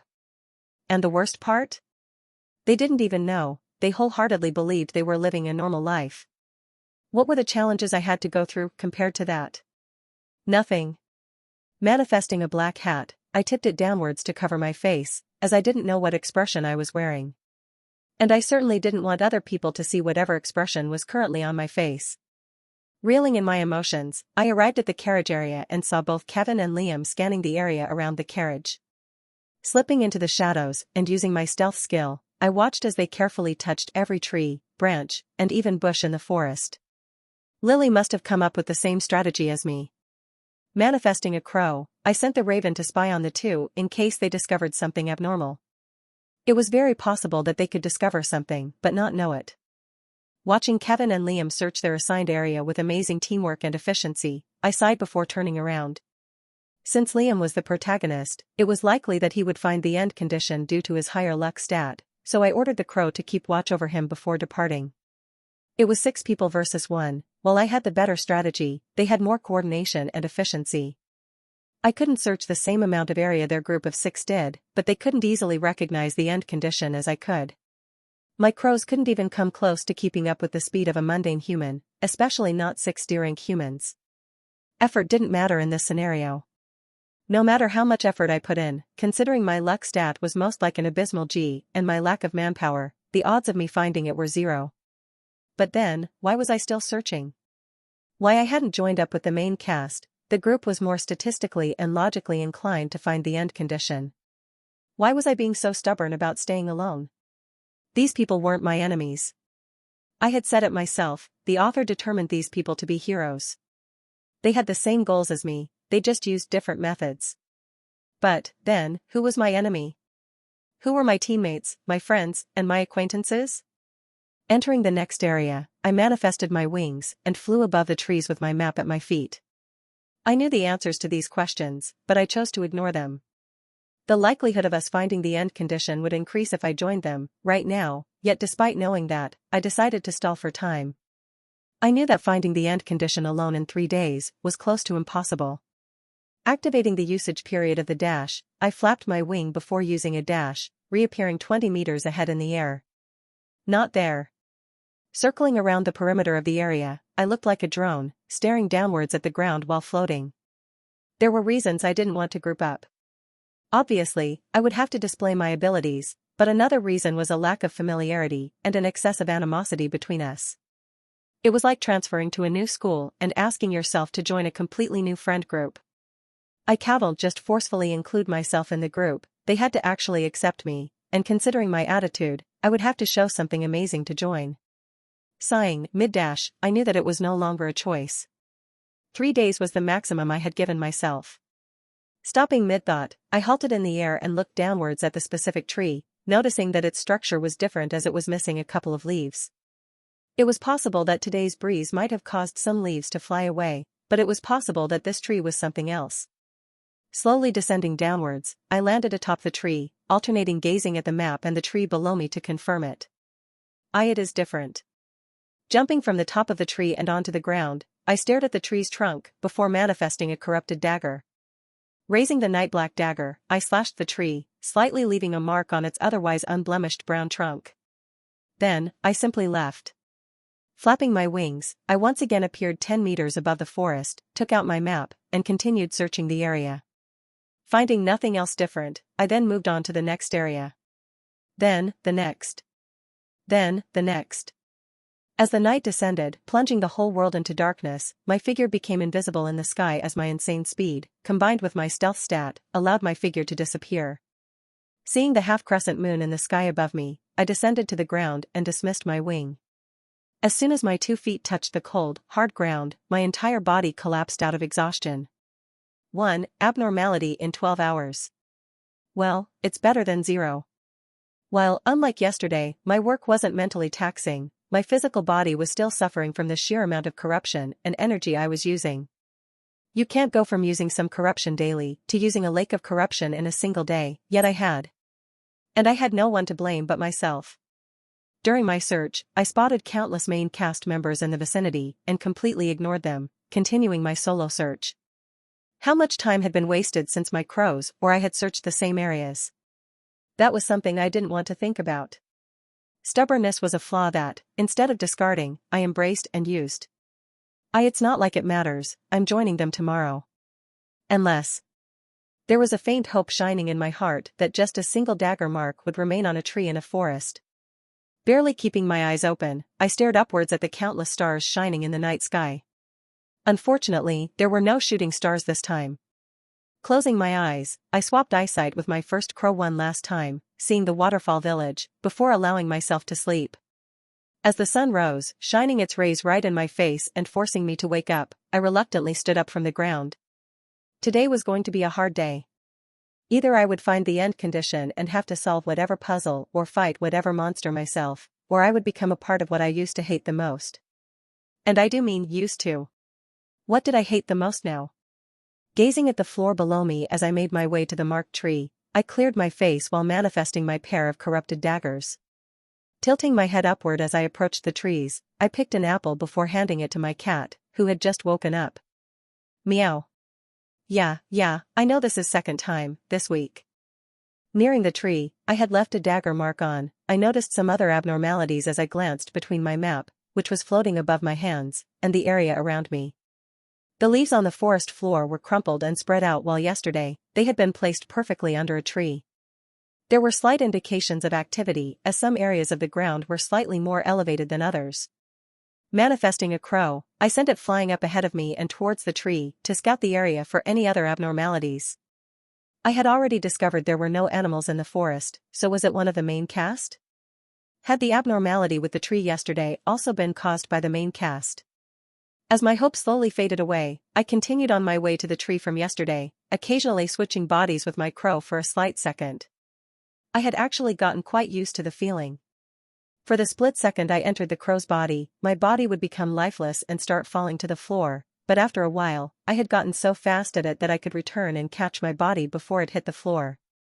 The same kind of thing also happened with my one dragon wing as when I first started using it. I was always imbalanced, but after a while, I adjusted and adapted to the point where I didn't even feel off balance. It wasn't practice that made me able to adjust so perfectly. Practice does not make perfect. Only perfect practice makes perfect. Through my dozens of battles with opponents such as the corrupted figure, I had gotten the perfect practice and experience, so I was able to adapt easily. Simply training against AI dummies, practicing alone in a room, or sparring with others would not yield the results I had achieved. A true experience where you and thousands of others' lives were on the line was the perfect practice in this case. Catching myself before I hit the floor as I returned to my body, I discovered that in other areas, the forest was completely fine. It was only this subsection that coincidentally contained the abnormal tree that I had marked in it. Was this a sign of good fortune? I sure as hell wasn't getting my hopes up, but it was something, at least. Crackle. Hearing the sound of leaves being crushed in front of me, I immediately activated the grace period of dash before slowing my pace to a stop, hiding myself in the shade of the nearby trees. Attempting to see the source, I peered through the dense trees. However, when I saw the 7 familiar figures in front of me, I almost sighed out loud.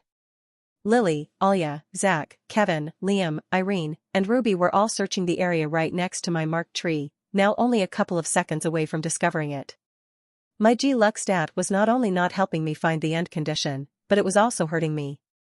Well, if they found the tree I had marked, they would probably assume it was me as they knew I was also in this forest with them. The only problem was how messed up they had in the area. Now, I couldn't tell what was abnormal and what wasn't, as they had completely changed the area around the tree. Leaves were spread all around the floor, flowers were stepped on, and rocks were being moved around. What if one of the leaves were in the end condition? I guess we'll never know, until tomorrow when the forest resets again. Keeping a faint bit of hope, I looked at the tree, which hadn't yet been messed up by the main cast, Ruby, and Irene's tampering. Scaling the tree next to me, I used a dash, instantly appearing on the branch of another tree 10 meters away. Not making a single sound or any signs, I pounced from branch to branch until, finally, I was only a couple of trees away from the marked one. Right below me stood Ruby and Lily, who were seconds away from discovering my marked tree. I had two options here. Either risk having the area messed up and go for the tree to quickly check it before the main cast arrives, or just expose myself. If I didn't do something now, I would have to wait until tomorrow to check on the tree, wasting a lot of time in the process. And those children would have to gather water during that wasted time, caused purely by my stubbornness. 400 seconds, or 1 day divided by 30 seconds. 2,880 times. That was the amount of times they would have to gather water if I waited until tomorrow to do something. Still tired from the creation of the map, I didn't bother to manifest a hat or sunglasses as I descended the tree. Placing my right foot on the tree's trunk, I slid down the tree like I was on a skateboard, arriving right in front of Ruby and Lily. As the two had their backs faced the other way, they didn't notice me at first, so I patiently waited. As the two slowly turned to face me, I didn't give them any time to react as I waved my right hand with a smile and said, "Fancy seeing you two here." Looking at me with the same confused expression, Lily was the first to break the silence as she muttered, "Why yeah, it is. How exactly do never mind. She didn't forget I was here with them too, right?" Giving Lily a nod, I turned to Ruby, who had a more animated expression as she replied, "Finally came to your senses and realized it's useless working alone?" Shaking my head, I said nothing as I walked between them and towards the tree. "Just gonna slip by you guys here." Not waiting for their reaction, I slowly walked towards the tree, ensuring that I wasn't making any chances. A dagger mark. It was there. A deep dagger cut was imprinted in the trunk of the tree. Seeing the dagger mark on the tree ahead of me, I immediately halted and stared, allowing both Ruby and Lily to catch up to me. After looking at me with the same confused expressions, the two of them slowly followed my gaze, spotting the marked tree in the distance. Staring at the tree with her mouth wide open, Lily managed to mutter out, Please tell me you didn't just do that."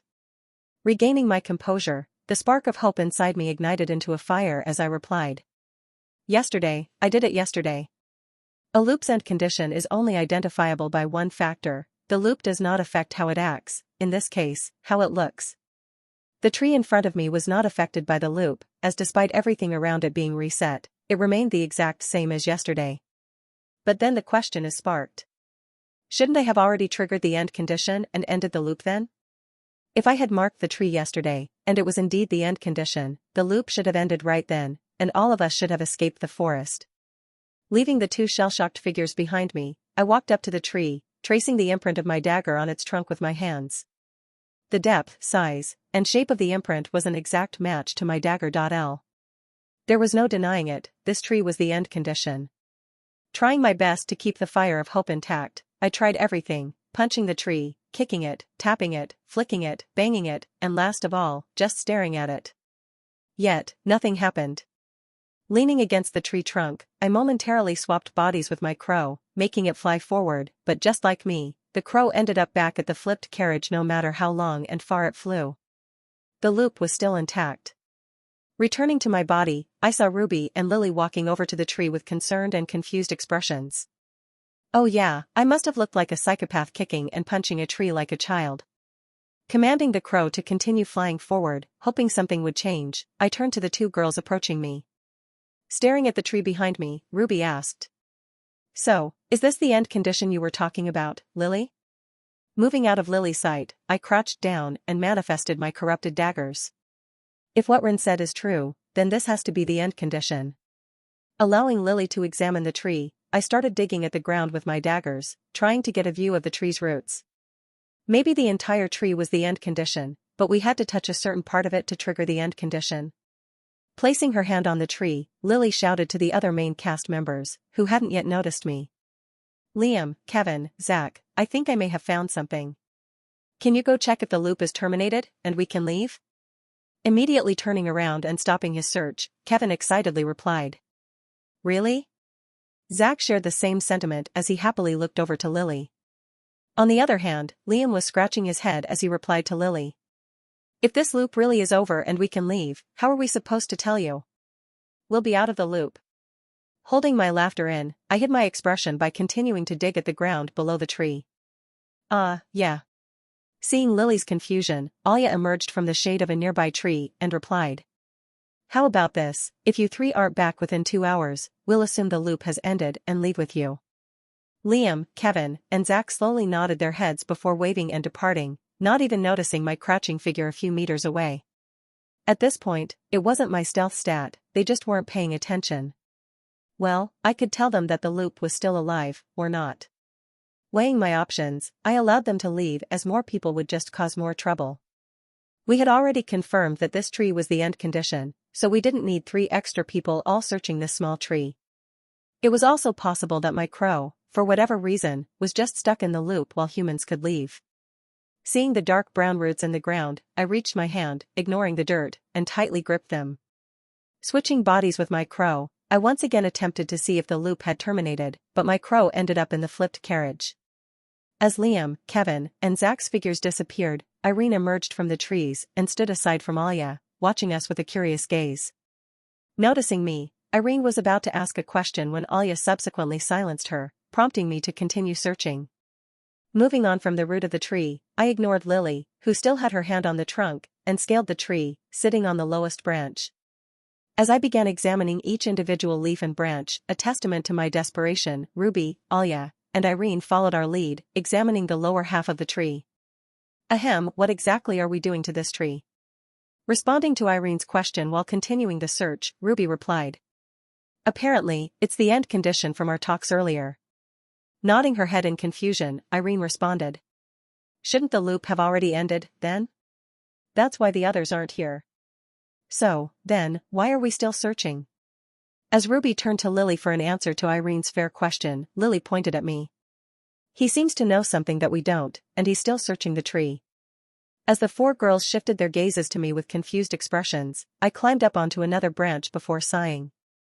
Indeed, my behavior had been too suspicious for Lily to not have noticed something at this point. Why would Ren leave the main cast instead of clinging to them for help? Why had I marked a tree? Where had I been for the last 3 days?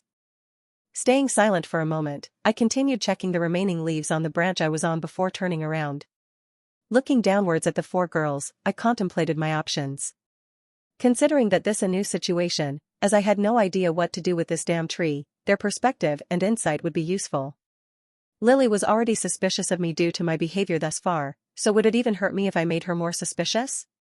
On the other hand, I could simply take the easy way out and spout some nonsense, as they would soon realize what I had when Liam, Kevin, and Zach returned. But then, unlike me with my crow, they would have to wait an hour every time they tested something. They would need to send the 3 boys out to confirm whether the loop ended and then wait for their response. The only reason I had allowed the 3 boys in the first place was because I wanted to confirm my suspicions about the tree in a less crowded environment. But now my suspicions were confirmed, as I learned that despite this tree being the end condition, it had not yet terminated the loop. I had run out of excuses. If I don't tell the main cast about the scenario now, every second from now on will be considered wasted in my head. I wasn't all-knowing or the smartest person in the world. Lily or others could have opinions or insights that could unearth the problem behind this tree and its end condition. However, what was stopping them was that they didn't have the same amount of resources as me. 30 seconds had passed since Lily had spoken her words about me. That was one more time that those children had been tormented by this loop and forced to collect buckets of water. Reaching the top of the tree and where the last few branches and leaves stood, I examined them before swapping bodies with my crow. The same result, my crow ended back up at the carriage. The same flipped carriage is placed in the same area, next to the same waterfall, and beside the same village. Nothing had changed. Turning my head upwards to the sky, I broke the silence by simply shrugging my shoulders and replying. 30 minutes from now, your other group will come back to you guys with the story that the loop is still alive. Then you'll test something, then the exact same scenario will occur, over and over again. Still looking at the tree in front of me, I didn't bother to see their reactions but simply halted my search and allowed my crow to return to me. Insanity. Insanity is doing the same thing over and over again, expecting different results. Searching this tree anymore was insanity. Perhaps I was wrong when I said finding the end conditions was the hardest part of ending this loop. At least then, all I had to do was search the forest for some physical object and make a map. I could make a concrete plan and follow it, and no matter how unlucky I was or how much it took, I would eventually uncover the end condition. While it was exhausting and difficult, it would only take a couple of weeks to search the entire forest. However, triggering the end condition was more abstract. There were no guidelines, boundaries, or any sort of logic that created the trigger. It could be anything. From touching a specific part of a tree's root to flying around the tree hundreds of times and then doing a backflip, it could quite literally be anything. Unlike how the end condition had to be contained inside this forest, the trigger had no limits or confines. How many things were there in this world again? This could take years, couldn't it? In the book, all they had to do was touch the end condition, and like magic, the loop just ended. After a moment, my pessimistic thoughts were finally interrupted as I heard Lily's voice respond from below me. Are you suggesting that this tree isn't the end condition? Holding in my natural response of what is an end condition, to avoid suspicion from Lily, I shook my head as I continued staring at the sky, which was slowly plunging into darkness as the sun began its descent. No, this tree is most definitely the end condition. After all, it is the only thing that remained the same in this forest. Not expecting any response, I allowed the crow to land on my shoulders before turning my gaze to the forest below me. Like me, Lily's knowledge was based on the book, so my words were a direct contradiction. I was saying that despite all of us touching the tree, the end condition, the loop wouldn't end, directly negating the book. As Lily's mind raced in circles trying to understand my words, Ruby asked. So then, how do we terminate this loop? Jumping off the tree and landing right next to Ruby, I replied. Now, that is a question I can't answer. Even though I inwardly knew it was stupid and useless, I started searching the tree again, starting from the same roots and slowly making my way back up the top of the tree. Every second I spent not doing something, or at least trying to terminate this loop, was wasted. I had already died once, every second that I lived now was precious, and not to be wasted. You might say that I had already wasted plenty of time relaxing and training, but I don't consider those moments wasteful. And that's all that matters to me. Stopping her search of the tree, Lily simply gazed at me, presumably trying to see if I was lying or not, before turning to the other three girls. If what he says is true, then we might be stuck here for months, or even years, or forever. As audible gasps could be heard from Ruby, Irene, and Alia, I continued my search, checking the trunk of the tree. Taking my dagger out, I began carving at the tree, trying to trigger something, before shrugging my shoulders and asking. Any ideas? Turning around, I saw Lily seemingly come up with something, so I moved out of the way and watched her. Seeing Lily manifest a gigantic bubble of water, all of us held our breath, watching with interest as the bubble kept expanding and expanding until it encircled the entire tree. As we were all awakened, we could all hold our breaths for at least 5 minutes, so the four of us all allowed the bubble to consume us as well. Looking around the rapidly expanding bubble, I was surprised that my clothes weren't drenched, but besides that, everything else was the same. After all, I could see underwater with my eyes. For the others, the water probably distorted their surroundings, and they were most likely feeling dizzy. Finally, as the water bubbles finished expanding, consuming the marked tree and us, Lily put down her wand. Boom. Instantly, the water bubble exploded, causing a downpour of rain and soaking all of our clothes. Ignoring my drenched shirt and pants, I immediately looked at the tree, which was also drenched. The leaves were all soaked in water, the brown trunk had slightly darker parts, and water was still dripping through the branches of the tree onto us. Sitting down on the ground, which was also covered in water, I switched bodies with my crow. My crow, which had been sitting on top of the tree, was also drenched, so after shaking the water off its feathers, I began flying. Soaring above the forest, I spotted the flipped carriage, before immediately flying straight forward at my fastest possible speed. As I flew above the forest, the remaining water droplets dripped down from the crow's feathers and onto the forest below, making it seem like it was actually raining. After a minute, I looked downwards and halted my flying, flapping my wings with just enough force that I was able to float in the air. And guess what was right below me? A flipped carriage, with 4 boys surrounding it with confused and surprised expressions. Returning to my body, I prepared myself for the hard and cold feeling of the ground on my head, but instead, I was unexpectedly met with a warm feeling. Instead of immediately opening my eyes like I usually did when I returned to my body, I stayed still and basked in the warm sensation, allowing myself to relax. Then, a moment later, I returned to my senses as the burden on my back reappeared. 10 seconds had been wasted, 1/3 of a loop for those children back in the village. Forcing myself to finally open my eyes, I was immediately met with the scene of Ruby's face less than a meter away from mine, our eyes meeting almost immediately. Her eyes were sparkling a bright red, resembling a high-quality ruby gemstone, and her expression was contorted with concern as she stared at my face. Her cheeks were flushed a bright red, and her elegant black hair was straight from being drenched with water. Water dripped from her hair and face onto mine, connecting us, despite the small distance between us. Lost in the depths of her ruby-colored eyes, my mind went blank as I simply stared at her, not muttering a single word. Contrary to her normal and composed appearance, her hair was messy and all over her face, covering parts of her eyes and nose. Her eyelashes fluttered as she stared at my face, not yet realizing I was awake, and her hands trembled as she held my head, saving it from the cold, wet ground. Above her, the orange sky, illuminated by the setting sun, combined with the water droplets from Lily's bubble to create a rainbow, forming above Ruby's head.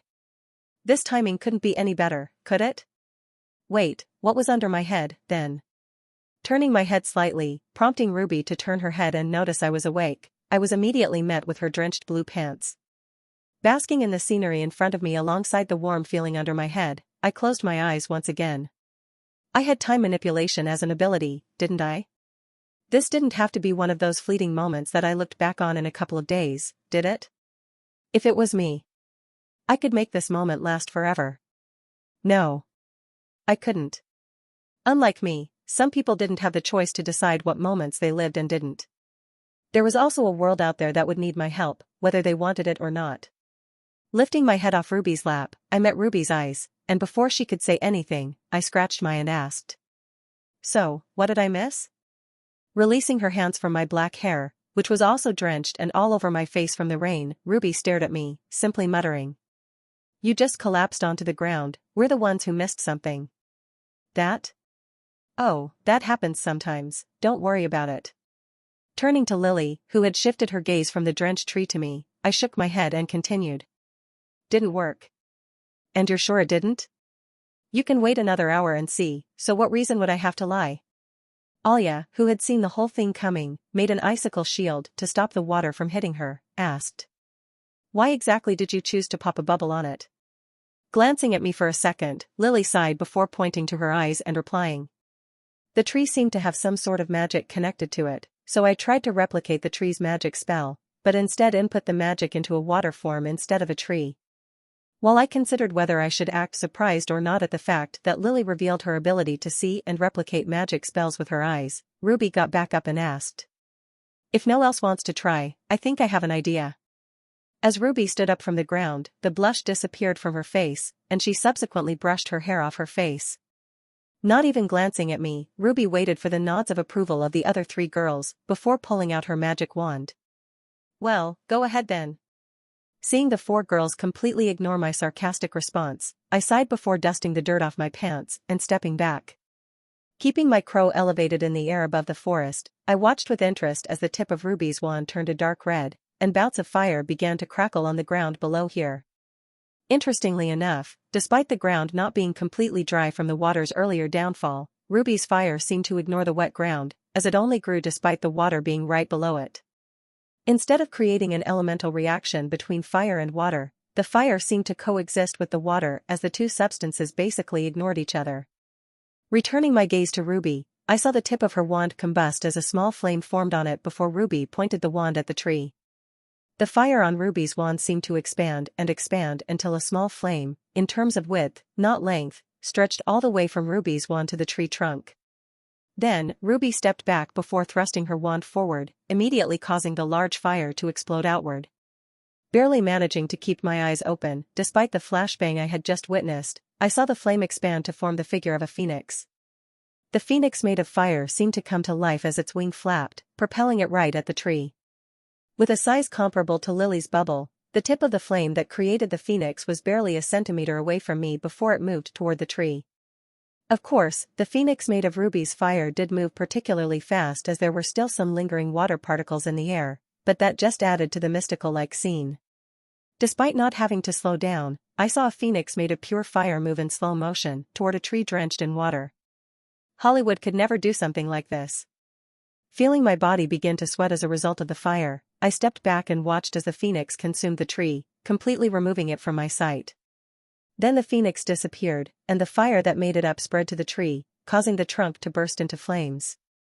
Not just the tree, though. The fire phoenix was so big that several other trees in the vicinity, as well as even the bushes on the ground, caught on fire. Under the orange sky, the bright fire complemented it perfectly, spreading further up the tree trunk and up to its branches. Isn't this going to cause a wildfire? The loop will just reset tomorrow, right? But what if this method of Ruby's actually terminates the loop, and this wildfire just starts burning down trees for real? I'm just gonna escape this loop and then think about the repercussions later. Then, surprising even me, Ruby stepped forward and threw her wand out of her hand and right at the tree. Looking at the wand resting at the base of the burning tree, Irene walked up beside Ruby and asked, "What are Y dash?" Boom. But, before Irene could finish her sentence, all the flames stopped spreading, and instead began to restrain itself.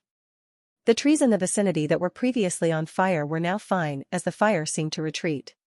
After a few seconds, the vicinity that was previously all on fire was now fine except for a single tree that kept burning. All the fire had accumulated into one big inferno, forming on the base of the marked tree. The fire engulfed the entire tree and, like a skyscraper, seemed to go above the clouds, creating a beacon of light in the orange sky. The next moment, the skyscrapers of flames began to descend as Ruby's wand absorbed the fire, making the inferno shorter and shorter, until it was gone. The fire had left faster than it had come. 1 second, our entire vicinity was on fire, the next, it was all gone except for one tree, and finally, it was all gone. To say it was amazing would be an understatement. Even Irene, a fire magic prodigy, could not believe what she had just seen. The ability to control and form fire so perfectly to create a phoenix, and the way she was able to control it, suppressing all the fire with a single wand throw. Turning to Ruby, who was walking over to pick up her wand with a smug expression, I smiled and asked, "So, did that have a purpose, or were you just trying to show off?" Picking up her wand from the base of the tree, Ruby replied, "Well, it could have worked, couldn't it have?" Smiling even wider, I redirected my attention to the tree, and it had been through a lot. First, it was fine.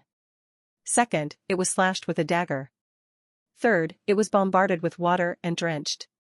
And finally, fourth, it was attacked by a phoenix made of fire and assaulted by an inferno of flames taller than a skyscraper. But, despite all that, the tree remained unfazed, besides a couple of burn marks on its previous unblemished brown trunk. Despite all the trouble it was giving me, I had to admire its resilience. While everyone was focused on the masterpiece Ruby had just performed and how it affected the tree, I took a moment to swap bodies with my crow. Flying forward from the flipped carriage, I passed through the sky, which had now descended into darkness unnoticed. Looking downwards as I flew, I turned right back around when I noticed the same flipped carriage below me after a couple of seconds. Returning to my body, I immediately heard Ruby explaining her logic to Alya, Lily, and Irene. Pointing at the tree, Ruby began. "You might not be able to see it, but that tree has a desire. That desire is to be destroyed, so I manifested the phoenix in an attempt to destroy it." As the entire clearing descended into silence, I stood there paralyzed while staring at the tree. "The tree is suicidal? What the hell does that even mean?" Ruby stared at us with a confused expression as if saying, "Why are you guys so surprised, isn't this normal?" Finally breaking the silence, Lily ignored Irene, Alya, and I's shell-shocked figures before pointing at the marked tree and asking, "You're saying that the tree wants to be destroyed?" As Ruby nodded her head at Lily's question, I was at a loss for words as I couldn't even fathom the fact that trees could have desires. Closing the distance between me and the four girls, I was about to start questioning Ruby when Irene asked, "Do all trees have desires, then?" "Really? So we're not even interested in escaping the loop anymore, We've all just become botanists. Wow, thank God, we're trapped in a forest with thousands of trees all around us. We can study them all and have loads of fun staring at them all day. After thinking it over for a second, Ruby replied. Well, trees are technically living things, so yeah, all of them have desires. But that doesn't mean I can see all of them. Like, I can only see the desire of this tree, not all of the other ones. Slowly comprehending her last few words, I immediately forgot my last question and spat out before anyone else could interrupt me. Couldn't you identify this tree as abnormal from the start then? Had all my hard labor and exhausting days been useless? Couldn't she have just found the tree easily by just looking at every tree and then finding whatever one had a desire? Looking at my depressed figure, Ruby pointed at her eyes and said, I can only see desires if I focus my eyes, so I can only do that for 10 minutes at a time.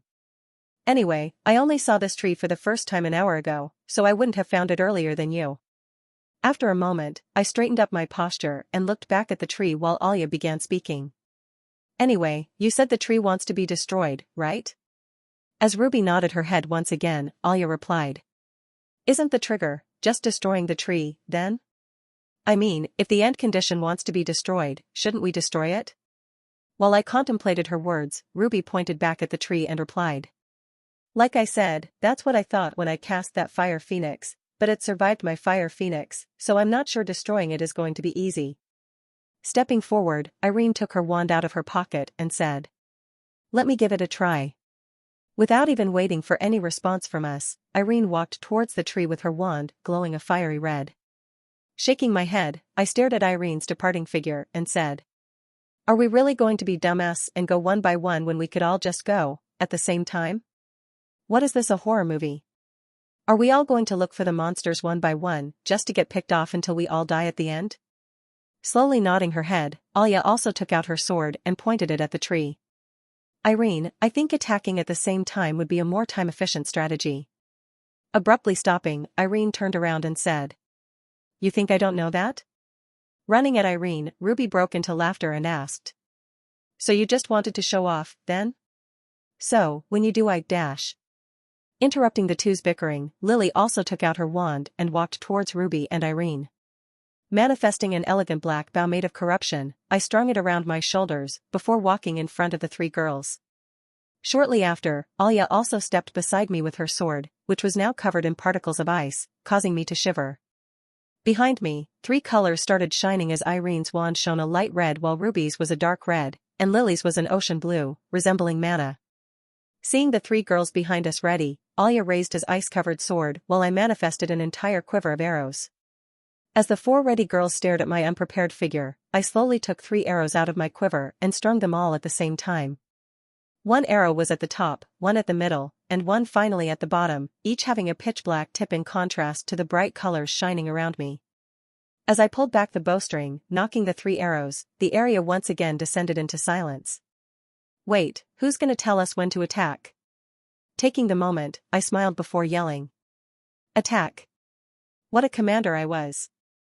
Leaving the rest of the attacks in the dust, my arrows were the first to move, barreling towards the tree at a pace invisible to unawakened. In the next millisecond, the rest of the spells departed in synchrony, lighting up the night sky as the contrasting dark red and light red of Ruby and Irene fought against the dark blue of Lily and ice blue of Alya. It was like a meteor shower.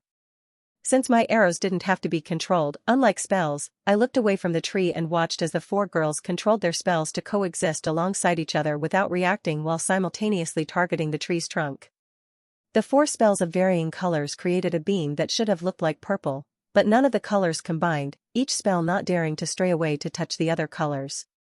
Looking away from the beam for a second, I saw each girl holding their wands completely still while staring directly at their individual spells. Even if one of them were to mess up, the others would be able to readjust to their spells before the stray spell had time to react with the others. Their ability to be so precise when using such a great amount of power was scary. Could I defend against that beam of red and blue? Finally, as the red and blue beams neared the tree, the 4 girls simultaneously moved their wands, Ruby and Irene moving to the right while Lily and Alya moved to the left. Synchronizing with their owner's wand movements, the 4 spells all strayed from their paths, combining with the spells next to each other. First, the light blue and light red beams combined create a light purple color that could be mistaken for maroon. Next, the dark blue and dark red beams mixed together, forming a purple color that was dangerously close to being black. The light purple beam took the top, while the dark purple beam flew right below it, making sure not to combine. Then, a millisecond before the beams hit the tree, they once again combined, but before the colors could even fully mix, the beam struck the tree. My arrows, which had hit the tree long ago, were also struck by the beam, causing them to push further into the tree trunks. Since my arrows were also created by corruption, they reacted slightly with the beam, causing a bit of black to mix into the purple. The next moment, the night black sky seemed to transform into the day as all our surroundings were illuminated by a bright light, forcing all of us to close our eyes. Having predicted the burst of light, I was the first to reopen my eyes, revealing the night black sky once again, tainted by a few white stars. Shifting my gaze downwards, I didn't first notice anything about the tree, but as I stared at the ground, I saw a massive dent. From my location to the area of the tree, the entire grass and ground were removed, revealing the stone and dirt. Shell-shocked at the power of our group attack, I dropped my bow onto the ground, but then I suddenly sank even further into the ground. The stone below me had been partially broken by our group attack as well, so just the drop of my corrupted bow had broken it. Activating dash, I immediately appeared 10 meters upwards and to the right, looking downwards at the 4 girls who had just opened their eyes. Following their gazes, I finally looked at the tree, if it could even be called a tree anymore. All that was left was a small stump that barely stuck out of the ground. The rest of the tree had either been completely destroyed by the beam or been disintegrated by the impact. Most of the trunk, the branches, and the leaves were just gone without a trace, like they had never existed in the first place. If our group attack couldn't even destroy the whole tree, there was no way I could even come close to destroying it alone. As the 4 girls silently climbed out of the dent in the ground made by our beam, I headed towards the remaining tree stump. Avoiding the countless fallen trees on the ground that had fallen from just witnessing the beam and my arrows, I finally arrived at the tree stump. The top of it was burned and fully black, but that didn't matter to me. My 3 corrupted arrows were still there and alive. Each of them was now facing downwards, stabbed fully in the tree stump, only their bottoms visible. As the 4 girls caught up to me, I dismissed the tree arrows and sat down on the tree stump. Holding my breath, I swapped bodies with my crow, allowing my human body to lie down on the burned tree stump. Looking downwards from the sky with my crow, I could easily spot myself and the 4 girls as there was a huge clearing without any trees and a gigantic dent in the ground. After staring at my slumped body for a moment, I began flying forward from the flipped carriage. Each time I flapped the crow's wings and moved forward, my hope and expectations only grew. Would this be it? Could I finally escape this damned loop? But the fire of my hope was soon extinguished as the familiar scene of a flipped carriage accompanied by 3 exhausted boys appeared. All this time, Liam, Kevin, and Zach had been running forward to terminate the loop. Sighing, I didn't immediately return to my body but stared at the carriage below, wondering what the next step was. The end condition was destroyed. Was it impossible to escape the loop now? How could we terminate the loop when there was no end condition anymore? I had been so caught up and hopeful that Ruby's idea would work that I forgot to consider the consequences, if it didn't work. Were we stuck in this loop forever now? Would a new end condition spawn in, or was our fate to be stuck in this loop forever like those children gathering water? All hope was lost. Returning to my body, I grimaced, but the expression was soon taken over by one of pain as I hurled towards the ground. Ow! Instead of the burned and hot tree stump under my back, there was now a rough and uneven surface. Getting up and rubbing my back, I immediately noticed that I was no longer in the same place, as there were no trees around me. Peering through the darkness, I spotted the 4 girls alongside the rough and ragged rock walls surrounding all of us. We were in a cave? Wasn't I just lying on a tree stump? What the hell did I miss? Looking upwards, I saw a small hole, and through the hole, I saw the night black sky accompanied by a half-crescent moon. We were underground. Looking to my right, I also spotted the burned tree stump. A secret underground cave under a tree stump of an end condition of a loop. Not getting my hopes up yet, I carefully stood up before making my way to the 4 girls, who had all grouped up. Making no noise as I walked through the underground space, I swiftly arrived to the place. Walking up right next to Ruby, I interrupted their conversation about who knows what and asked. So, what did I miss? In the pure darkness of the gigantic underground and the huge empty space, my voice reverberated through the entire cave, causing all the girls to jump back in shock. Seeing through the pure darkness with my enhanced eyesight, I was able to see Ruby fall back in shock. As she was about to hit the ground, I softly grabbed her shoulders and hoisted her upwards, preventing her from hitting the ground. Bam! Bam! Bam! Helping Ruby stand up, I kept my hands on her shoulders until she was finally able to stand up again. Moving around her, I saw her eyebrow raise for a moment with a dead serious expression on her face, and she had a hand on her wand, which was in her pocket. Not wanting her to completely destroy the cave with another phoenix spell, I quickly whispered. "It's me, Ren." Almost immediately, her expression changed to a slight smile while her eyebrows returned to neutral, but in turn, a faint red, matching her eyes, could be seen on her cheeks. Did she not recognize my voice? Turning around in circles to face me, or where she thought my face was, she was actually looking straight at a wall, her eyes shined a dangerous blood red. Glancing away from the Ruby for a moment, I immediately noticed the other 3 girls sprawled out around the cave. Lying on the cold, hard, and rough floor of the cave were Lily, Alia, and Irene, with expressions that did not look so positive. Should I tell them about the loop not ending now, or later? Ruby, who couldn't see through the darkness, threw her hands around for a moment like a lost puppy before finally feeling the fabric of my clothes to the right of her. Seeing him swing her arms around in an attempt to slap my sweatshirt, I laughed and whispered into her ear. 2 times in a week, really? Hearing my voice again, Ruby immediately found my new location in the darkroom before grabbing the top of my sweatshirt right below my chin. Both those 2 times were your fault, you know? Allowing her to continue holding on to my sweatshirt, I raised my hands like a caught criminal and said, "Oh, how will I ever repent for my sins?" As Ruby pulled me upwards by my sweatshirt and hoisted me up in the air, I saw a smile appear on Ruby's face in the darkness. "Maybe like this." Bam. The next second, I was sent flying downwards to the floor, just like the 4 girls a moment ago. Anticipating the reaction and punishment from Ruby, I raised my hand and slowed time, ready to catch myself with my corrupted tentacles before I hit the ground. However, as I gazed up at Ruby's face, a couple of feet above me, I slowly demanifested the corrupted tentacles and allowed myself to descend. How could I ruin the cute smirk on her face? Maybe it was the fact that my hope was at an all-time low due to our destruction of the tree not ending the loop, but the weirdest things brought me solace. That smile was one of those few things. It was weird, I had never been like this when I first started hanging around Ruby, or any girls, for that matter. I had always put up mental boundaries stopping myself from getting too close, but now that those boundaries were down, weird things started happening to me. From seeing Ruby's way of trying to save me during the World Tree incident to the recent memories with her and others in this loop, I was starting to change.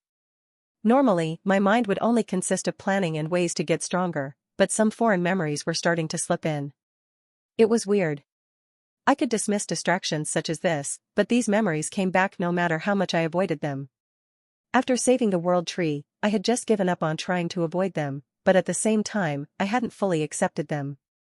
They were just there, not doing anything or having any purpose, but they were still there. Yet, they seemed to emerge at the weirdest moments. How could I be feeling happy right now, when the only escape plan we had managed to come up with failed? Why was there a smile on my face right now, even though I had just learned that escaping this loop now was practically impossible as the end condition was gone?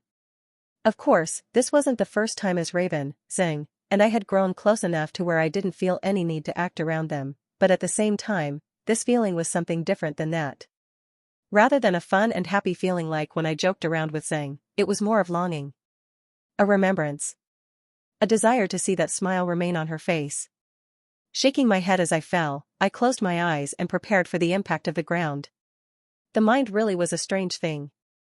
If I couldn't even understand my mind and feelings sometimes, then who could? Dropping to the floor, I held in my yelp as my head hit the rough floor before lying down on the floor for a moment, staring up at the cave roof. Looking upwards, I saw the 4 girls had gathered while Ruby pointed at where she thought my lying body was with a smirk on her face. Putting her hands on her head to make bunny ears, Ruby winked at me, but she wasn't me as she was staring at the ground next to me. What an idiot. PFFT. Feeling a smile and laugh involuntarily come out of my mouth as I stood back up and joined the girls, I decided not to question it anymore. At a hopeless time like this, where the end seemed so far away, maybe a bit of smiling and fun wouldn't be so bad. Here. As I joined the group, announcing my presence with a much quieter voice than last time, Lily stared at me while dusting off her pants. Well, now that everyone is here, let's go. Also staring at me with a malicious expression, Irene agreed. Yeah, let's get the hell out of this place, and then out of this damn loop. I can't wait to sleep on a bed. Also chiming in from my left, Ruby replied. Even the school cafeteria would feel like heaven after this experience. From my right, Alia nodded her head before also adding in. Don't forget, we also have to figure out the cause of this loop, but I can't disagree, some relaxation after this would be otherworldly. Sounding from in front of me, Lily continued. Yeah, it really feels like we've been going from stressful experience to experience lately. I mean, first that World Tree incident and now this. Do I really have to be the one to say it? No, come on, I can't say it now. Even as I continued pondering the right way to tell them the information about the loop not ending, they continued to happily discuss what they'd do. I think I'll go straight to the sauna and stay there for a couple of days, when we're out of this thing. The dorm room beds sound amazing. I'm going straight to a restaurant to eat some proper food. Oh, can I join you? My stomach is practically dying. Probably. As Ruby half agreed to Irene's request to join her for dinner, I seriously contemplated just acting oblivious and letting them figure out the loop wasn't terminated. No, that would take at least an hour, including the time to climb or fly out of this cave and locate the exit. Sighing, I decided to soften the mood before immediately dropping the bomb to try and preserve some morale. Finding an opening in their discussion, I interjected. Oh, it wasn't that bad, was it? I mean, we didn't have our lives on the line or anything, we were just trapped for an indefinite amount of time.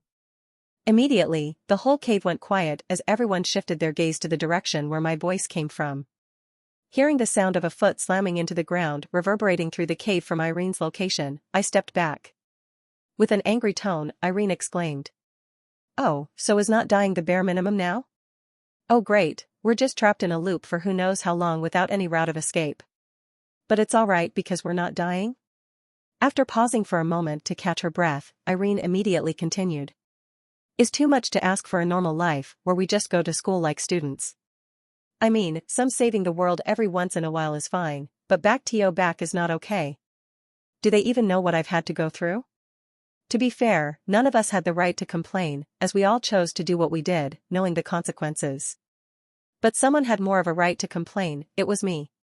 I was the one to be dragged into this world, after I died. Wait, did I have the right to complain? Millions of people die every day, but only I was granted a second life, that was at least what I was assuming. As the other girls agreed with Irene hastily, Ruby was the only one to look at me with a suspicious gaze. Yeah. I would never say something like that. Seeming to notice Ruby's gaze on me, Lily interrupted the silence and carefully asked me.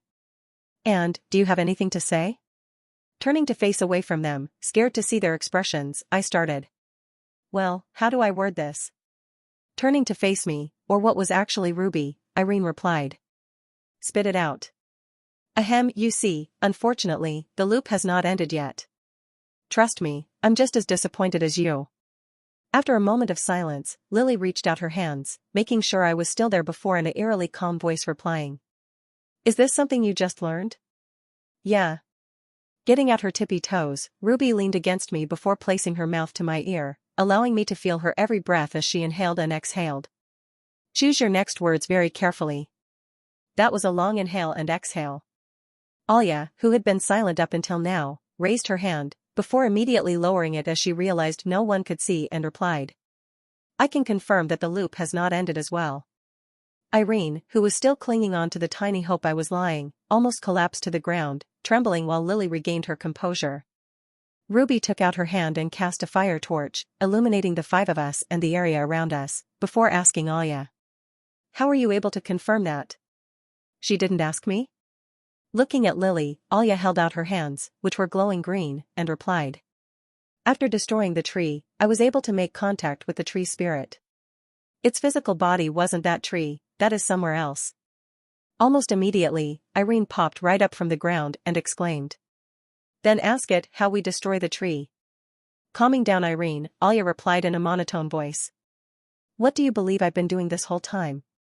Seeing Alya's gaze, Ruby raised her wand and increased the size of the fire, lighting up the entire cave. Well, it didn't matter to me, but Alya seemed to care as she cupped her glowing green hands before raising them into the air. Lily looked at Alya's hands, not asking any questions, but her body language and expression were relaxed, as if she knew what Alya was doing.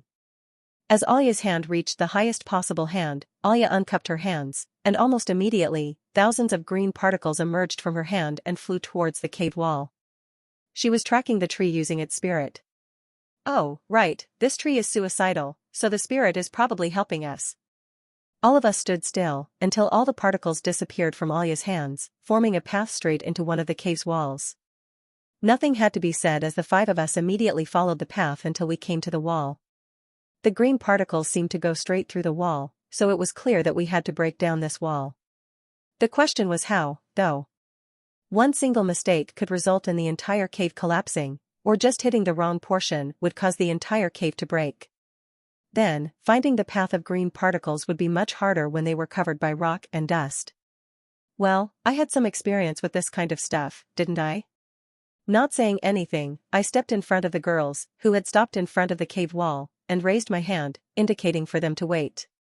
Peering at the wall with my eyes, I analyzed how it supports the cave's entire structure and found its weak points. Making sure I was seeing things right, I glanced away from the wall and back. This part of the wall didn't support the cave at all. We could do anything we wanted to it, and nothing would happen to the rest of the cave. This couldn't be a coincidence, could it? Raising my right leg, I manifested a cover of corruption which covered my entire leg in a pitch-black substance. As I swung my right leg back in preparation for a kick, I heard some people cry out behind me. "It's coming down. He's gonna break it." "Why did you say trust him, Ruby?" Glancing back for a second, I noticed that Irene was already ducking on the floor while covering her head with her hands. Thankfully, it seemed the rest of the girls had some trust in me as Lily, Alya, and Ruby remained standing, albeit with their wands ready in case something happened, and watched me with curiosity. In a swift motion, I kicked my right leg forward, the outer layer of corruption directly coming into contact with the wall. The corruption layer, combined with my awakened strength, easily demolished the wall, turning it into complete rubble. As expected, the cave remained perfectly fine, but behind the wall, a path was revealed that led deeper downwards. Haven't I been in this scenario before? Pretending as if nothing happened, Irene stood up before joining up with me and the other three girls. Turning to face us, Ruby asked, "Is it really a good idea to just walk down some random path? Didn't I do that once?" Calming myself as I stared into the tunnel ahead, I confirmed there was no sense of familiarity with my eyes. My eyes remember and see everything, so I couldn't have been in this tunnel in a similar place before. Walking past the group and into the tunnel, Lily replied from behind her back. "Well, we don't have a choice, so yeah." Nodding our heads, Alya and I followed her deeper into the cave while Irene and Ruby hesitated for a moment before following. Seeing the path curve and turn in various directions and abruptly stop before continuing, a sense of déjà vu began to envelop me. This path couldn't have been naturally made, it was too erratic and strange in its movement. Since all of us wanted to escape the loop as fast as possible, we walked forward in silence, leaving me time to think. Keeping one hand on a corrupted dagger I had just manifested, I began recalling information about the tree. I did see something familiar when I replayed an image of the tree before it was destroyed in my head using my eyes. In the distance, behind the tree, the Hajin mountain range stood, my starting point and a very familiar location.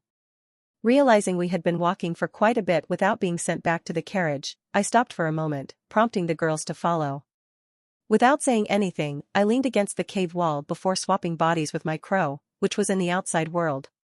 After flying to the location of the destroyed tree with the crow's body, I began flying toward our current location if we were above the ground. Spotting Liam, Kevin, and Zach staring at the destroyed tree, I stopped for a moment, watching them crawl through the hole where the stump used to be and into the underground cave. They would catch up to us soon enough, so I continued my flight towards our current location. Although I couldn't see my current location as the ground was blocking my body from the crow, I counted the steps we had taken from the underground step. Thus, I flew from the tree stump in the direction of the tunnel using the same exact distance. However, just as I was approaching the distance I had calculated, the world around the crow suddenly distorted. As soon as the space restabilized, the crow was in the sky, right above a flipped carriage and near a waterfall. We had escaped the loop, but somehow, the loop was still active. Keeping the crow above the flipped carriage, I returned to my body, immediately seeing all of the girls staring at my slumped body with angry and confused expressions. Grabbing my arm, Ruby pulled me up, before sarcastically saying, "Are you really sleeping at a time like this?" Staring at me, Lily asked, "So, what did you find out from whatever that was?" I guess they had figured out that my fainting 3 times in a row wasn't a coincidence. Contemplating my answer for a moment, the memories of the waterfall village instantly popped into my head. If I told them that we escaped the loop, they would leave immediately, wouldn't they? Then, what about the still active loop? But the loop was still active, and those children were still gathering water relentlessly without even realizing it. As the sound of Liam, Kevin, and Zach's footsteps reverberated through the cave and reached our ears, I shook my head and replied, "Nothing." As the sound of Liam, Kevin, and Zach's footsteps grew closer, the girls finally heard them, prompting them to stop and look back at where we came from. As they stared behind us, I took a moment to glance forward at the path of green particles ahead. Peering through the darkness of the cave, I attempted to find the end of the path, but the cave twisted and turned so much that it was impossible. Looking upwards, I began analyzing the roof and walls of the cave. Not that I wanted to, but escaping in this situation, regardless of whether the loop was over or not, was impossible. The walls were shaky, and there were weak spots all over the roof, so any attempt to forcefully break your way upwards would result in the entire tunnel collapsing. Looking back behind us, I saw Liam's figure fast approaching us as, for some unknown reason, he was sprinting. Trailing behind him were Zach and Kevin, each sweating and panting from trying to leave the forest all day while Lily tested. All 3 of them had their weapons in their hands and were constantly surveying their surroundings as they ran toward us. "Well, I guess it would be kind of weird to come to your meeting location just to see the massive destruction caused by our purple beam earlier." Honestly, I had seen war zones with less destruction. As Liam's figure became visible to the 4 girls, prompting them to rush towards him, the thought suddenly came to my head. What happens when the loop resets at the end of the day? Will the trees and end condition that we destroyed regenerate? That would mean that the holes and entrance to this underground space would regenerate, sealing us off from the outside world. If so, how would we escape then? We're basically trapped here if we stay longer than the end of the day, aren't we? Wait, my crow. Although I couldn't send any more crows to the outside as they would have no way to escape this underground space, I still had one of my crows flying above the carriage. The area right under the destroyed tree wasn't as unstable as this tunnel, so it could probably withstand a crow's beak. If worst comes to worst, I could have him use his beak to make a small opening in the ground and then use my dragon's wing to fly through it. I just have to hope that my crow can make a hole in the ground before the day ends and the loop resets. Wait, why am I even thinking about escaping? Shaking my head, I leaned against the cave wall, carefully not to apply too much pressure, and watched the main cast reunion from a distance. For a solid minute, Lily explained everything that had happened to the 3 boys, prompting them to slowly shift their gazes to me. Making sure not to meet their gazes, I turned away and continued trying to peer forward, angling myself so I could see farther into the cave and through the twists and turns. Seeing Lily finish her explanation of the recent events, including the destruction of the tree, I picked up my corrupted daggers and headed deeper into the cave alone. The only reason I had stayed to watch Lily was to explain to ensure that she knew nothing about us escaping the loop through this tunnel. I had also already gathered all the information I needed from the group, as Aya had already created a path straight to the tree and essentially told us that the tree wanted to be destroyed. Of course, I wasn't cocky enough to believe that I could single-handedly defeat the tree after seeing the strength of its decoy body, which we had barely managed to destroy with my power combined with the girls. It wasn't the fact that the boss was strong that stopped me from attempting to kill it alone. I had faced much tougher opponents. In fact, the corrupted boss I had fought within the World Tree was probably stronger than this one. But I had information on that corrupted boss. Sure, I didn't know its weakness or anything, as Liam had killed it with divine power, but I knew all of its possible moves, so when the beams started appearing from his hand, I knew how to destroy them. On the other hand, this tree, and this loop as a whole, was completely unknown and a mystery to me. Time and time again, my book knowledge proved useless in this loop. The book said that destroying the end condition would end the loop, but that didn't work here. The book also never mentioned anything about our surroundings resetting every 24 hours. It was almost like this world. It wasn't even part of the book, it was a different timeline or even world. None of the book's knowledge could be applied here besides some concrete rules that were very vague, like how I knew how to identify the end condition but not just immediately find it. Hearing the last bits of their conversation as I left, I hurried my pace. While Ruby and Irene split off from the main cast and headed to the side, Alia walked up in front of the exhausted and sweating boys before asking. "Come on, let's go, what are we waiting for?" Raising her hands in confusion, Lily stood next to Alia and replied. "Alia, the boys are completely exhausted, we can SP-. They can rest once we're out of this loop. Let's hurry it up." Temporarily surprised at Alia's outburst, Lily stood still before regaining her composure and calmly replying. "Give me at least a minute or two, Alia, speeding through this tunnel isn't going to solve anything anyway." Snorting at Lily's response, Alia tilted her head with a condescending expression and arrogantly replied. "And, standing here doing nothing will solve our problem?" Stepping in front of the unusually irritated Alia, Liam asked. "I know we're all stressed, but just like you said earlier to Kevin and I, let's not F-. From behind Liam, Kevin matched Alia's arrogant tone and added in. "You're a princess, not a hypocrite, so act like it." Looking right at the panting Liam and Kevin, Alia cocked her head and said. "Tisk years could have passed in the real world while we've been stuck in this loop, and here we are, resting when we're at the very end of it all."